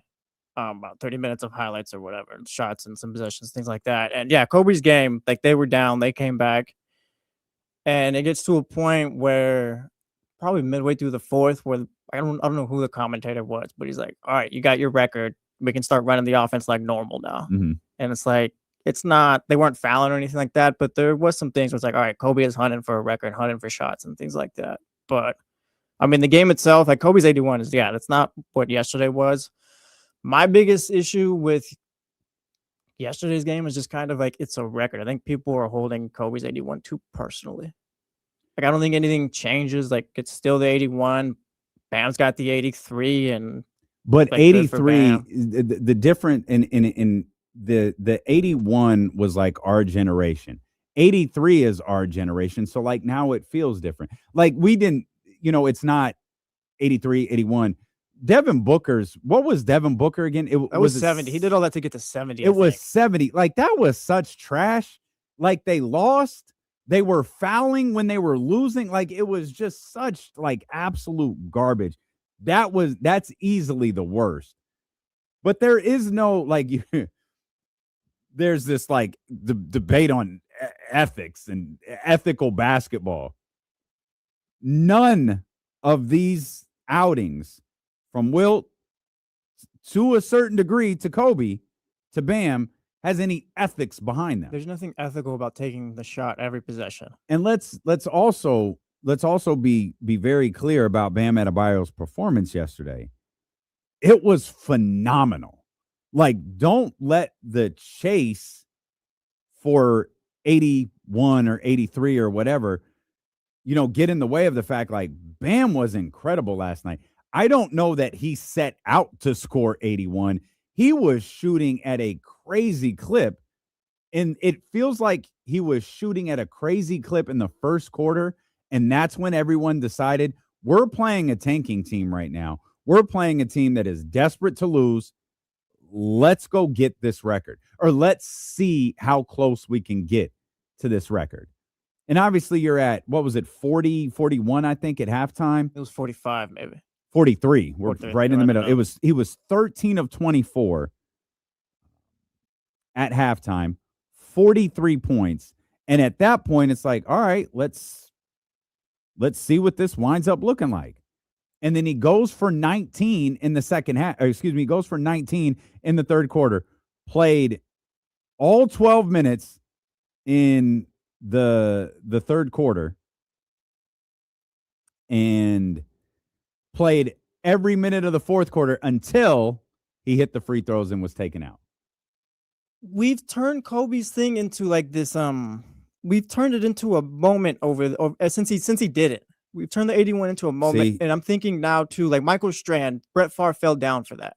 Oh yeah, he absolutely did. And it's just, maybe we're just over romanticizing just the way these records are broken and how these things go down potentially.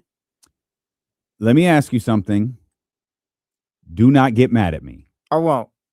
How old were you on January 22nd, 2006? 10. Do you remember this? The game? I don't remember the game itself, like just in the moment. Like I said, I watched it this morning. But do Yeah. you remember at 10 years old hearing anything about Kobe scoring 81? Yeah. I was pretty knowledgeable as a kid. Okay. At 10, maybe it doesn't have the same weight as it did at 26, which is when it happened for me. And I remember, and Kenny always paints this weird scenario about like these championship games that were happening that I don't think they were, because that was wasn't that the Seattle, God damn it. Was it Seattle and Pittsburgh? Wasn't that the Super Bowl? Yeah. Was it the Seahawks and Steelers? That was either 05 or 06. I That think, was yeah. the Romo fumble. That was the Romo. Romo fumble was 06, I think. Okay, so that's two. So that's the Seahawks Super Bowl. I remember seeing this game. This is a game in LA. This is a 6:30 start. It was easy to watch football in the same day. And we had League Pass. I remember sitting around with Kara. I know we didn't watch the entire game, but I know we saw the entire fourth quarter, and seeing like 81 was like, oh my God. I didn't see when David Robinson scored 71 or 73 or whatever it was on the last day of that regular season when he I think it was in the mid 90s somewhere, when I think that helped him win the scoring title. Like, I didn't see that. But I saw Kobe get to 81, and I'll never forget it. Like, I don't know, maybe you're right. Maybe it's romanticizing it, but the game means a lot, but to me it's like it's just a record as well. Like Bam having 83 doesn't change. Well, to your point, it's not. Yeah. You were right. It's not a record, but it's our record. Like our generations. Yeah, even your generation. Yeah, because I was excited. Like, once I saw Bam had about 70 points, like, no, get Bam the ball every time so he can beat Kobe's quote unquote record, whatever you want to call it. Kobe's 81. And again, do not seeing that happen. Seeing the moment where you could see he is just clearly exhausted. He makes the free throw. He gets the call off even Eric Spoelstra is smiling. Asia Wilson is there. His mom is there. Like, that's dope. The moment, especially as a sports fan, the moment is dope. But still, it was like, all right, he got to 81. Maybe he misses the free throws. Maybe he doesn't actually. And it was so obvious he was going to break that record, especially after he had 19 in the third quarter. And when I really locked in was when he had 70. When he had, it was obvious it was going to happen. And it is an incredible achievement by Bam Adebayo. My hurt feelings or whatever about it are nothing more than my attachment to 81. You remember, like there are sports moments that I think, they say, music can often take you back to a place, right? It could take you back to, where you were when that song came out, or, some special attachment you have to that song. Like, anytime Usher, You Got It Bad plays, I think back to when I started at KSFM. That was a song, like in the early 2000s, that was a song that I played over and over and over again. There are songs that I hear every once in a while on KSFM now, or will pop up on a playlist or on a curated radio station, that will take me back to that time. In the Club does that to a certain degree. In the Club is the biggest record I ever remember being on the radio for. Sports moments, I think, are the same way. Where were you? I'll never forget Game 7. Anyone who is attached to Sacramento, you can transport yourself back to exactly where you were and exactly how you felt when Game 7 happened. And I'm no different. I can do that with 81. Like, I have the ability to take myself back to exactly where I was in 2006 when Kobe scored 81. And the part that I think will always kind of live with, any Kobe Bryant record is his death. The fact that he won an Academy Award, his championships, the 60, the 81, it'll always feel different now because he's not with us anymore. And another moment that we will all remember where we were when it happened. I'll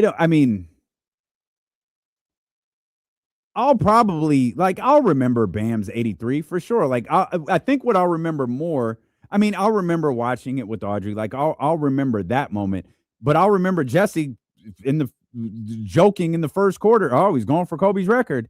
Like, I'll remember that. Part of the difference here, though, I feel like too with Bam, like, I'm not gonna oh yeah, like I was a kid. I was 10 at the time when Kobe had his. Like, yeah, it was great. Kobe scored 81. What did Paul Pierce do today for the Celtics? That's what I was worried about as a kid. Sure. But I think, like, even with Bam, I'm not gonna like remember this moment, blah blah blah, things like that. It's not gonna mean what Kobe meant to you guys. And I think a lot of the difference here is that there's a couple of generations of NBA fans. It's like Kobe is their best, like their favorite player of all time.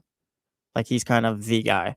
And the fact that he was able to get to 81, set his personal record, second of all time behind Wilt, I think that kind of plays into this too. Because to me, the 83, the 81, it's just a record. Like, I was excited for Bam to break it because it's history. It's just like, all right, cool, I get to watch this and things like that. But I think for others that just grew up watching Kobe, for you that watch Kobe, for, I guess, people my age that have Kobe as their favorite player, I think that's kind of what ties into it, is there's a personal aspect. Sure. And there's a real personal aspect that kind of people hold on to with the 81 that I think kind of gave us what we saw yesterday. Because my thing is like, yeah, Bam got the 83. Casey was talking about it this morning on the jump. Hold that thought. Yeah. Do not forget what you're saying, because I want to tell everyone right now to go to good idea. Yeah, grab their phones and text the word theory. Text the word theory, TH. Today's Wednesday, right? Yep. Text the word theory to TH. Text the word theory, THEORY, to 916-909-1320. That's the Mojo's local tap and kitchen text line. Text the word theory to 916-909-1320 for your chance to win tickets. 4-day passes to Aftershock to see Limp Bizkit, My Chemical Romance, Wu-Tang Clan going to be there. Public Enemy is going to be there. Cypress Hill, a whole host of others. Do that and do it within the next 7 minutes because I got a little behind. So text the word theory right now to 916-909-1320. Go ahead. You and Casey were talking about it this morning. Yeah, talking about on the jump this morning, and Casey's like, yeah, but Kobe's game was more impressive. And it's like, I don't think that's the argument we need to have here. Oh, Bam only scored 2 more points than Kobe. So if you think Kobe's game was more, it was. I watched Kobe's game this morning. It was more impressive. Like, you can watch it. Like, dude was brought him back, won the game, all that stuff. It was more impressive. But I think my biggest issue just from yesterday was that people just were quick to discredit Bam and what he did, I think, to try to defend Kobe's legacy and just what that game meant to them, rather than like, yeah, Bam's second all time. You celebrate that, and Kobe's game could still mean what it meant to you. Like, it doesn't change anything. Yeah, and like it I said, doesn't. like, to me, it's just records. But again, I wasn't there. It doesn't have that personal aspect that 81 does for others. Looking at our man Chris J right here. Chris J says, yeah, Kobe's tragic passing puts a meaning on things for people. Just wish someone doing something as insane as last night would get discussed on its own. And things getting discussed on their own in sports are so difficult because there's always, something to compare it to. And whether it's right or wrong, Chris J, I'm not trying to argue whether it is or it isn't. It's just kind of the nature of what we do, I think, as sports fans, even more so than being a radio show host. I think it's just what we do as sports fans. It's you taking, accomplishments get compared to other accomplishments. And what Bam did last night wasn't like, it was absolutely insane. 83 points, 81 points, whatever. It's insane. For me, though, and this was my point to begin with, and I have probably shared it wrong. The 81 will always hold like a little bit closer to me than the 83 will. It was cool seeing the 83. It was amazing seeing that moment for Bam Adebayo, who, again, his previous career high was 41. Asia Wilson joked on social media later, or she might have said this at the press conference, that I won't have that, because she was a part of the press conference, which I also think is awesome. Like, oh, well, I guess I'm not going to have the career high in the house anymore, but it gives me something to strive for. Yo, that's fun. And that's despite the conversations about tanking and losing and lotteries and being frustrated with this and being an angry Kings fan and all of that different stuff. Like, sports are supposed to be fun. Heat fan, NBA fan, or whatever. What happened last night with Bam Adebayo was a lot of fun. 81 is just going to always mean more to me.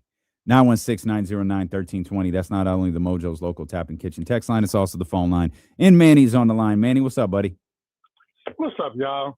So, piggybacking off of what Jesse said, like, I think that's a lot of what it is, right? Like, in a lot of worlds, like, people consider Bam to be maybe like a number 2 on a team. He's not necessarily your prototypical number 1 option. So when somebody like, you could talk about the Jordans and the Kobe's and LeBrons of the world, like, I think if LeBron had did it, it would have had a little bit more greatness in people's eyes to it. Or, with the guys that are in those, Kevin Durant. But when somebody like Bam does it, people are always looking to poke holes at something in the way they did it, because they don't want to put them in the same category or upper echelon of those type of players. So they're looking for things to find wrong, instead of, like, for me, it's like, I just enjoyed it. I enjoyed seeing it. It's a great performance by a guy who probably will never do it again or even come close to it. But, like, to see the joy in his face, to see the joy in AJ's face in the press conference afterwards, like, that's cool, man. Like, I just enjoyed that part of it. And I don't look to, like, poke anything into it. It's just, hey, enjoy it for what it is, and you move on. Nah, yeah, and I'm good with that, Manny. I don't think we have to. I don't know. O'Shea Jackson Jr. was crashing out on Twitter yesterday, if you didn't see it. It was just kind of like, all right, let's all just kind of reel this in a bit. Well, O'Shea Jackson is not going to be my barometer for how to behave either. But a salute to O'Shea. He's a sports fan. He's an LA sports fan. So, of course, he's going to ride with Kobe. In that sense, though, it's not that serious. 81 can still mean something to you, with 83 now being the second highest scoring output in NBA history. I mean, as amazing as 81 is, I still, just in terms of the pantheon of Kobe Bryant memory, still hold the 60 higher. That was watching that final Kobe Bryant game was an absolute blast. And it's another one of those moments where I watched every second of that game, even while the Warriors were going for 73. I watched every second of that game. We'll come back, man. So many big stories yesterday. Obviously, we started the show talking with James Ham, talking a lot about the Sacramento Kings and their win last night against the Indiana Pacers. They've got the Charlotte Hornets. We'll get you ready for that one coming up here tonight at the Golden One Center. But we were on the air when the story about Max Crosby and the Baltimore Ravens broke. And, man, has there been a lot of discussion about that today. And for once, the Raiders aren't the ones looking bad. Talk about that when Dealing with KC return here. It's Dealing with KC, brought to you by Sky River Casino. Get in on the action. Sky River Casino is the place to play. With 2,100 of the newest slot machines and over 80 table games, sky is the limit if you're 21 and over at Sky River Casino.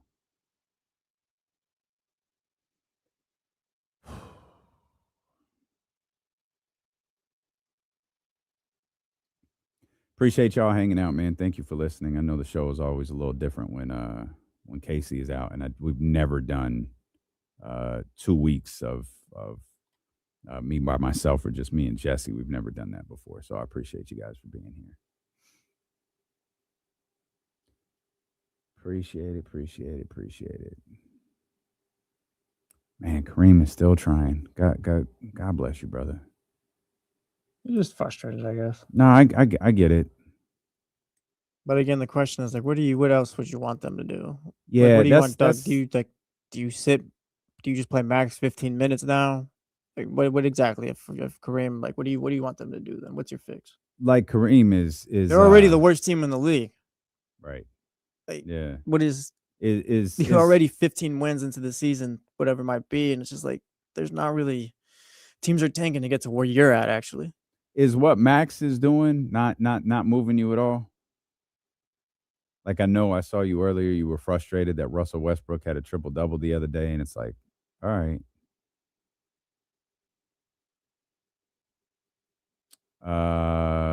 Michigan. I'm not sure who you referencing, my dog.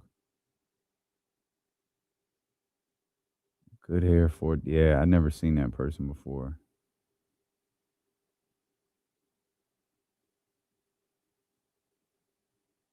Yeah, we can always take hit the thumbs up too, though, Kareem.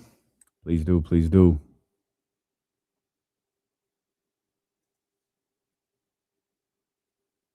Had Kareem third on my all-time list today. Oh yeah? Yeah. Had Kobe 7th, Shaq 8th, Steph 6th. And then Bird ahead of KD 9-10.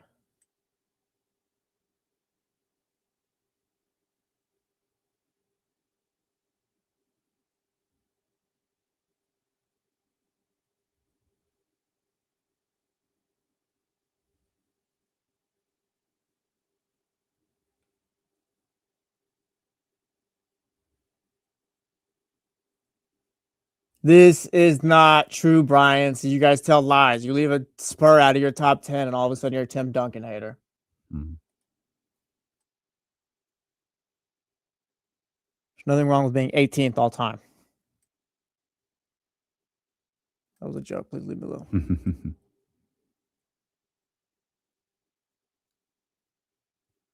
Greg, I didn't hate it, to be honest. I asked KC this morning, like, they won yesterday. You've won a couple games last week, and it's just, does it all just kind of mean nothing for Doug?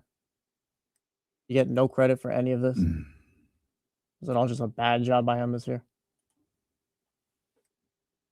Maybe the win is like it means minimal, but maybe it is a positive for Doug. But like I said, I don't know. Just trying to figure out what means what for these guys.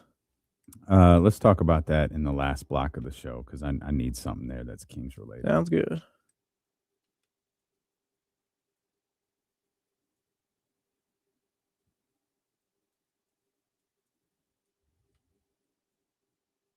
D'Lo, do you what? 5? Absolutely not. What would I do that for? Is that a joke? Hell no.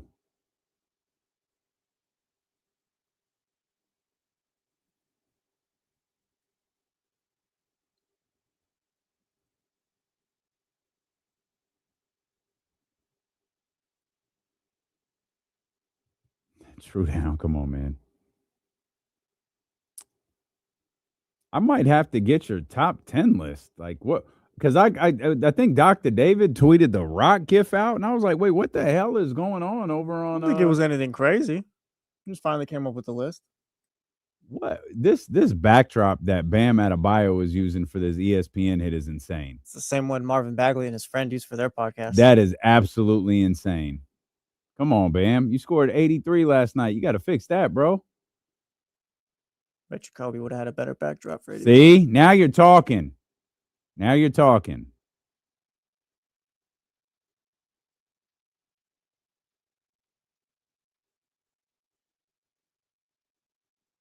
I don't know. I don't think Bobby Hurley's out at Arizona State University. Yeah, no kidding.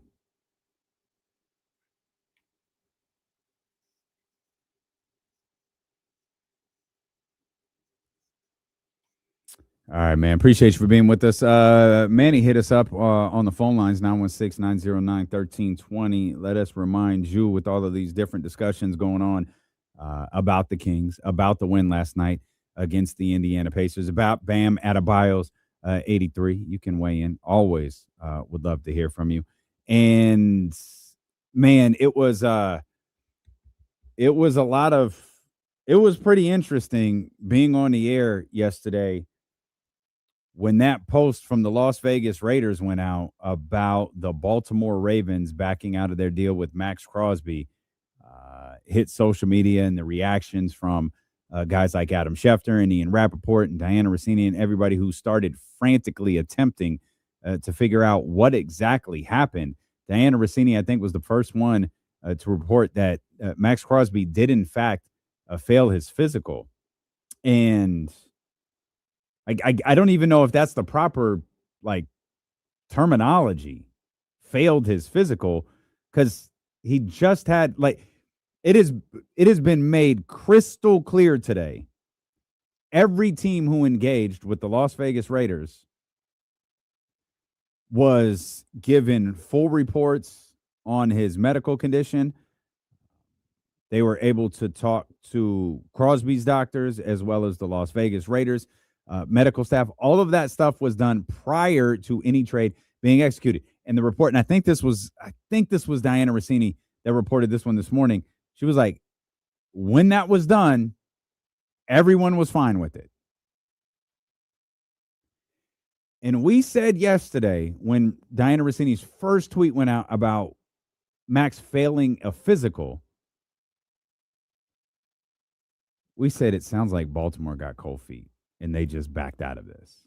Like, he's coming off an injury. You have to know that. Like, everybody knows he's coming off an injury. You have to know that before you even engage in a conversation with the Las Vegas Raiders. And everything I read today about Max Crosby, and I know it's good agent, by the way. It's the move. You've got to get out there on social media and say, he's doing great. He's ahead of his rehab. Like, no one has ever been on pace with their rehab. They're always ahead every time. That's fantastic. That's what a good agent should do.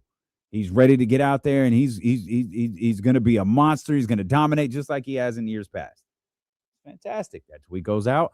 It's not much later that Adam Schefter says, well, the Raiders, they're still getting calls, about Max Crosby, like they have fielded several calls, I believe was Adam Schefter's terminology about what was going on with the Las Vegas Raiders yesterday after the news of the Baltimore Ravens deal falling through broke. All right, so we got that part. Then you get the report that, hey, maybe Max Crosby is just back with the Las Vegas Raiders. Maybe he's a part of everything that has gone on the last couple of days, and he is going to be a piece along with these free agents that they got coming in. So it's like everybody was working their angle yesterday. Max Crosby and his agent, and the Las Vegas Raiders. The Ravens just went quiet, at least for the night. They just went quiet. And I'm still of the belief Max Crosby's not going to be a Las Vegas Raider. I don't know what deal is out there for him. I don't know if there's a first-round pick deal, a 2 first-round pick deal. I laughed this morning listening to The Jump because you asked Kenny twice, and I don't think he understood what you were asking him. So if I misunderstood it, correct me if I'm wrong. You asked Kenny if he'd give up the 27 for Max Crosby right now. And I think he thought you meant 2027 because he answers you and then goes, shoot, we just got our wide receiver. I'd give up the first-round pick this year, which is the 27th overall pick, which is what I think you were referring to. Am I correct? Yeah, we tried to clarify. I think we did get to a point where, yes, he would trade this year's first-round pick for Max Crosby. And I would too. Yeah, I'm not really scared of Max Crosby at this point because of the Ravens' bad business. Yeah, and that's my partner right there. That is my producer. That's the story right now. The Baltimore Ravens are the story in this Max Crosby situation. But and there's no slant to say otherwise, but it was absolutely solidified when the news of the Trey Hendrickson deal posted. Trey Hendrickson signed a deal with the Baltimore Ravens for about what the dollar figure Max Crosby was owed for the rest of his contract was. Trey Hendrickson, 4 years, $112 million. Don't know the guarantee. Don't know the out. My guess is it's probably more of a 3-year contract. for something closer to 90 or 100, but I don't have all of those specifics, and those don't really matter. What matters is the speculation that started immediately after the news that the Raiders put out there about the Max Crosby deal turned out to be true. Jordan Schultz was the first one I saw posted. He was not the last. Jordan Schultz quote tweeted something, and I don't remember if it was Schefter or Rossini or one of those. It might have been the Raiders tweet about the deal not going through, about the Ravens backing out of the deal. He was like, nah, I got general managers calling and telling me they're going to sign Trey Hendrickson. Watch. And then you start to see this reporting about Trey Hendrickson and what it looks like. Again, trying to put all of this together, and I haven't seen this in a single report, so this is just speculation of me putting together 5-6 different reports, both from these national guys like Jordan Schultz and the people in Baltimore. Trey Hendrickson was their top target. It wasn't Max Crosby, but they had been led to believe before free agency started that they weren't going to be able to be in the Trey Hendrickson business. Something shifted. Business opened. Ravens had the ability, because of the time frame, to get out of their deal with the Las Vegas Raiders and this deal about Max Crosby, and they are out. And all of this nonsense that Eric DaCosta was saying on the NFL Network is nothing more than that. It is nonsense. No one is more upset about this than me. Oh, man. Shoot. All right, bro. Whatever you say, man. I'm going to guess, and of course, I could be completely wrong. I'm going to guess the Las Vegas Raiders are a little bit more upset than you are.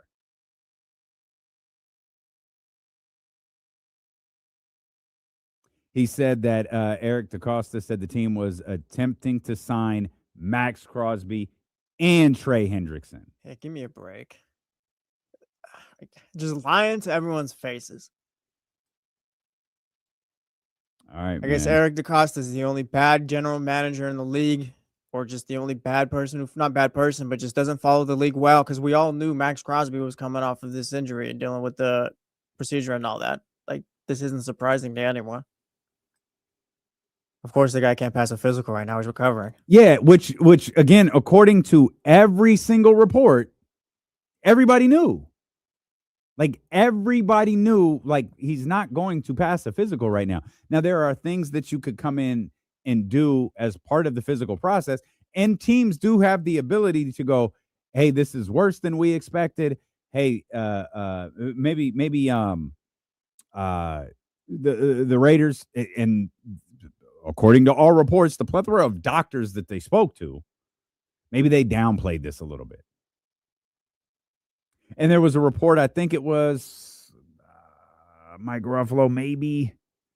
There was a report that the Ravens attempted to renegotiate the deal with the Las Vegas Raiders, and that went nowhere, and they just pulled the plug on it and were like they were out. Yeah, we already shook hands. And I'm also calling cap. Like, I don't think you in good faith attempted to renegotiate this deal. I think this was your way, if you're the Baltimore Ravens, of going to the Las Vegas Raiders, hinting that there's a problem. Hey, these medicals are a little worse than we thought. Hey, this physical didn't come back exactly the way we thought. Yeah, maybe we're going to dumb this down to a first-round pick, and it's not even going to be this year's. We're going to make it next year's. And the Raiders are like, yo, wait, what? Obviously, they're not thrilled with that because they had multiple suitors. Think about the domino effect of this, by the way. By all accounts, there were multiple suitors for Max Crosby. Don't know what the offers were. Did think the offer from the Baltimore Ravens was really, really good. Actually, real quick, Dallas was willing to give up a first and a second. That's one of them. Thought the Ravens deal was a home run. So you have the Dallas situation. One of the first things that went out there yesterday was, okay, this opens things back up for Dallas, but that might not even be possible at this point anymore. Yeah, teams have made their moves and spent their money. And that's the domino effect. The other teams that wanted Max Crosby had to move on from Max Crosby on Friday night when the deal with the Baltimore Ravens was announced. Of course, that gave you plenty of time to go into Monday. You've got to attack, the start of free agency a little bit different if you wanted in on Max Crosby, and the Raiders shut that down. The domino effect. We wondered yesterday if there was any situation where the Raiders wouldn't be able to honor all of their commitments to free agents that they signed or had agreements to sign on Monday. And it has been reported on multiple different fronts that that's not the case. Everything that they agree to, they can honor, and that's how they're moving forward. And again, I still think Max Crosby is going to wind up an ex-Las Vegas Raider. I don't buy he's going to get healthy here, and we're planning to move forward with him. Talk for 1 second. I don't either. But I understand why you're doing it.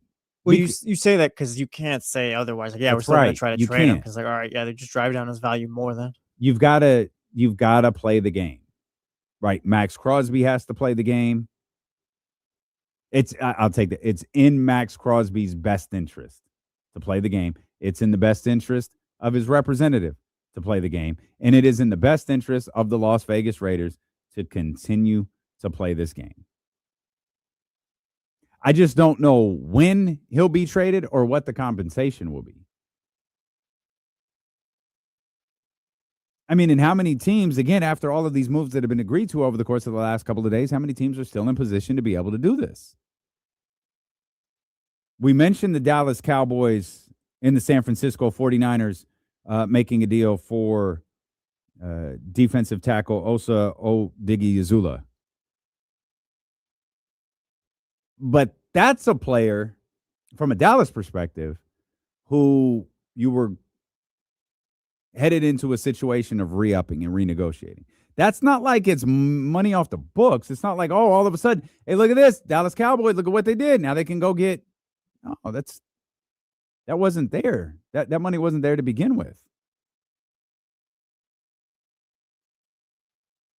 This is one of the crazier NFL free agency stories I think I've seen before.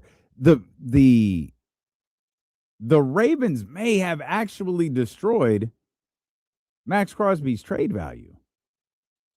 Now, that was like one of my initial thoughts last night.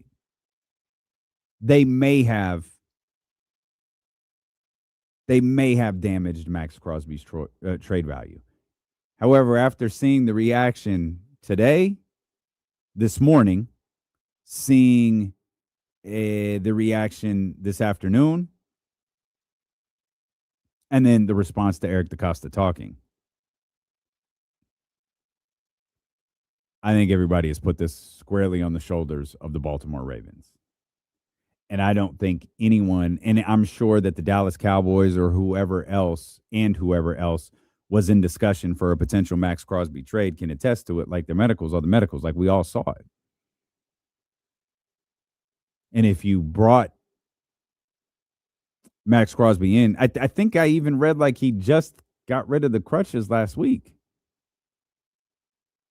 They're using the Baltimore Ravens, they're using the injury as they're out. They want it out. They wanted Trey Hendrickson. For whatever reason, they determined they wanted Trey Hendrickson instead. And I'm not buying for a single second they wanted Trey Hendrickson and Max Crosby. The way I see this is that, they wanted Max Crosby, then realized, we can get Trey Hendrickson on a cheaper deal. We're not going to have to pay him again after this deal. Whereas Max Crosby, after a couple years, if he's tearing it up, he's probably going to shoot up to Michael Parsons' numbers again. So you kind of just get the production you can from Hendrickson now and then cut your losses after it's done rather than giving him another deal like you would Max. I think that's kind of what came up to them. And you get to keep your 2 first-round picks because of this too now. Well, it was your pick this year and next year, yeah. And I wonder how much of that is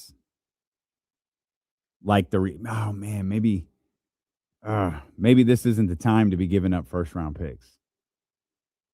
Like it legitimately felt like buyer's remorse. Trey Hendrickson stuff aside, you signed Trey Hendrickson. That's money. Money in the NFL, that's tough. You mess that up, like it's tough. Like I get it. You can always move on it from a lot quicker. That's the way the NFL works. Like if you sign a bad deal, that bad deal is probably only going to haunt you for 2 years, maybe 3 at the absolute most, unless, of course, you're the Cleveland Browns and you signed Deshaun Watson. Then it just haunts you forever. But draft picks, missing out on getting young talent, especially first-round draft picks.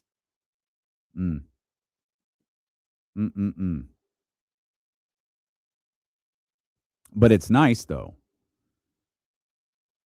It's nice that the Raiders aren't being looked at as the dumb ones in this situation. The Raiders aren't being looked at as the bad guys in this situation. The Raiders are, perhaps for lack of a better term, they're the victim in all of this. And the amount of discussion about doing business with the Baltimore Ravens that was all over the national media this morning, the local media in Baltimore this morning, and the NFL media was pretty amazing. It's not an organization, and I don't know if this is an Eric DaCosta thing. I don't know if this is an organization that is known for stuff like this. I know a couple of moments were highlighted yesterday where the Ravens have kind of backed out of trades before. Like what they did wasn't necessarily new. What they did with the Las Vegas Raiders, what they did in the Max Crosby situation, that wasn't necessarily new for them. They have done it before. But this was a really, really high-profile situation. And Trey Hendrickson was a pretty high-profile free agent. Max Crosby was a very high-profile trade component. They had their hands all over this, and now it just looks shady. And so what happens next for the Las Vegas Raiders and Max Crosby will certainly be very compelling to follow because, one, all of the moves that they agreed to on Monday, which are becoming final today, can you realistically just walk Max Crosby back into the Raiders locker room? Now, I'm of the belief you absolutely can. I don't think that they are. I still think Max Crosby is going to be traded. But Max Crosby strikes me as one of those guys who he will happily come in on the first day of training camp or media availability or whatever and sit down with everyone individually, sit down with everyone all at once and make jokes about how he was traded to the Baltimore Ravens.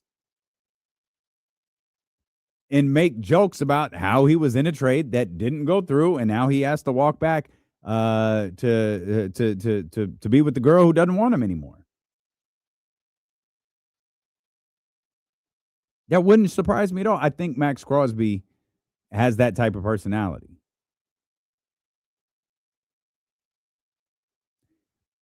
I do hate that they lost, at least as it stands right now. They lost that first-round pick, but more specifically, I hate that they lost the Ravens first-round pick. Because that was like, was it 14? Oh, man, the scenarios. You know, we had talked to Jason Jones like, I don't know, it was minutes before this story broke, maybe 30 minutes before the story broke. And, you know, building out these scenarios about what you could do at 14, Fernando Mendoza there at 1, everything that had gone on Monday, and you start looking like, man, this is a really nice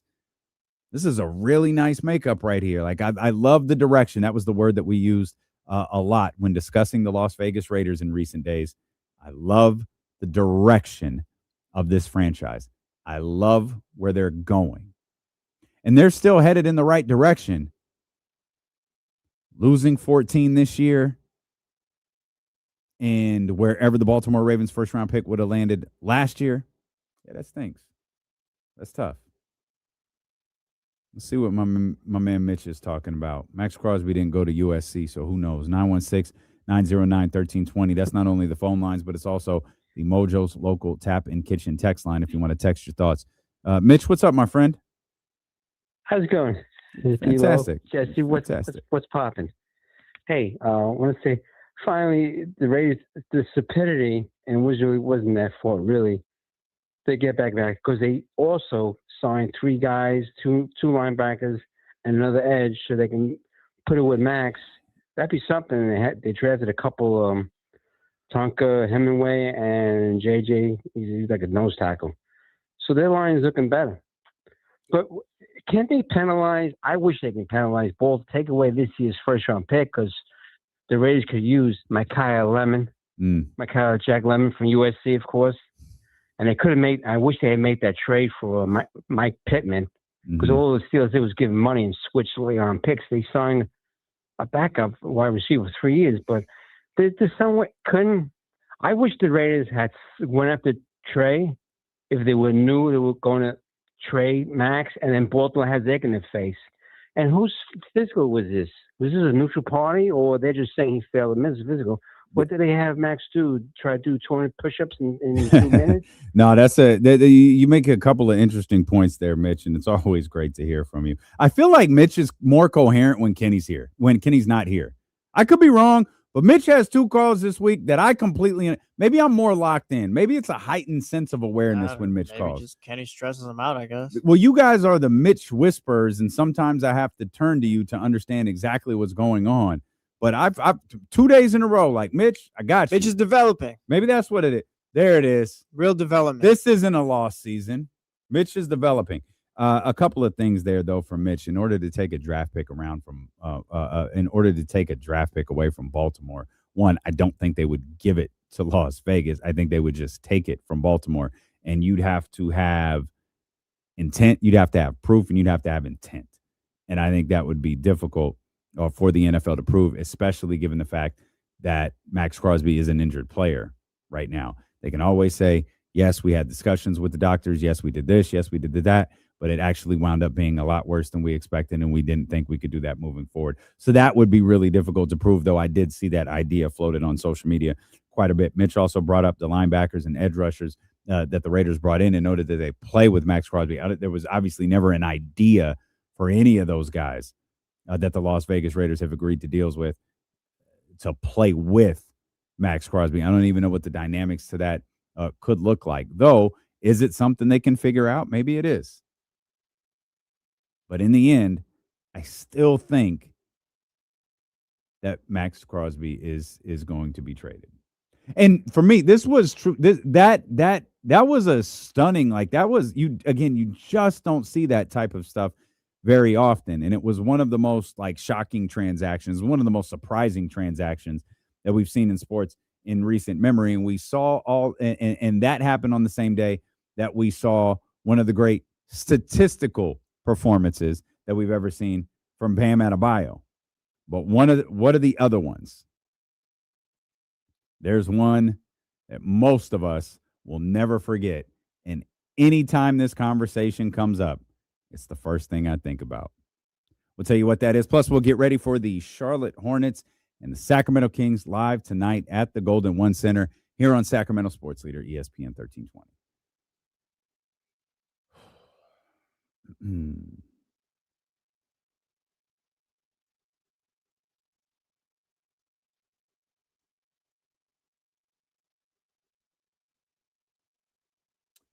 Big Ten has sent a letter to the NCAA to insist the NCAA impose a moratorium on investigations and infraction proceedings related to tampering. Huh. Fascinating. Fascinating.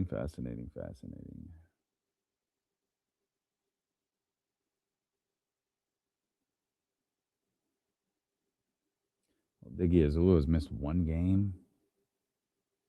Missed one game in his career. Wow, good for him. 5 years in?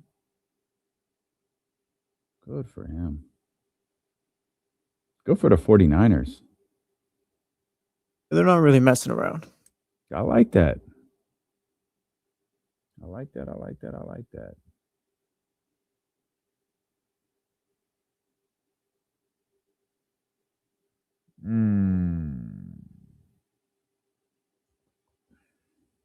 Nick Wagner posted the numbers, and I still don't understand them. His base salary is $20 million in 2027. Does that mean he gets it, or is that what he was trying to renegotiate? Because his fully guaranteed money this year is 16.7. I'll never understand the football cap, man. Never. D'Lo, do you think anyone goes over Mac Jones? What do you mean, Lisa? Do you mean goes Maybe means after Mac Jones? Yeah, we can. Not at the price they got him at, it seems. Yeah, it sounds like the price tag for that Lizzie is pretty high. Kyler's about to be a Viking too, so that market's kind of dried up. Appreciate you, Kareem. Obviously, very exciting for her. Very, very, very exciting. And stressful. Always going to root for her to get them wins. Do I think famous people at the Kings game? I think it's fun. Ownership shouldn't. Let me read this again. D'Lo, do you think having famous people at the Kings games is really a bad thing? I think it's fun. Ownership shouldn't use it as a crutch. Things need to change, but I think it makes fun memories. Yeah, sure. Yeah, why not? No harm in it. There's absolutely no harm in it.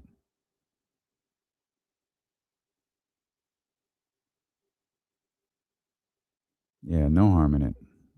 Vivek's got rich friends. Billionaires got rich friends. They bring him around. That's all it is. Norm, it's like you have my house bug. That was a conversation last night.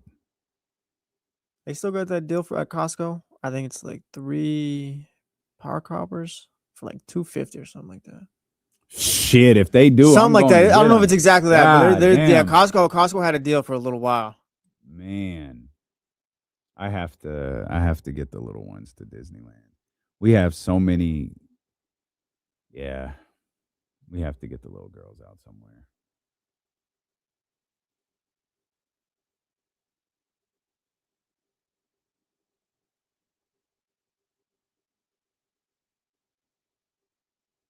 Katie took the girls out and had these really, really great pictures of all 4 girls in Sprout taken for Sprout's birthday. It's so fantastic. I posted them. They're on my story somewhere on Instagram. Just terrific.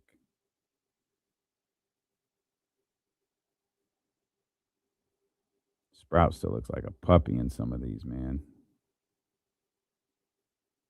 I think this is my favorite. This one right here is my favorite. Just a 12-year-old puppy. Sprout didn't look thrilled in this picture.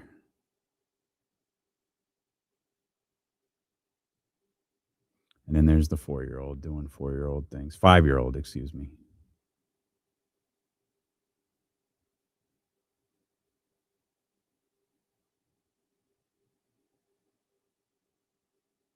Oh, they got Donovan Mitchell's career high graphic up on ESPN right now. Can he break Bam's 83? What was he, 70? 71.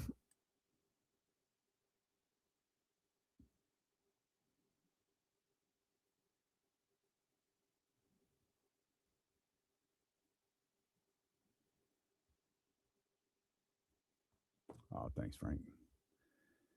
Thanks, Alan. That talk was stop it.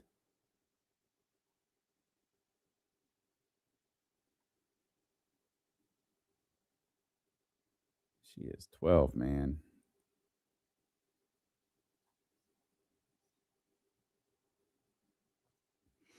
All right, phone line's open for you. I think our man TC was trying to get through. Terrence, if you're listening, hit us back. 916-909-1320. We got Kings basketball coming up once again tonight at the Golden One Center. It's going to look a little bit different than it did last night.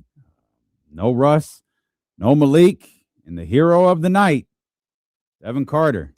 They've been rolled out. Of course, we saw Devin Carter get hurt there at the end of the game. Rolled his ankle, seemed to play through it a little bit. Noted in the post-game press conference that something happened in the final handful, 6 seconds or whatever it was, where he really felt it. And if you saw him leaving the court, he was limping pretty good. I hope it's nothing serious for him. I don't know. I don't know, if this is a launching point. Mark Jones was on with the jump earlier this morning. Our man Jesse Tapia and Kenny Caraway. By the way, Casey will join the show for a little bit tomorrow for the marathon at 2:30. So you'll get a little D'Lo and KC for a bit tomorrow. But that'll be a great time, too, with the 49ers continuing to make news and all of these things going around the NFL. And, of course, coming out of this game between the Charlotte Hornets and the Sacramento Kings. Want to talk a lot about the Charlotte Hornets, too, at the top of the hour. Don't want to be disrespectful to them. Don't want to crap on everybody's excitement. I just started to look a little bit deeper into what was going on with Charlotte and thought, maybe we need to I get it. I get the discussion, and it's all right. It's all right to have that discussion. Let's be honest in our conversation about the Charlotte Hornets. And we'll do that. But, again, this game is going to look a little bit different. Russ, Malik, Devin Carter out. I was referencing Mark Jones being on with the Jump earlier this morning. And Mark said, maybe this final, 15, 16 games, whatever it is, maybe this can be a true launching point for Devin Carter. And this is kind of what we've been waiting to see. And, maybe this can be what really gets him going. And while I love Mark Jones, I just don't understand. I just don't think that's a thing. One, I do hope that Devin Carter isn't hurt for any length of time that keeps him out for, several weeks. Like, not the same. We don't even know the extent of Devin Carter's injury. But, like, Dylan was ruled out for 4 weeks with an ankle sprain. Again, we don't know the severity of whatever Devin Carter is dealing with right now. I'm sure at some point we'll get a lengthier medical update on him, perhaps one on Malik Monk, who got a little banged up in last night's game, and he didn't see the floor again. And, of course, he's not going to play tonight as well. But, let's go best case scenario. Let's just say Devin is out tonight. Maybe he's back this weekend. Maybe he's back in 2 games. Maybe he's back a week from now. I think Devin's had an opportunity for a launching point a couple of times. Like, last night was Devin's most impactful game because part of the reason he did not play in the first half, and that's part of the story. He was headed towards another DNP. But Dog knew Malik was out. He needed to go to him. So he did. And, this is a weird thing to do. Apologies. Whether you like it or not, Devin Carter won the Sacramento Kings the game last night. But that's not the first time Devin has played well. Devin has had a couple of moments this season where it's like, hey, all right, maybe there's a hooper right there. Maybe there is something you could do with this. And then every time, like, it's not. And I also can't help but look at the competition that they had. Like, that was, sort of a G League team that was out there. And, hey, Devin kills it in the G League. Salute. It's terrific. But I'm trying to evaluate him as an NBA player. More specifically, I'm not even trying to evaluate him as an NBA player. I'm trying to evaluate him as a Sacramento King. Maybe he's one of those famous Jerry Reynolds examples of he's just one of those guys who needs a different environment. He's just one of those guys who needs to be somewhere else. But it's hard for me to get on board with this idea of maybe this is the launching point. Maybe this is the moment. It's like, I don't want another one of those. I'm good, man. I've had the Devin Carter. Maybe this is it. Devin Carter. Maybe this is it. Shoot, he had one in Summer League where I was like, all right, that's what I wanted to see. I wanted to see that from him. Great. And that couldn't have died any quicker. Like, everything that went wrong this season, and I understand there is a long list of things that went wrong, and you can start with roster construction if you wanted to. That's perfectly fine with me. Not a lot of it involved Devin Carter. Now, you can make the argument that Devin Carter was buried on the depth chart because at one point, Russ is here, Dennis is here, Malik is here, Keon was here. You had all of those things going on at the same time, and Devin just kind of got buried in that. But there were moments where Malik wasn't playing. It was a short period, but there were moments where Malik was getting DMPs or minimal playing time. Keon Ellis had DMPs. Dennis was suspended for 3 games for slapping Luka Doncic and none of us being able to see it. Russell Westbrook has missed a handful of games. Like, he's had the opportunity. It just hasn't ever really amounted to anything. And I just refuse to think because he did it in the fourth quarter that all of a sudden, oh, no, this is the moment. No, this is the one. He's finally done it. I had to pull up his game logs for the year. Not necessarily his game logs, but his stats for the season. And I was kind of doing an over-under in my head of how many games that he played, and I've set it at 25, and he's played 27. He's played 27 games so far this season. His average minutes in those games is 14.3. Of course, you have games like last night where Devin played just 16 minutes. Did not play in the first half. But it's still 10 more minutes than we saw than I think the last time he stepped on the floor. I think he played 6 minutes in that one, was rebounding the ball. I think he had a couple of assists, managed to get his shots up, and that was all we saw of him.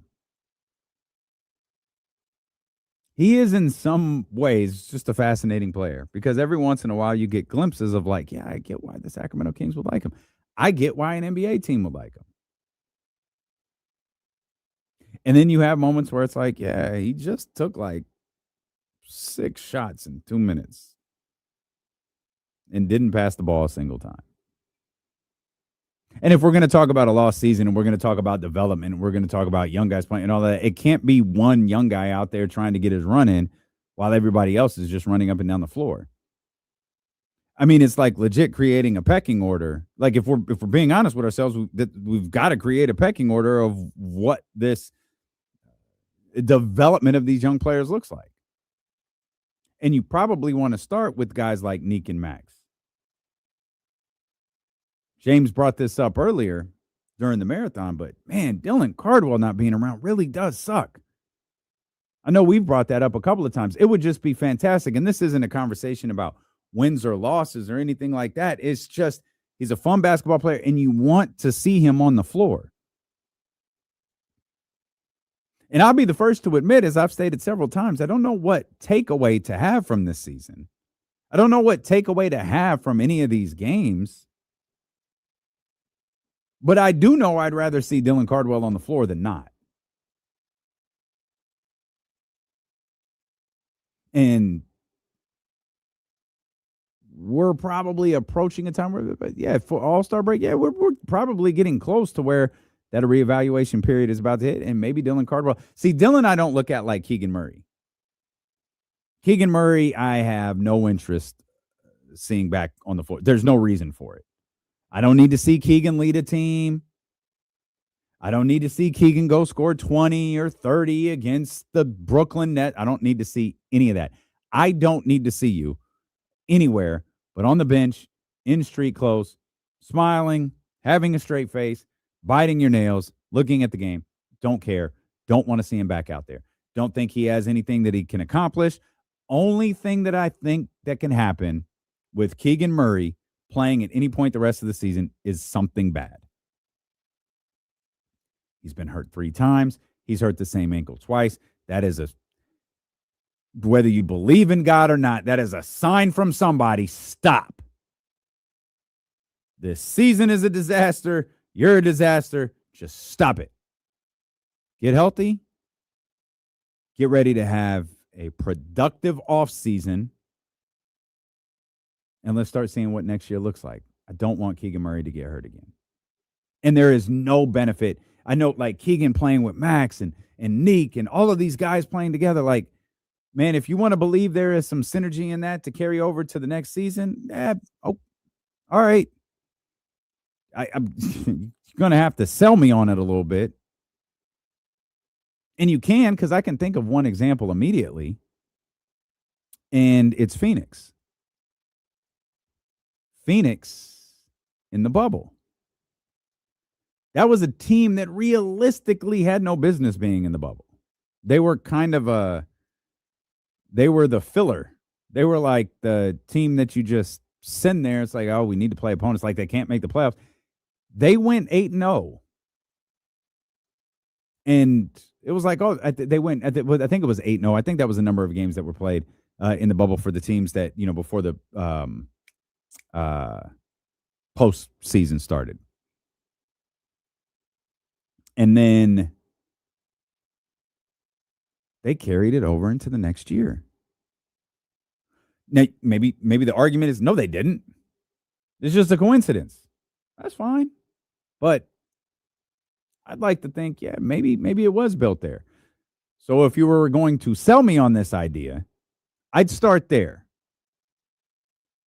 But spoiler alert, I would still tell you, I do not want to see Keegan Murray play basketball. Let me continue to see Neek and Max, and hopefully in the very, very, very near future, Dylan Cardwell. Let me see those guys out there playing, because I'm still going to have so many questions heading into next season. And to be perfectly honest with you, Keegan Murray is not going to be factored into any of them. I will just settle in and let Keegan Murray be whoever he is, do whatever he wants to do, and we'll just leave it at that. I have questions about Domantas Sabonis and whether he is back with this team and what it looks like with the likes of Maxime Reynaud and Dylan Cardwell. How do these guys work together? How do these guys work in rotation? How is Doug Christie or whoever the head coach is, how is that person able to get the most out of those guys? I have questions about Malik Monk and whether he's here. I have questions about Zach LaVine and whether the Sacramento Kings have the guts to just say, we tried to trade you, we couldn't, we don't have a role for you on this team. We're certainly not going to send you home, but you're not playing 20 minutes a night. And I'm going to be honest with you. I'm having that conversation with Zach LaVine and Rich Paul on April 12th or April 13th, the day after the regular season ends. That conversation is happening that day. And that will give Rich and Zach the opportunity to pull my punt card and pick up the option. But at least if I'm Scott Perry, I can always say, I told you. Because part of me believes, again, a completely lost season. Part of me believes that as this season kind of like got away, the Kings had conversations with DeMar DeRozan and Russell Westbrook about how they wanted to approach the end of the season. Load management, like, how do you want to handle this? And I think both of them, again, perfectly fine with it. I think both of them recognized and perhaps communicated to Scott Perry, like, hey, we have the opportunity to move up on all-time lists, scoring charts, rebounding, assists, this, that, whatever it may be, games played, whatever. Yeah, that stuff is important to me. Those guys are 37 years old. If we collectively are playing for nothing, I want to play for something.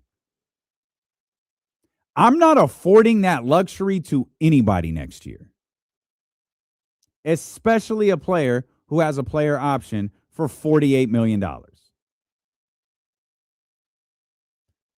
Sit Zach LaVine and Rich Paul down the day after the regular season ends and says, here's the direction we're going for next year. We will do everything in our power to trade you. Everything. We have tried. It has gotten us nowhere, but we will do everything we can to trade you.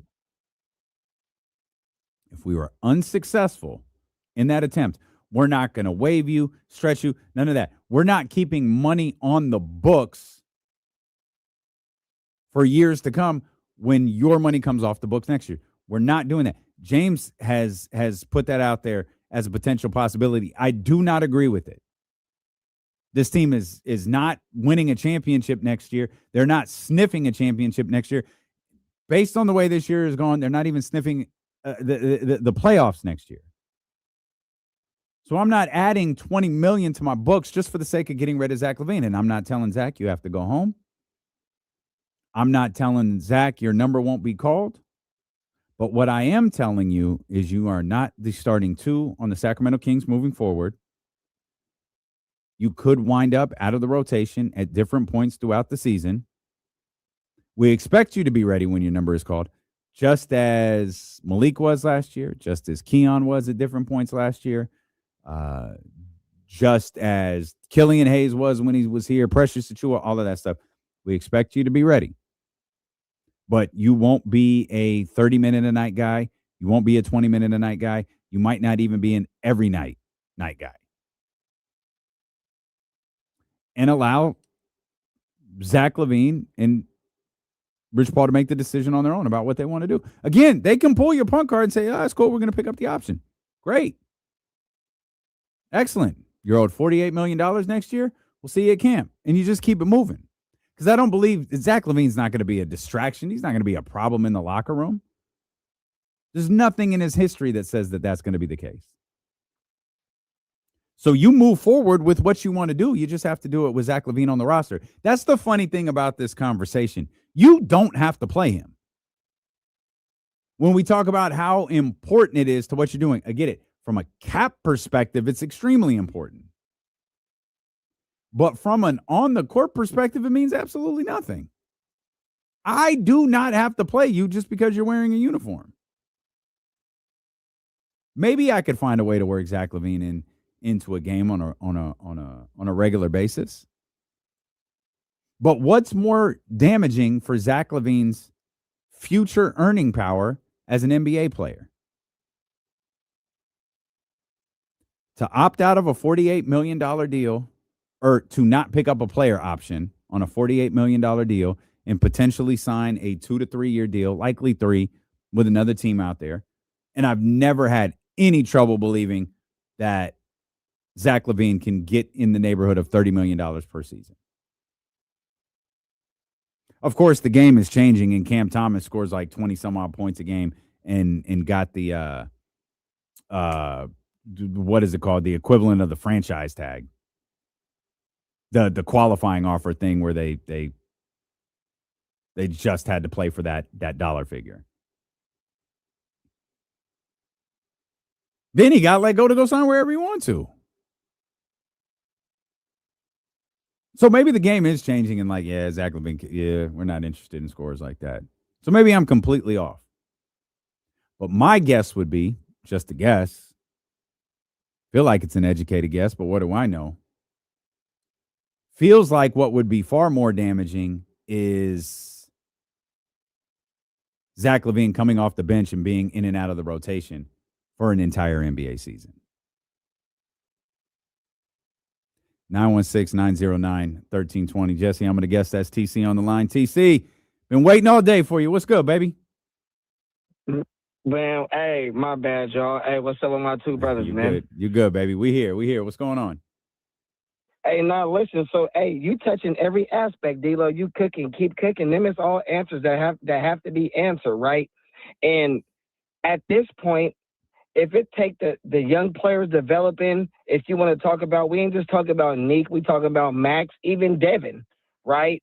Plowton, these cats, if they developing, bro, and we winning games and we got to drop the 7th seed or whatever, the seventh pick or whatever it is, so be it, bro. It's going to be a winner there. Also, if Peterson, and I doubt it, but if Peterson and the boy DeBance are talking about going back to college, or if they gone, Boozer won't be a pick, right? I mean, a bad pick to fall back on. Also, you can trade down if you fall anywhere between 7 to 10.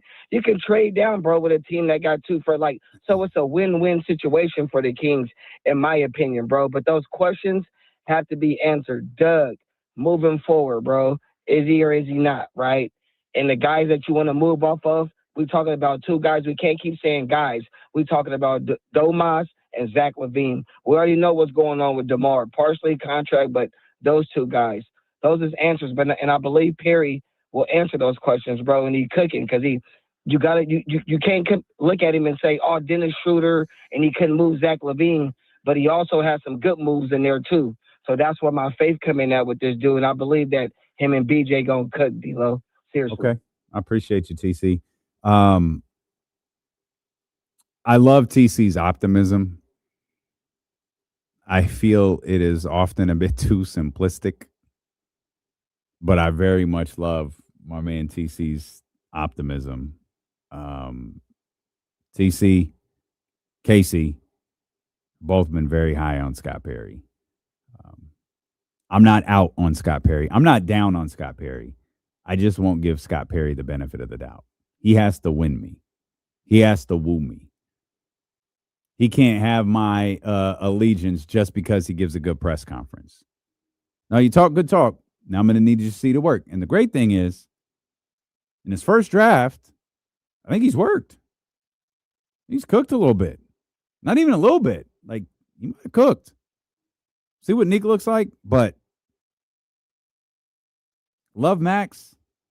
Really, really anxious for Dylan to get back. Yeah, those are points. Those are points for Scott Perry. Absolutely. My man Dusty Baker gets all the points, as does the whole crew. Chick, my man Mike over at Baker Family Wines. You can grab you a bottle right now if you're in Elk Grove. You can head over to the Nugget in out there in Elk Grove. If you're in the Roseville, Rockland area, they got Nugget in Granite Bay. They got one in Roseville on Blue Oaks. They're building a new one in Rockland. I'm going to demand that they carry Baker Family Wines right there. I just found out today, Katie and I are going to be a part of the Lodi Wine Festival coming up on March 28th. It's an amazing event. We did it last year. It was so much fun. Wine everywhere. Great food all over the place. We landed on a day. It was around the same time frame where the weather was absolutely fantastic. We've been tapped to be out there once again. Myself, Katie, my man Dallas from Alt 94.7. He's going to be out there. And so is Baker Family Wines. That's my favorite part about all of this. We're all going to be out there together. So that's March 28th. If you're in or around that area, or you just want to plan for a really, really fantastic Saturday, make your plans to be at the Lodi Wine Festival and make your plans to grab you a bottle of Baker Family Wines. I mentioned all the Nugget locations, Select Rallies and Bel Air locations carry them as well. But if you want to assure you get the bottle that you want, head over to the tasting room in West Sacramento on Industrial Boulevard. You can learn all about Baker Family Wines over at bakerfamilywines.com. And shout out to our manager, Dusty Baker. Hello, this is Dusty Baker. Welcome to the family. We'll come back. I mentioned all-time statistical performances that you think about in the wake of Bam Adebayo scoring 83.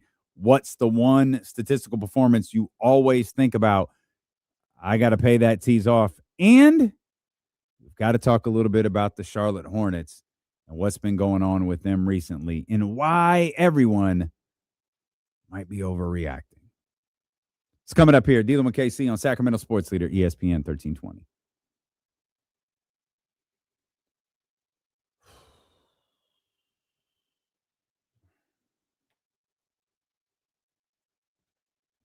Oh, there's always going to be a Tatum, Kareem. There's always going to be that player.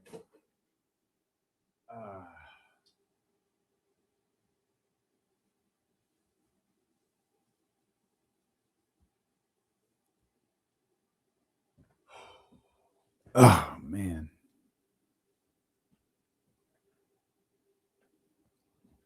Somebody performing here today. Y'all hit the thumbs up while you're here. Hit the thumbs up, subscribe button, all of that stuff. Has everybody settled into this new time slot? I know we start losing some of you right around now, but how do y'all feel about this 7 to 9 and 2 to 6 thing we got going?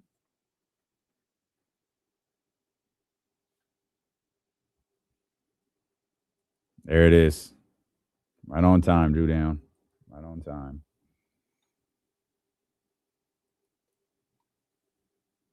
We are developing some pretty good players. Max, Neat, Cardwell, Precious.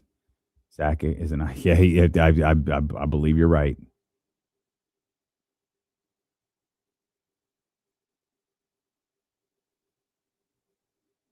Streets are safe. Yeah. LaMelo's not going to be out on the road tonight. You're good. You're good. Would prefer 1 to 5 over 2 to 6. I got you. Yep. Understood. Lottery luck. Amazing. Love listening to you while I cook dinner. Oh, that's dope, man. Thank you. Honestly, still getting used to the new time. 7 to 9 has been tough to tap in most days. I got you. Well, that's why I think it was smart both for Kyle and Jesse to run the replay and then also run the stream replay. I know it's not the same, and obviously we would always prefer you listen live, but we kind of do what we can. I don't get to listen as much 2 to 6. Need that 12 to 4 back. Yeah, I got you, King fan. I got you. I'm a morning person, so 7 to 9 is super easy for me. Oh, right on, Manny. Attaboy, Manny. 10 to 12 was a sweet spot for Kareem. Okay. Yeah, I got you. I appreciate you guys, man. We knew it wasn't going to be. We knew it wasn't going to be perfect, and unfortunately, and I hate to say this, but I think most of y'all kind of get it. See, Sean's right. 12 to 4, that's prime YouTube hours. We had to worry about prime radio hours. And there's a lot of people listening to us live who don't watch on YouTube and have never participated in the chatty house and all of that stuff. Did I hear Bret Hart on the jump this morning? Oh, Lord. He was around. I think Farhan was here today, too. Got to be honest, man. Don't miss that at all. As tough as it is doing a show by yourself, don't miss that. All right, final hour of the day, and we'll dedicate that to getting ready for the Sacramento Kings and the Charlotte Hornets. Second night of a back-to-back for you Sacramento Kings, as they'll take on a Hornets team that's been getting a lot of attention around the league as of late. We will talk about that in just a second. I do feel the need to pay off something I had mentioned earlier. Bam Adebayo with that phenomenal 83-point performance last night. And, you could feel how the way you want to about, the free throws and the fouling and the clear chase of 81. Or you could be like me and feel that closeness and, sentimental feelings towards Kobe's mark back in 2006. But either way, 83 points is an absolutely incredible performance. And it always makes me think of, and this is kind of like sports talk radio stuff, like, oh, it was an incredible performance. What are the great statistical performances of all time? But anytime someone does in the NBA, anytime someone has a scoring output, the likes of that, you start getting in the 70s and 80s, it always makes me think of Klay Thompson. Klay Thompson's 37 in the third versus the Kings always comes to my mind for so many reasons. One, it was as incredible as what Bam Adebayo did yesterday, and it was incredible. 31 in the first quarter, going back and watching that after the game was just like, oh my God, like this is amazing. But he truly did it in the first quarter. If you remember Klay Thompson's 37, he did it in like the second half of the third quarter. Like there was a point where they were just playing basketball. And Klay, of all people, was the first one to realize he's white hot. And he hit a couple of threes, and the crowd's starting to get behind it. And he comes down the floor, and they're running the offense. And Klay is like, give me the ball. Give me the ball. Give me the ball. And they get him the ball. He hits another three, and it was like at that moment, and I swear to you, my timeline could be a bit off on this. There's like 4 minutes left. Like it wasn't a 12-minute output that got him to 37. It was like half of that. And when he recognized he was hot, because I watched this third quarter all of the time, you would think I was a Splash Brothers fan. It's just so incredible to see. And the fact that it's happening, at home and the crowd is going crazy. When he does that, hey, like ball, and he gets it and he hits it, and you see everyone immediately, hey, get him the ball. Get him the ball. Come back down. Klay gets the ball again. Pop, pop. I think he actually dribbled on one of the threes that he hit in the third quarter. Or at the end of the third quarter, I should say. That's as much as it pains me to, well, it doesn't pain me to say this. There was no stakes. That was a good Warriors team versus a bad Kings team. Clay's 37 is one of my favorites. LeBron's 25 against the Pistons is one I'll always remember too. That's another one of those. I was in my condo at Natomas. I was in the process of getting my bachelor's degree. And because I went to college way late. I went to college well after I started my career, but I wanted it for whatever reason. I wanted my bachelor's degree. And I was doing like math homework or something obnoxious. And the TV's on and I'm hearing it. And then it becomes this thing where it's okay, you look, oh, Bron, go back to what I'm doing. Oh man, LeBron's, oh, okay. And then by, the 10th point, you're not taking your eyes off of the television. 25 straight points against the Pistons in the Eastern Conference Finals. I mentioned this earlier. Kobe's 60 is always going to be up there. As much as I love the 81-point performance, the 60 that Kobe scored in his last game, and maybe that's not an astonishing statistical performance, but given complete context, it's pretty insane. I found one today that I had to look up 3 times because I didn't know this. I used to really love baseball. I remember Kerry Wood's 20 strikeouts in 98. I remember that. I know Roger Clemens did it in the mid 80s. I have zero recollection of that. Did you know that Nolan Ryan once threw 235 pitches in a game? Back when they played real baseball. I had no idea. I thought, oh, this is artificial. Give me a break. I searched it 4 different times, clicked on 3 different links. That's insane. Nolan Ryan, it was in 1974. 235 pitches in a single game. That's crazy. How many runs did he give up? Do you know? It was oh man. So I think he pitched through the 13th. The game went through the 15th, maybe 15. He got a no decision. I think the final score was 5-4. No decision, 19 strikeouts, 10 walks, faced 58 batters. That's insane. That is crazy. I never knew that. I absolutely never knew that. I knew Nolan Ryan threw 7 no-hitters. Opposing pitcher that day was Luis Tiant. Pitched 14 in the 3rd innings, 163 pitches. Wow.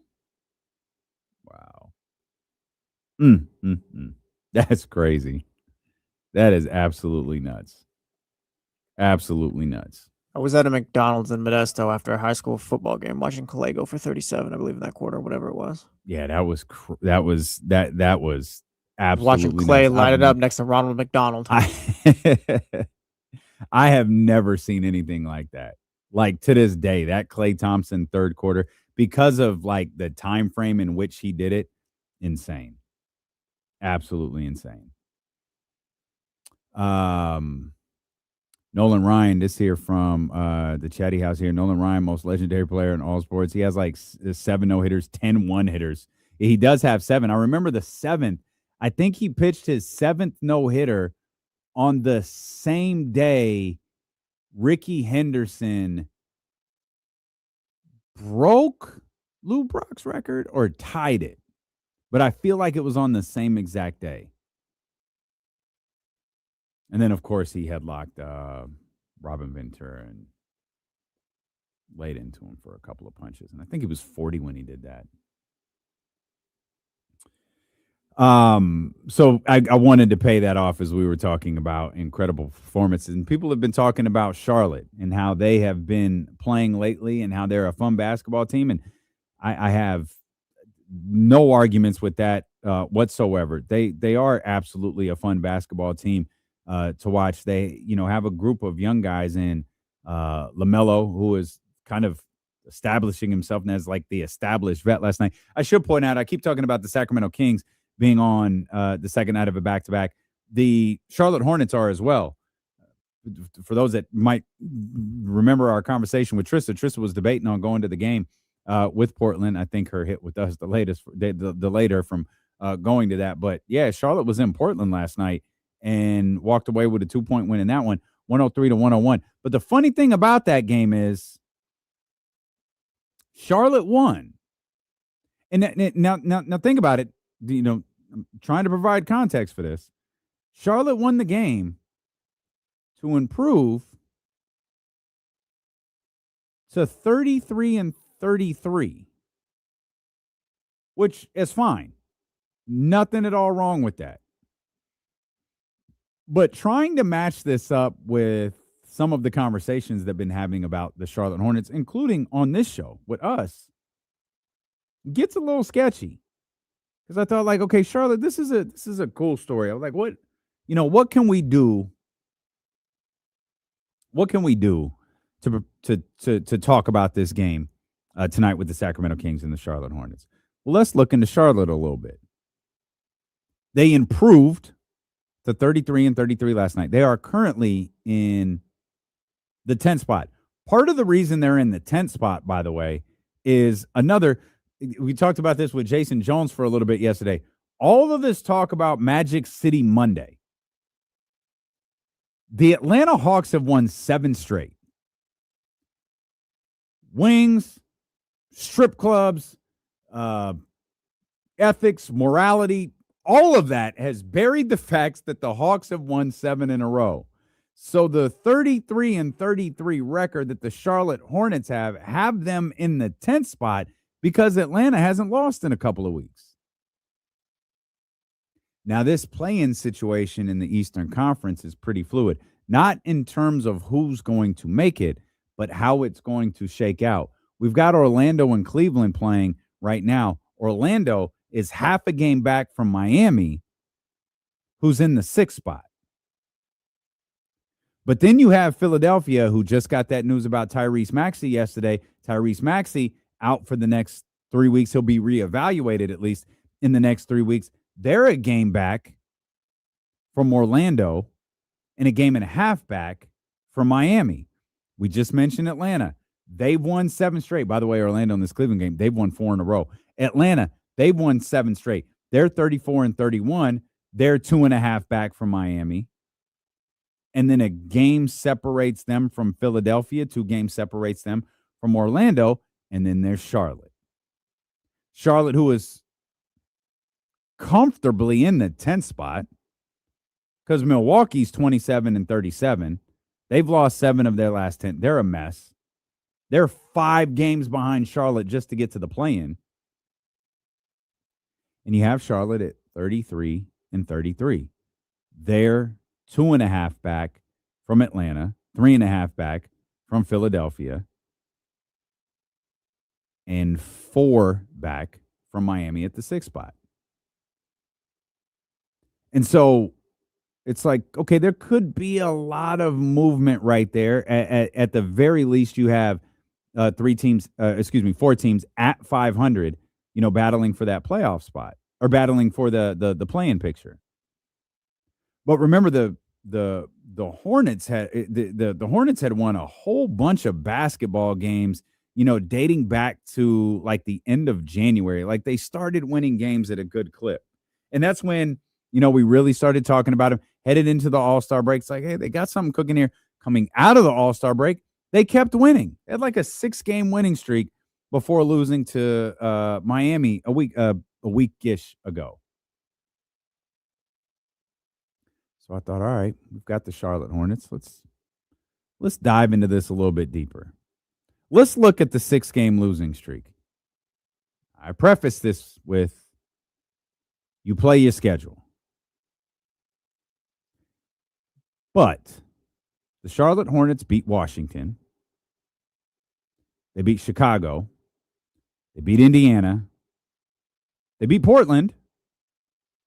They beat Dallas. They had a very good win against Boston. The Boston win was, of course, the game that catapulted Jason Tatum's return. At least in my mind, that's exactly what it did. It's like, all right, That's not like the most impressive, but you won those games. That's important. And anytime you beat the Boston Celtics, that's impressive.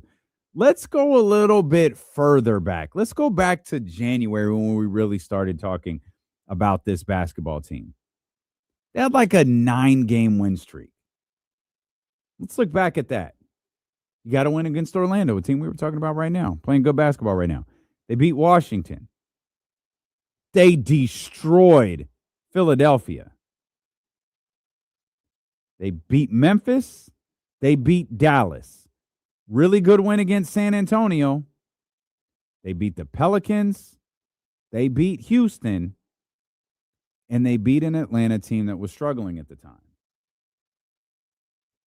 I get it, man. You play the schedule. But all of that gets them to where they are right now, which is 33-33. And a lot like the Los Angeles Clippers, they deserve credit for being 500.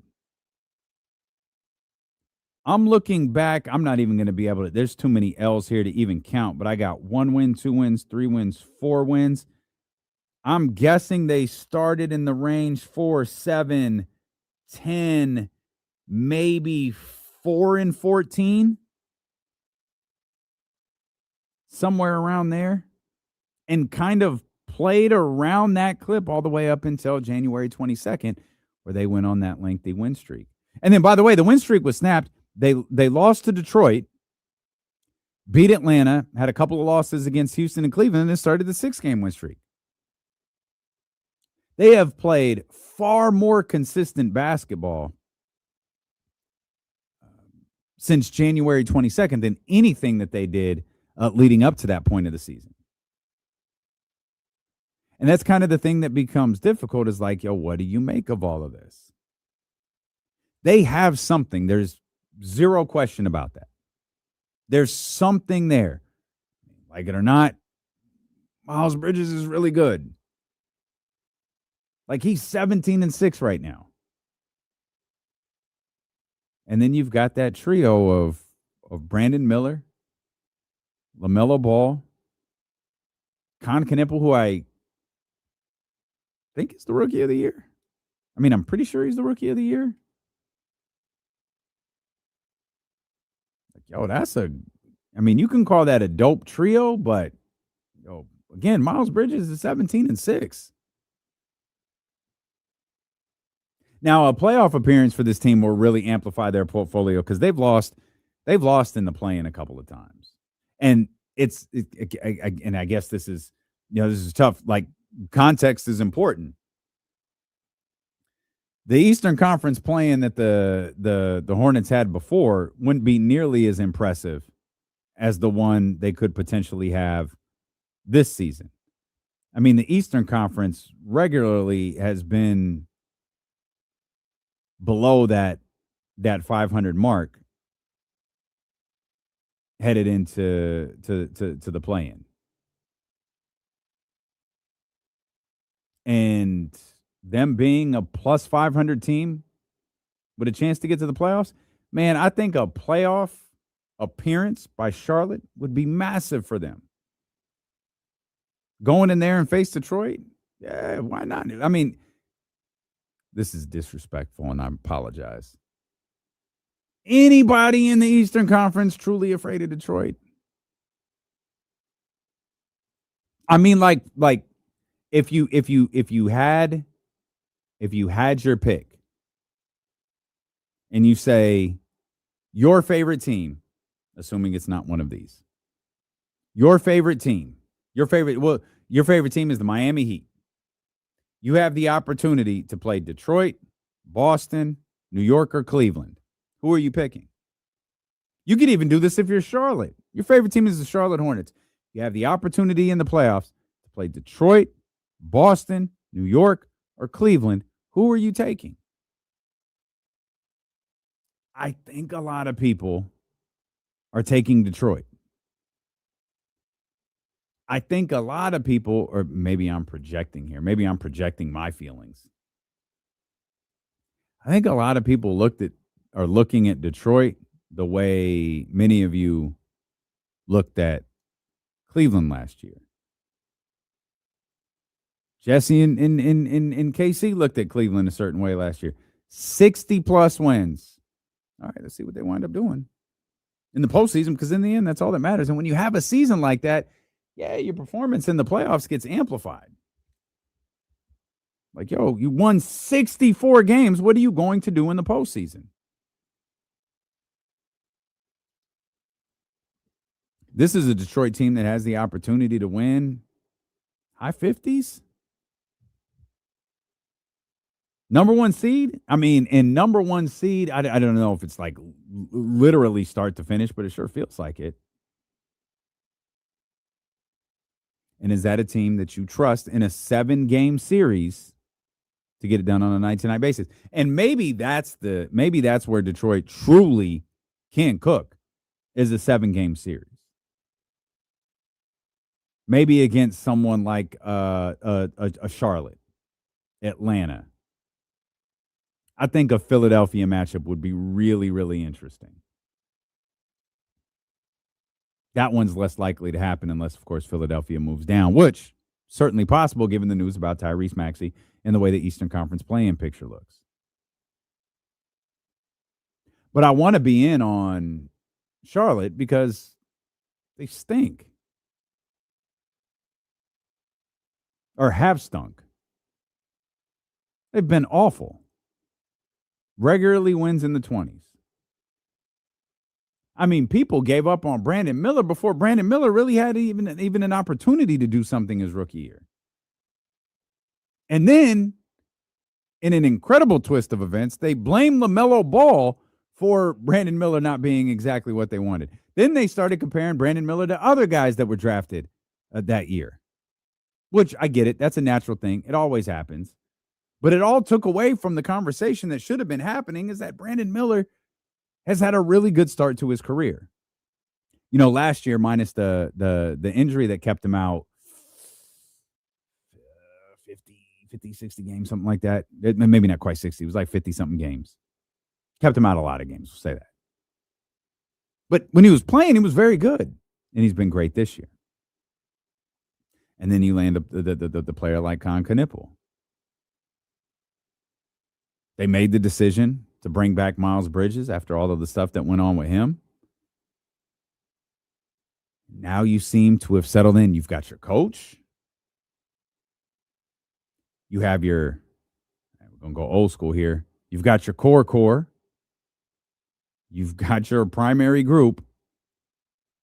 And perhaps, see, this is the part we don't know yet. And this is something that this offseason, I think, will really, really tell us. But perhaps you have direction. And those are all of the things that Kings fans would desperately wish to have. Your core group of young players, your coach, and your direction. The front office is obviously in place. This is a new front office. All right. Sounds similar to Sacramento. I can't remember if this group had Steve Clifford for a year and then let him go before bringing in Charles Lee, or what they did. I think it lines up with Charles Lee, though. They might have let Steve Clifford go for the second time. But you're starting to see, you know, for a team that has regularly won 20, 25, 27 games, you're starting to see those seeds of structure. And that's a positive thing. The only thing I thought maybe we pump our brakes on a little bit is Charlotte potentially being a dangerous out in the postseason, or maybe overextending how good Charlotte is. But this is the NBA conversation. Shout out Steve Kerr. The season's too long.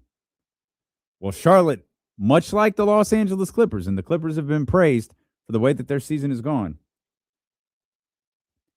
But a lot like the Los Angeles Clippers, they have two distinctively different seasons. That pre-January 22nd part of the season, And that post January 22nd part of the season, they look like an entirely different basketball team during that stretch.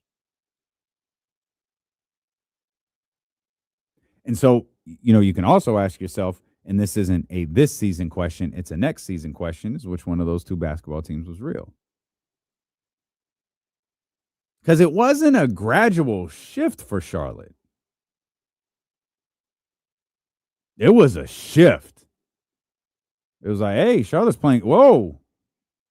Yo, Charlotte's playing really good ball right now. Now, again, they started out terrible. I think we tried to map it out at like 4-14-ish, somewhere around there. But there's a lot of win twos, lose twos, win ones, lose twos, wins twos, lose threes. There's a lot of that. All the way up until they lost to Cleveland on Wednesday, January 21st. And then the season seemed to shift for them after that. And, all four of those guys deserve a lot of credit. The Brandon Millers, the Con Knipples, LaMelo Ball, all of those guys. Remember, LaMelo Ball was a conversation this offseason. Us, podcast, articles, everybody had an opinion on LaMelo Ball and whether he should want out of Charlotte or whether Charlotte should want out of the LaMelo Ball sweepstakes. Now, part of that is front offices coming in, right? Like, maybe it's just best for this new front office, wipe the slate clean, get out of the LaMelo Ball business. Or you let these guys ride. LaMelo's a really good point guard. Very good scorer. Really good point guard, too. And then you realize, hey, man, this rookie, this kid we drafted, he can go. Brandon Miller is back from his injury, and Miles Bridges is super reliable. I understand why Miles Bridges is such a tough discussion. I promise you I do.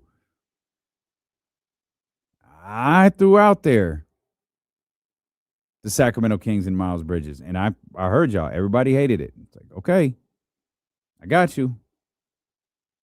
He's 17-6 right now on a team that's ascending, or at least appears to be ascending. And I'll remind you, he's in the league.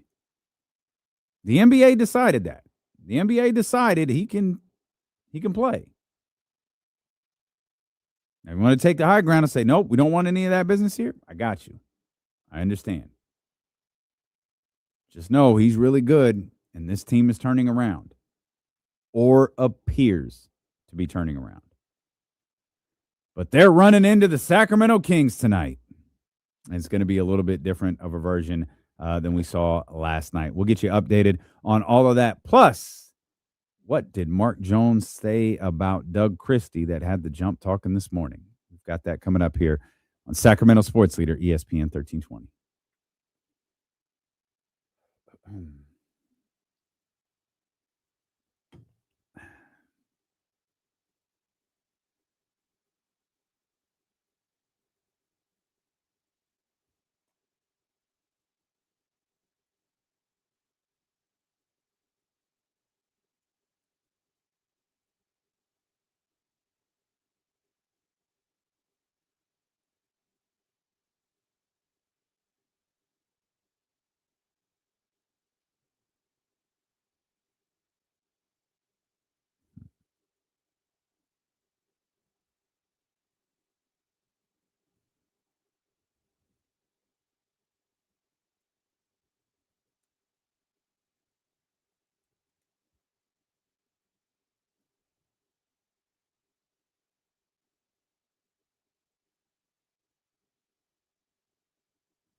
Sorry, y'all.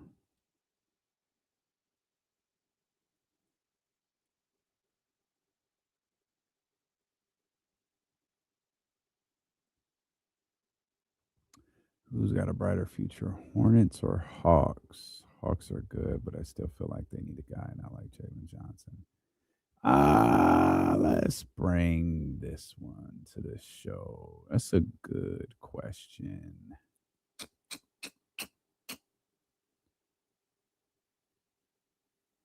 Well, Barrett, maybe.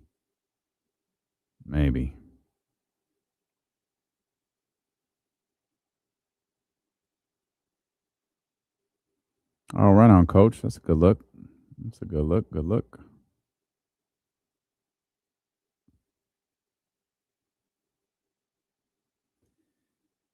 Oh, man. Anyone going to the game?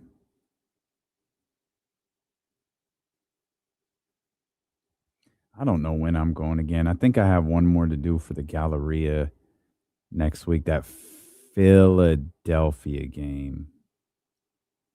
But outside of that, I'm not sure. That might be the last game I go to this year, to be honest.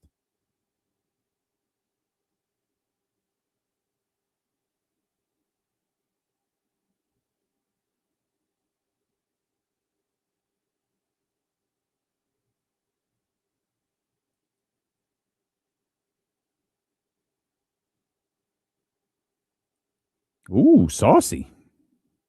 It's true, though. Katrina got a podcast to do. Come to think about it, didn't Manny call today and just not promote it?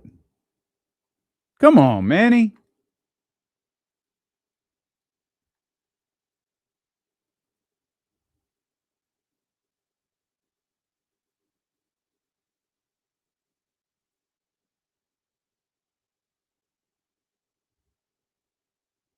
Sorry, y'all. I'm trying to look at something on the KSFM playlist real quick. 2 p.m. 6667. Nope.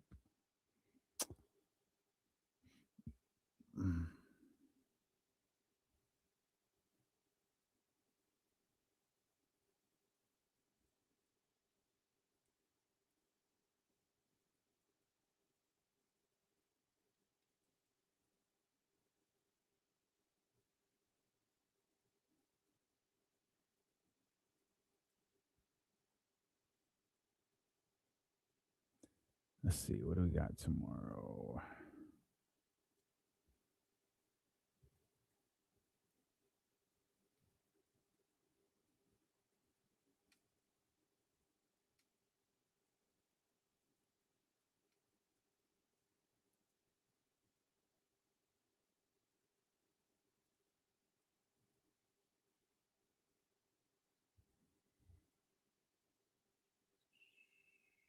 What's tomorrow? KC? Yeah, that's right.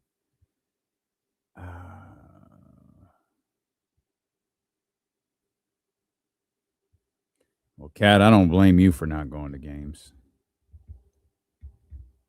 I understand.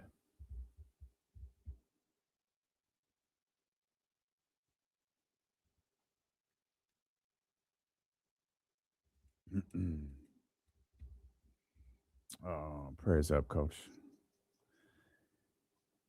All right, it's the Victory Lap here with D'Lo and KC. No KC, though. He'll be up early in the morning with Jesse Tapia. Tomorrow as we continue to hold things out. Heard from Kyle Madsen, by the way. Heard from him this morning. He told me he went into a I'm not going to tell you everything, but he told me he went into a Louis Vuitton store in Japan and he saw a crossbody bag that he liked. And I'll kind of leave it at that. He didn't get the crossbody bag, but he wanted me to know that he saw it. And he got a couple of jokes off there. But shout out to our man, Kyle Madsen. Seems to be very much enjoying himself in Japan. And I think Jesse and Casey are killing it on the jump. So make sure you're tapped in from 7 to 9. Casey's actually going to join me for a little bit tomorrow for the marathon beginning at 2:30. So we'll be able to talk about some of the things going on with the San Francisco 49ers as they once again made news today for that trade with the Dallas Cowboys. And then, of course, we'll be able to react to this game with the Sacramento Kings and the Charlotte Hornets at the Golden One Center as well. My man Leezy, who I didn't hear from on the phone lines today, but he did hit us up here in the chat. He says, D'Lo, whose future is brighter, the Hornets or the Hawks? Hawks are good, but I still feel they need a guy, and I like Jalen Johnson. I'm very much wondering if Jalen Johnson is a guy, like one of those guys that we talk about. Who's in a better position? I'm going to go Charlotte, but I'm going to go Charlotte barely. I think Jalen, man, that's a good question, Lizzie. Jalen might be the best player. Jalen Johnson might be the best player on either team. Charlotte as a collective, I think, is a little bit better, but it's close. And I'm really, really anxious to see what Charlotte winds up doing this offseason. Even though I might have been, a little tough on their 33-33 record, or, maybe did far more dissecting of their wins than I have to. That's a basketball team that has really kind of turned things around. And shout out to Soren for the quick reminder, because you've got to be reminded of this. Hawks have the Pelicans pick this year. The Hawks have the Pelicans pick this year.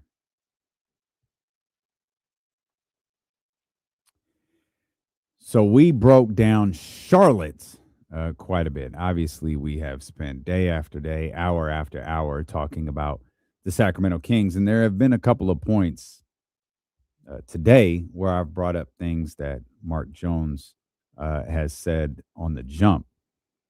And I'm not sure if he repeated this on the jump, Jesse. You'll have to remind me, but I know he was talking about it last night, about what a great job Doug Christie did coaching that game last night.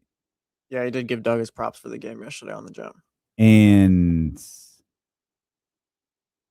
I'm not trying to diminish what Doug did at all, but I think if you're looking, because I'm trying to figure out, like, what did Mark see where you really praise that? One, I think there's an obvious one. Like, this team was down 20. This team was down 20, and I give it's a credit to Doug, and it's a credit to these players who kept pushing, who kept fighting, who did not just accept that we're down 20, we're losing this game, let's keep it moving. And maybe that, they had cut the lead going into the fourth, but maybe it was that group that we talked about earlier that took the floor in the fourth quarter and played all of it. They didn't essentially play all of it. They actually did play all of it. And that's Devin Carter. Of course, he was the ultimate game changer. Neek Clifford, Killian Hayes, and Daquan Plowden. The one substitution was Max and Drew. And I'll absolutely, there's a fine line that you walk as a head coach in situations like that where a group of guys are playing really well. Do you ride this out to the point of exhaustion for this group? Do you ride this out to where you could ride it out a little bit too far and potentially a couple of bad possessions go, and all of a sudden the 2-point deficit that you had just taken down from 20 is all of a sudden back up to 6, and now you got to make the substitution? It's a fine line. Do you make the substitution too early where the 2-point deficit becomes a 6-point deficit because you took the guys who were hitting all the shots off the court, and now the guys who are coming in, they're cold and they're not hitting anything? It's a fine line, and you get praised when it works, and I'm not criticizing Doug because it worked. It did, and he deserves credit for that.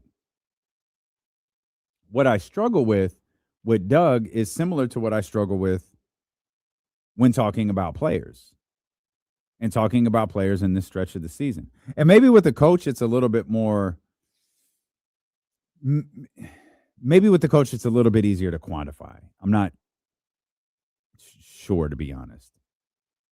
But, because with a coach, you can pick up on nuances and details and substitution patterns, starting guys and minutes and timeout usage and challenges, different things like that. And that kind of can be, that kind of can be universal. You have to do that with your roster. It doesn't matter if Daquan Plowden, Maxine Renault, and Killian Hayes are out there, or if DeMar DeRozan, De'Aaron Fox, and Domantas Sabonis are out there. Like you've got to manage those things as a coach. But I feel like if I give Doug too much credit for what he did yesterday, and I guess this is just one of those things where you evaluate it in a single game performance and you don't have to encompass everything that has happened over the course of the year. But if I give Doug a bunch of credit for what happened last night, do I have to, be critical of him for all of the different games that they lost, or specific games they lost? Do I have to be critical of him because they lost back-to-back games by 30? They lost multiple games in a row in February by nearly 30 points, night after night after night after night. Do I have to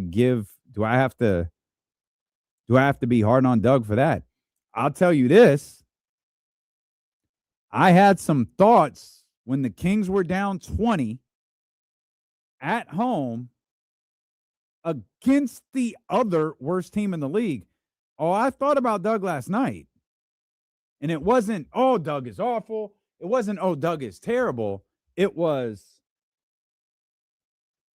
how do I absolve Doug of this? Because if you lose by 30 to the San Antonio Spurs, if you lose by 30 to the Orlando Magic, who's on TV right now, if you lose by 30 or 20 to the Rockets or Lakers or the Knicks or playoff team, you don't like it, but I guess in some ways you just kind of go, it is what it is. Like that's the game that we're stuck in right now, and that's just the way it has to be. But when you're down 20 on your home floor in front of 50 Cent and some guy from NSYNC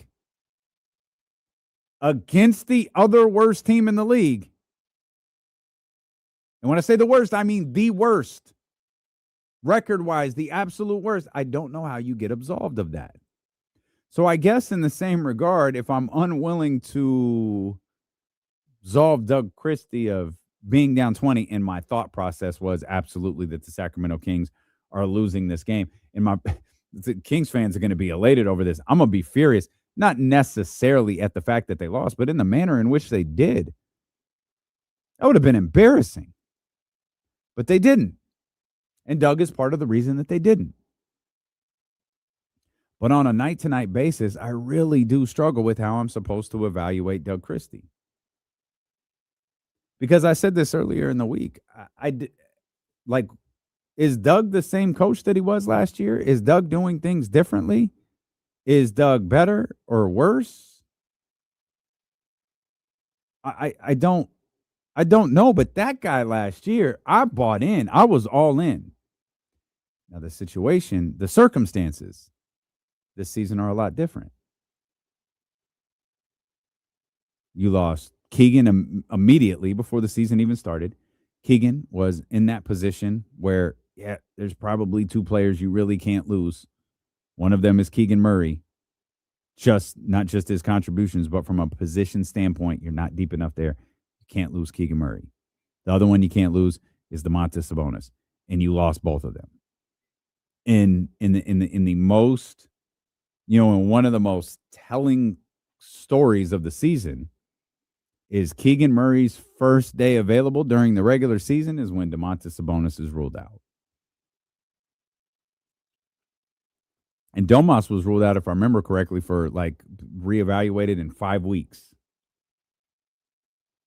And then that 5 weeks became 10 weeks. And then, the trade deadline gets here and he comes back and plays really well, and then is ultimately just ruled out for the year. Goes in for surgery, posts the hype video, and we're off.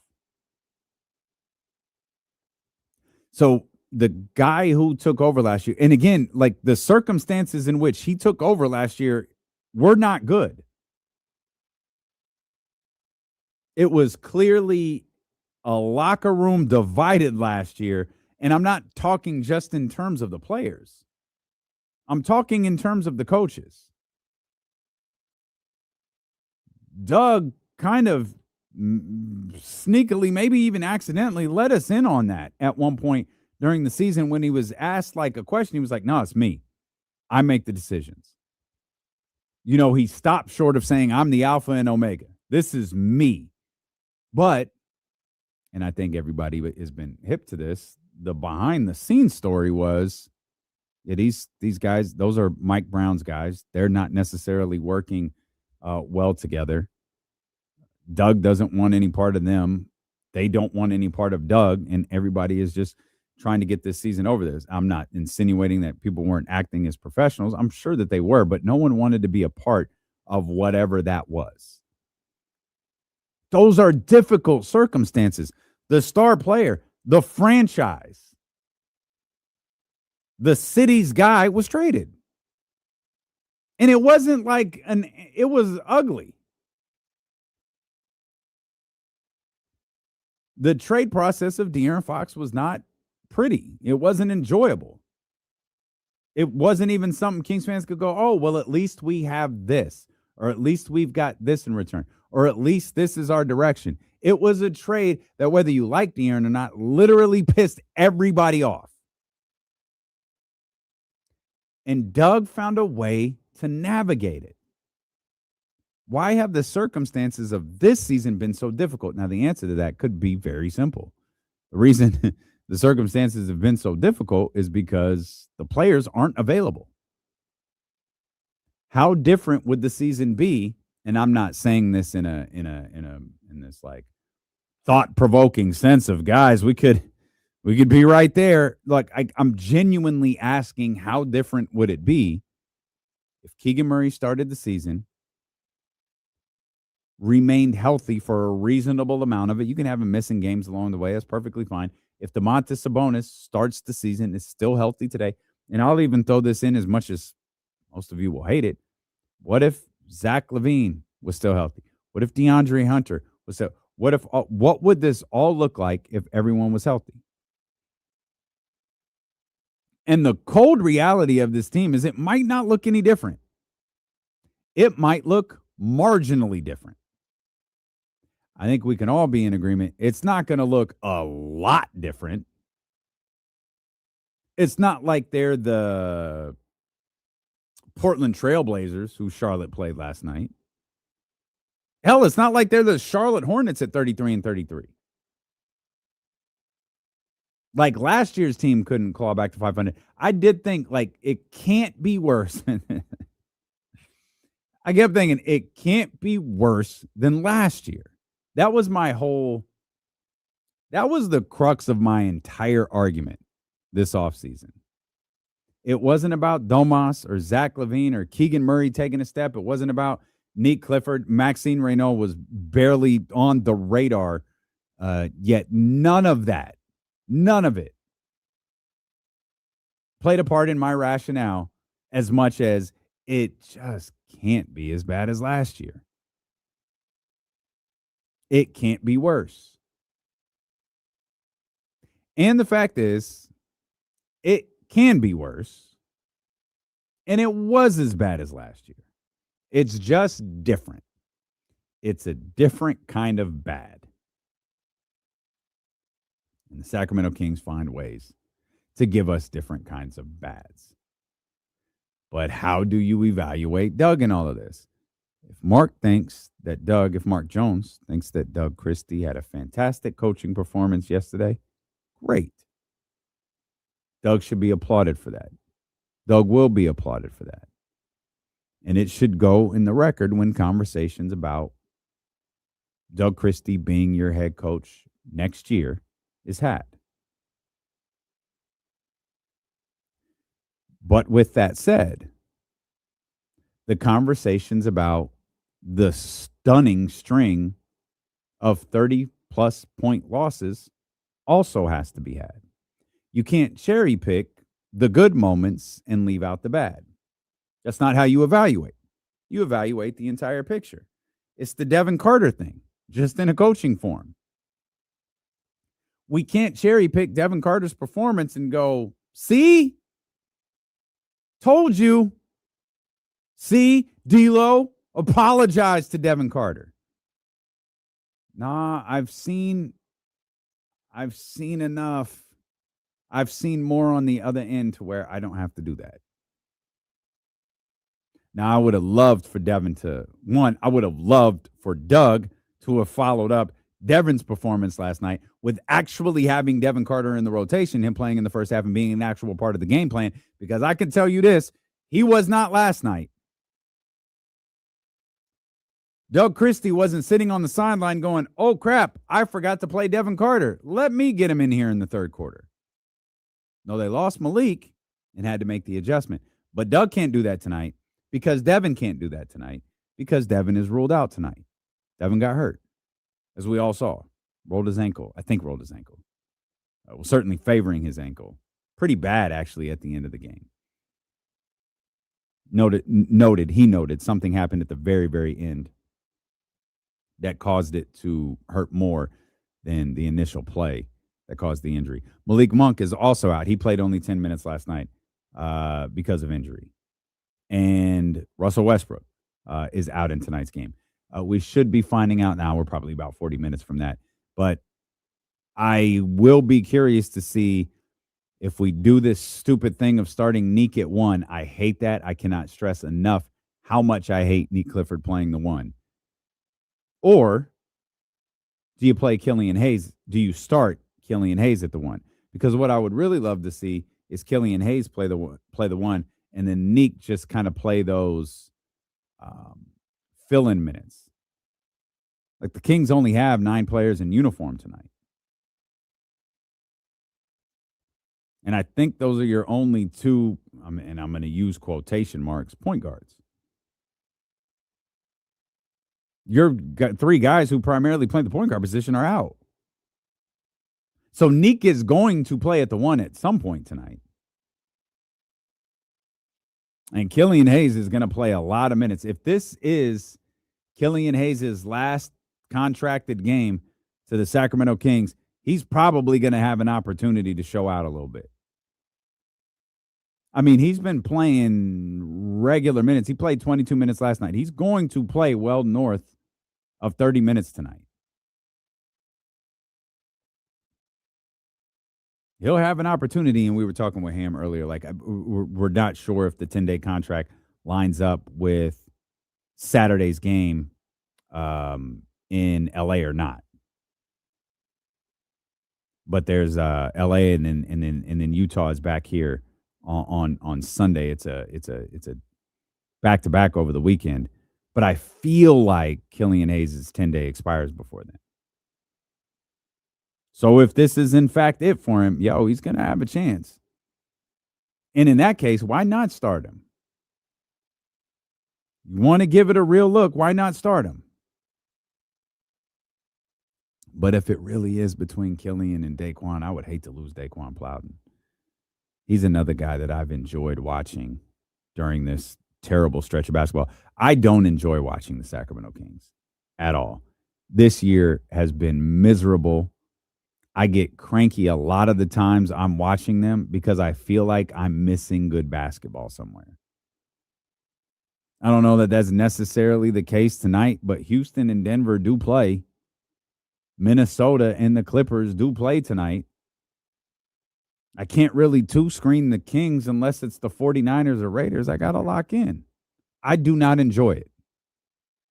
This April 13th cannot get here quick enough. And then the tough part about April 13th is it's just going to be a, 4-week countdown or whatever till May 10th. No, not because we want to celebrate Mother's Day and our mothers. It's because that's the day of the NBA draft lottery. Why they moved it to a Sunday? Who knows? Why they moved it to Mother's Day, for God's sakes? No one knows. sure the NBA has their reasons, and the reasons are probably financial, and they probably have to do with a broadcast partner. For eternity, I feel like it's been on a Tuesday or a Thursday. Whatever. Here we are. It's on a Sunday. And for reasons known to no human on earth, it's on Mother's Day.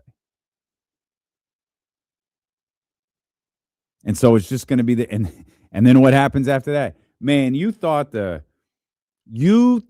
deep dives into draft picks for the Keegan Murray draft were crazy? Man. Just wait. Like if the Sacramento Kings land, well, 3 will be interesting, but if the Sacramento Kings land 4, 5, 6, 7, something along those lines, oh, it's just going to be nonstop. Here's who we watched last night. We went over every prospect in that Keegan Murray draft. Every single one. I mean, the Kings have the 4th overall pick. That's a big deal. You can't miss. And we'll do it again. What would be great, though, is if we didn't have to. If the Sacramento Kings landed the number 2 overall pick and just took who the other team didn't take. It'd be perfect. But we'll be back tomorrow morning. We'll break it all down. Kings basketball tonight. What else do the 49ers do? What's next for Max Crosby and the Raiders? We got it all covered. What's next for Max Crosby and the rest of the league? We'll be back here at 7 a.m. Jesse Tapia and KC on the jump to cover it all. We will see you then here on Sacramento Sports Leader, ESPN 1320.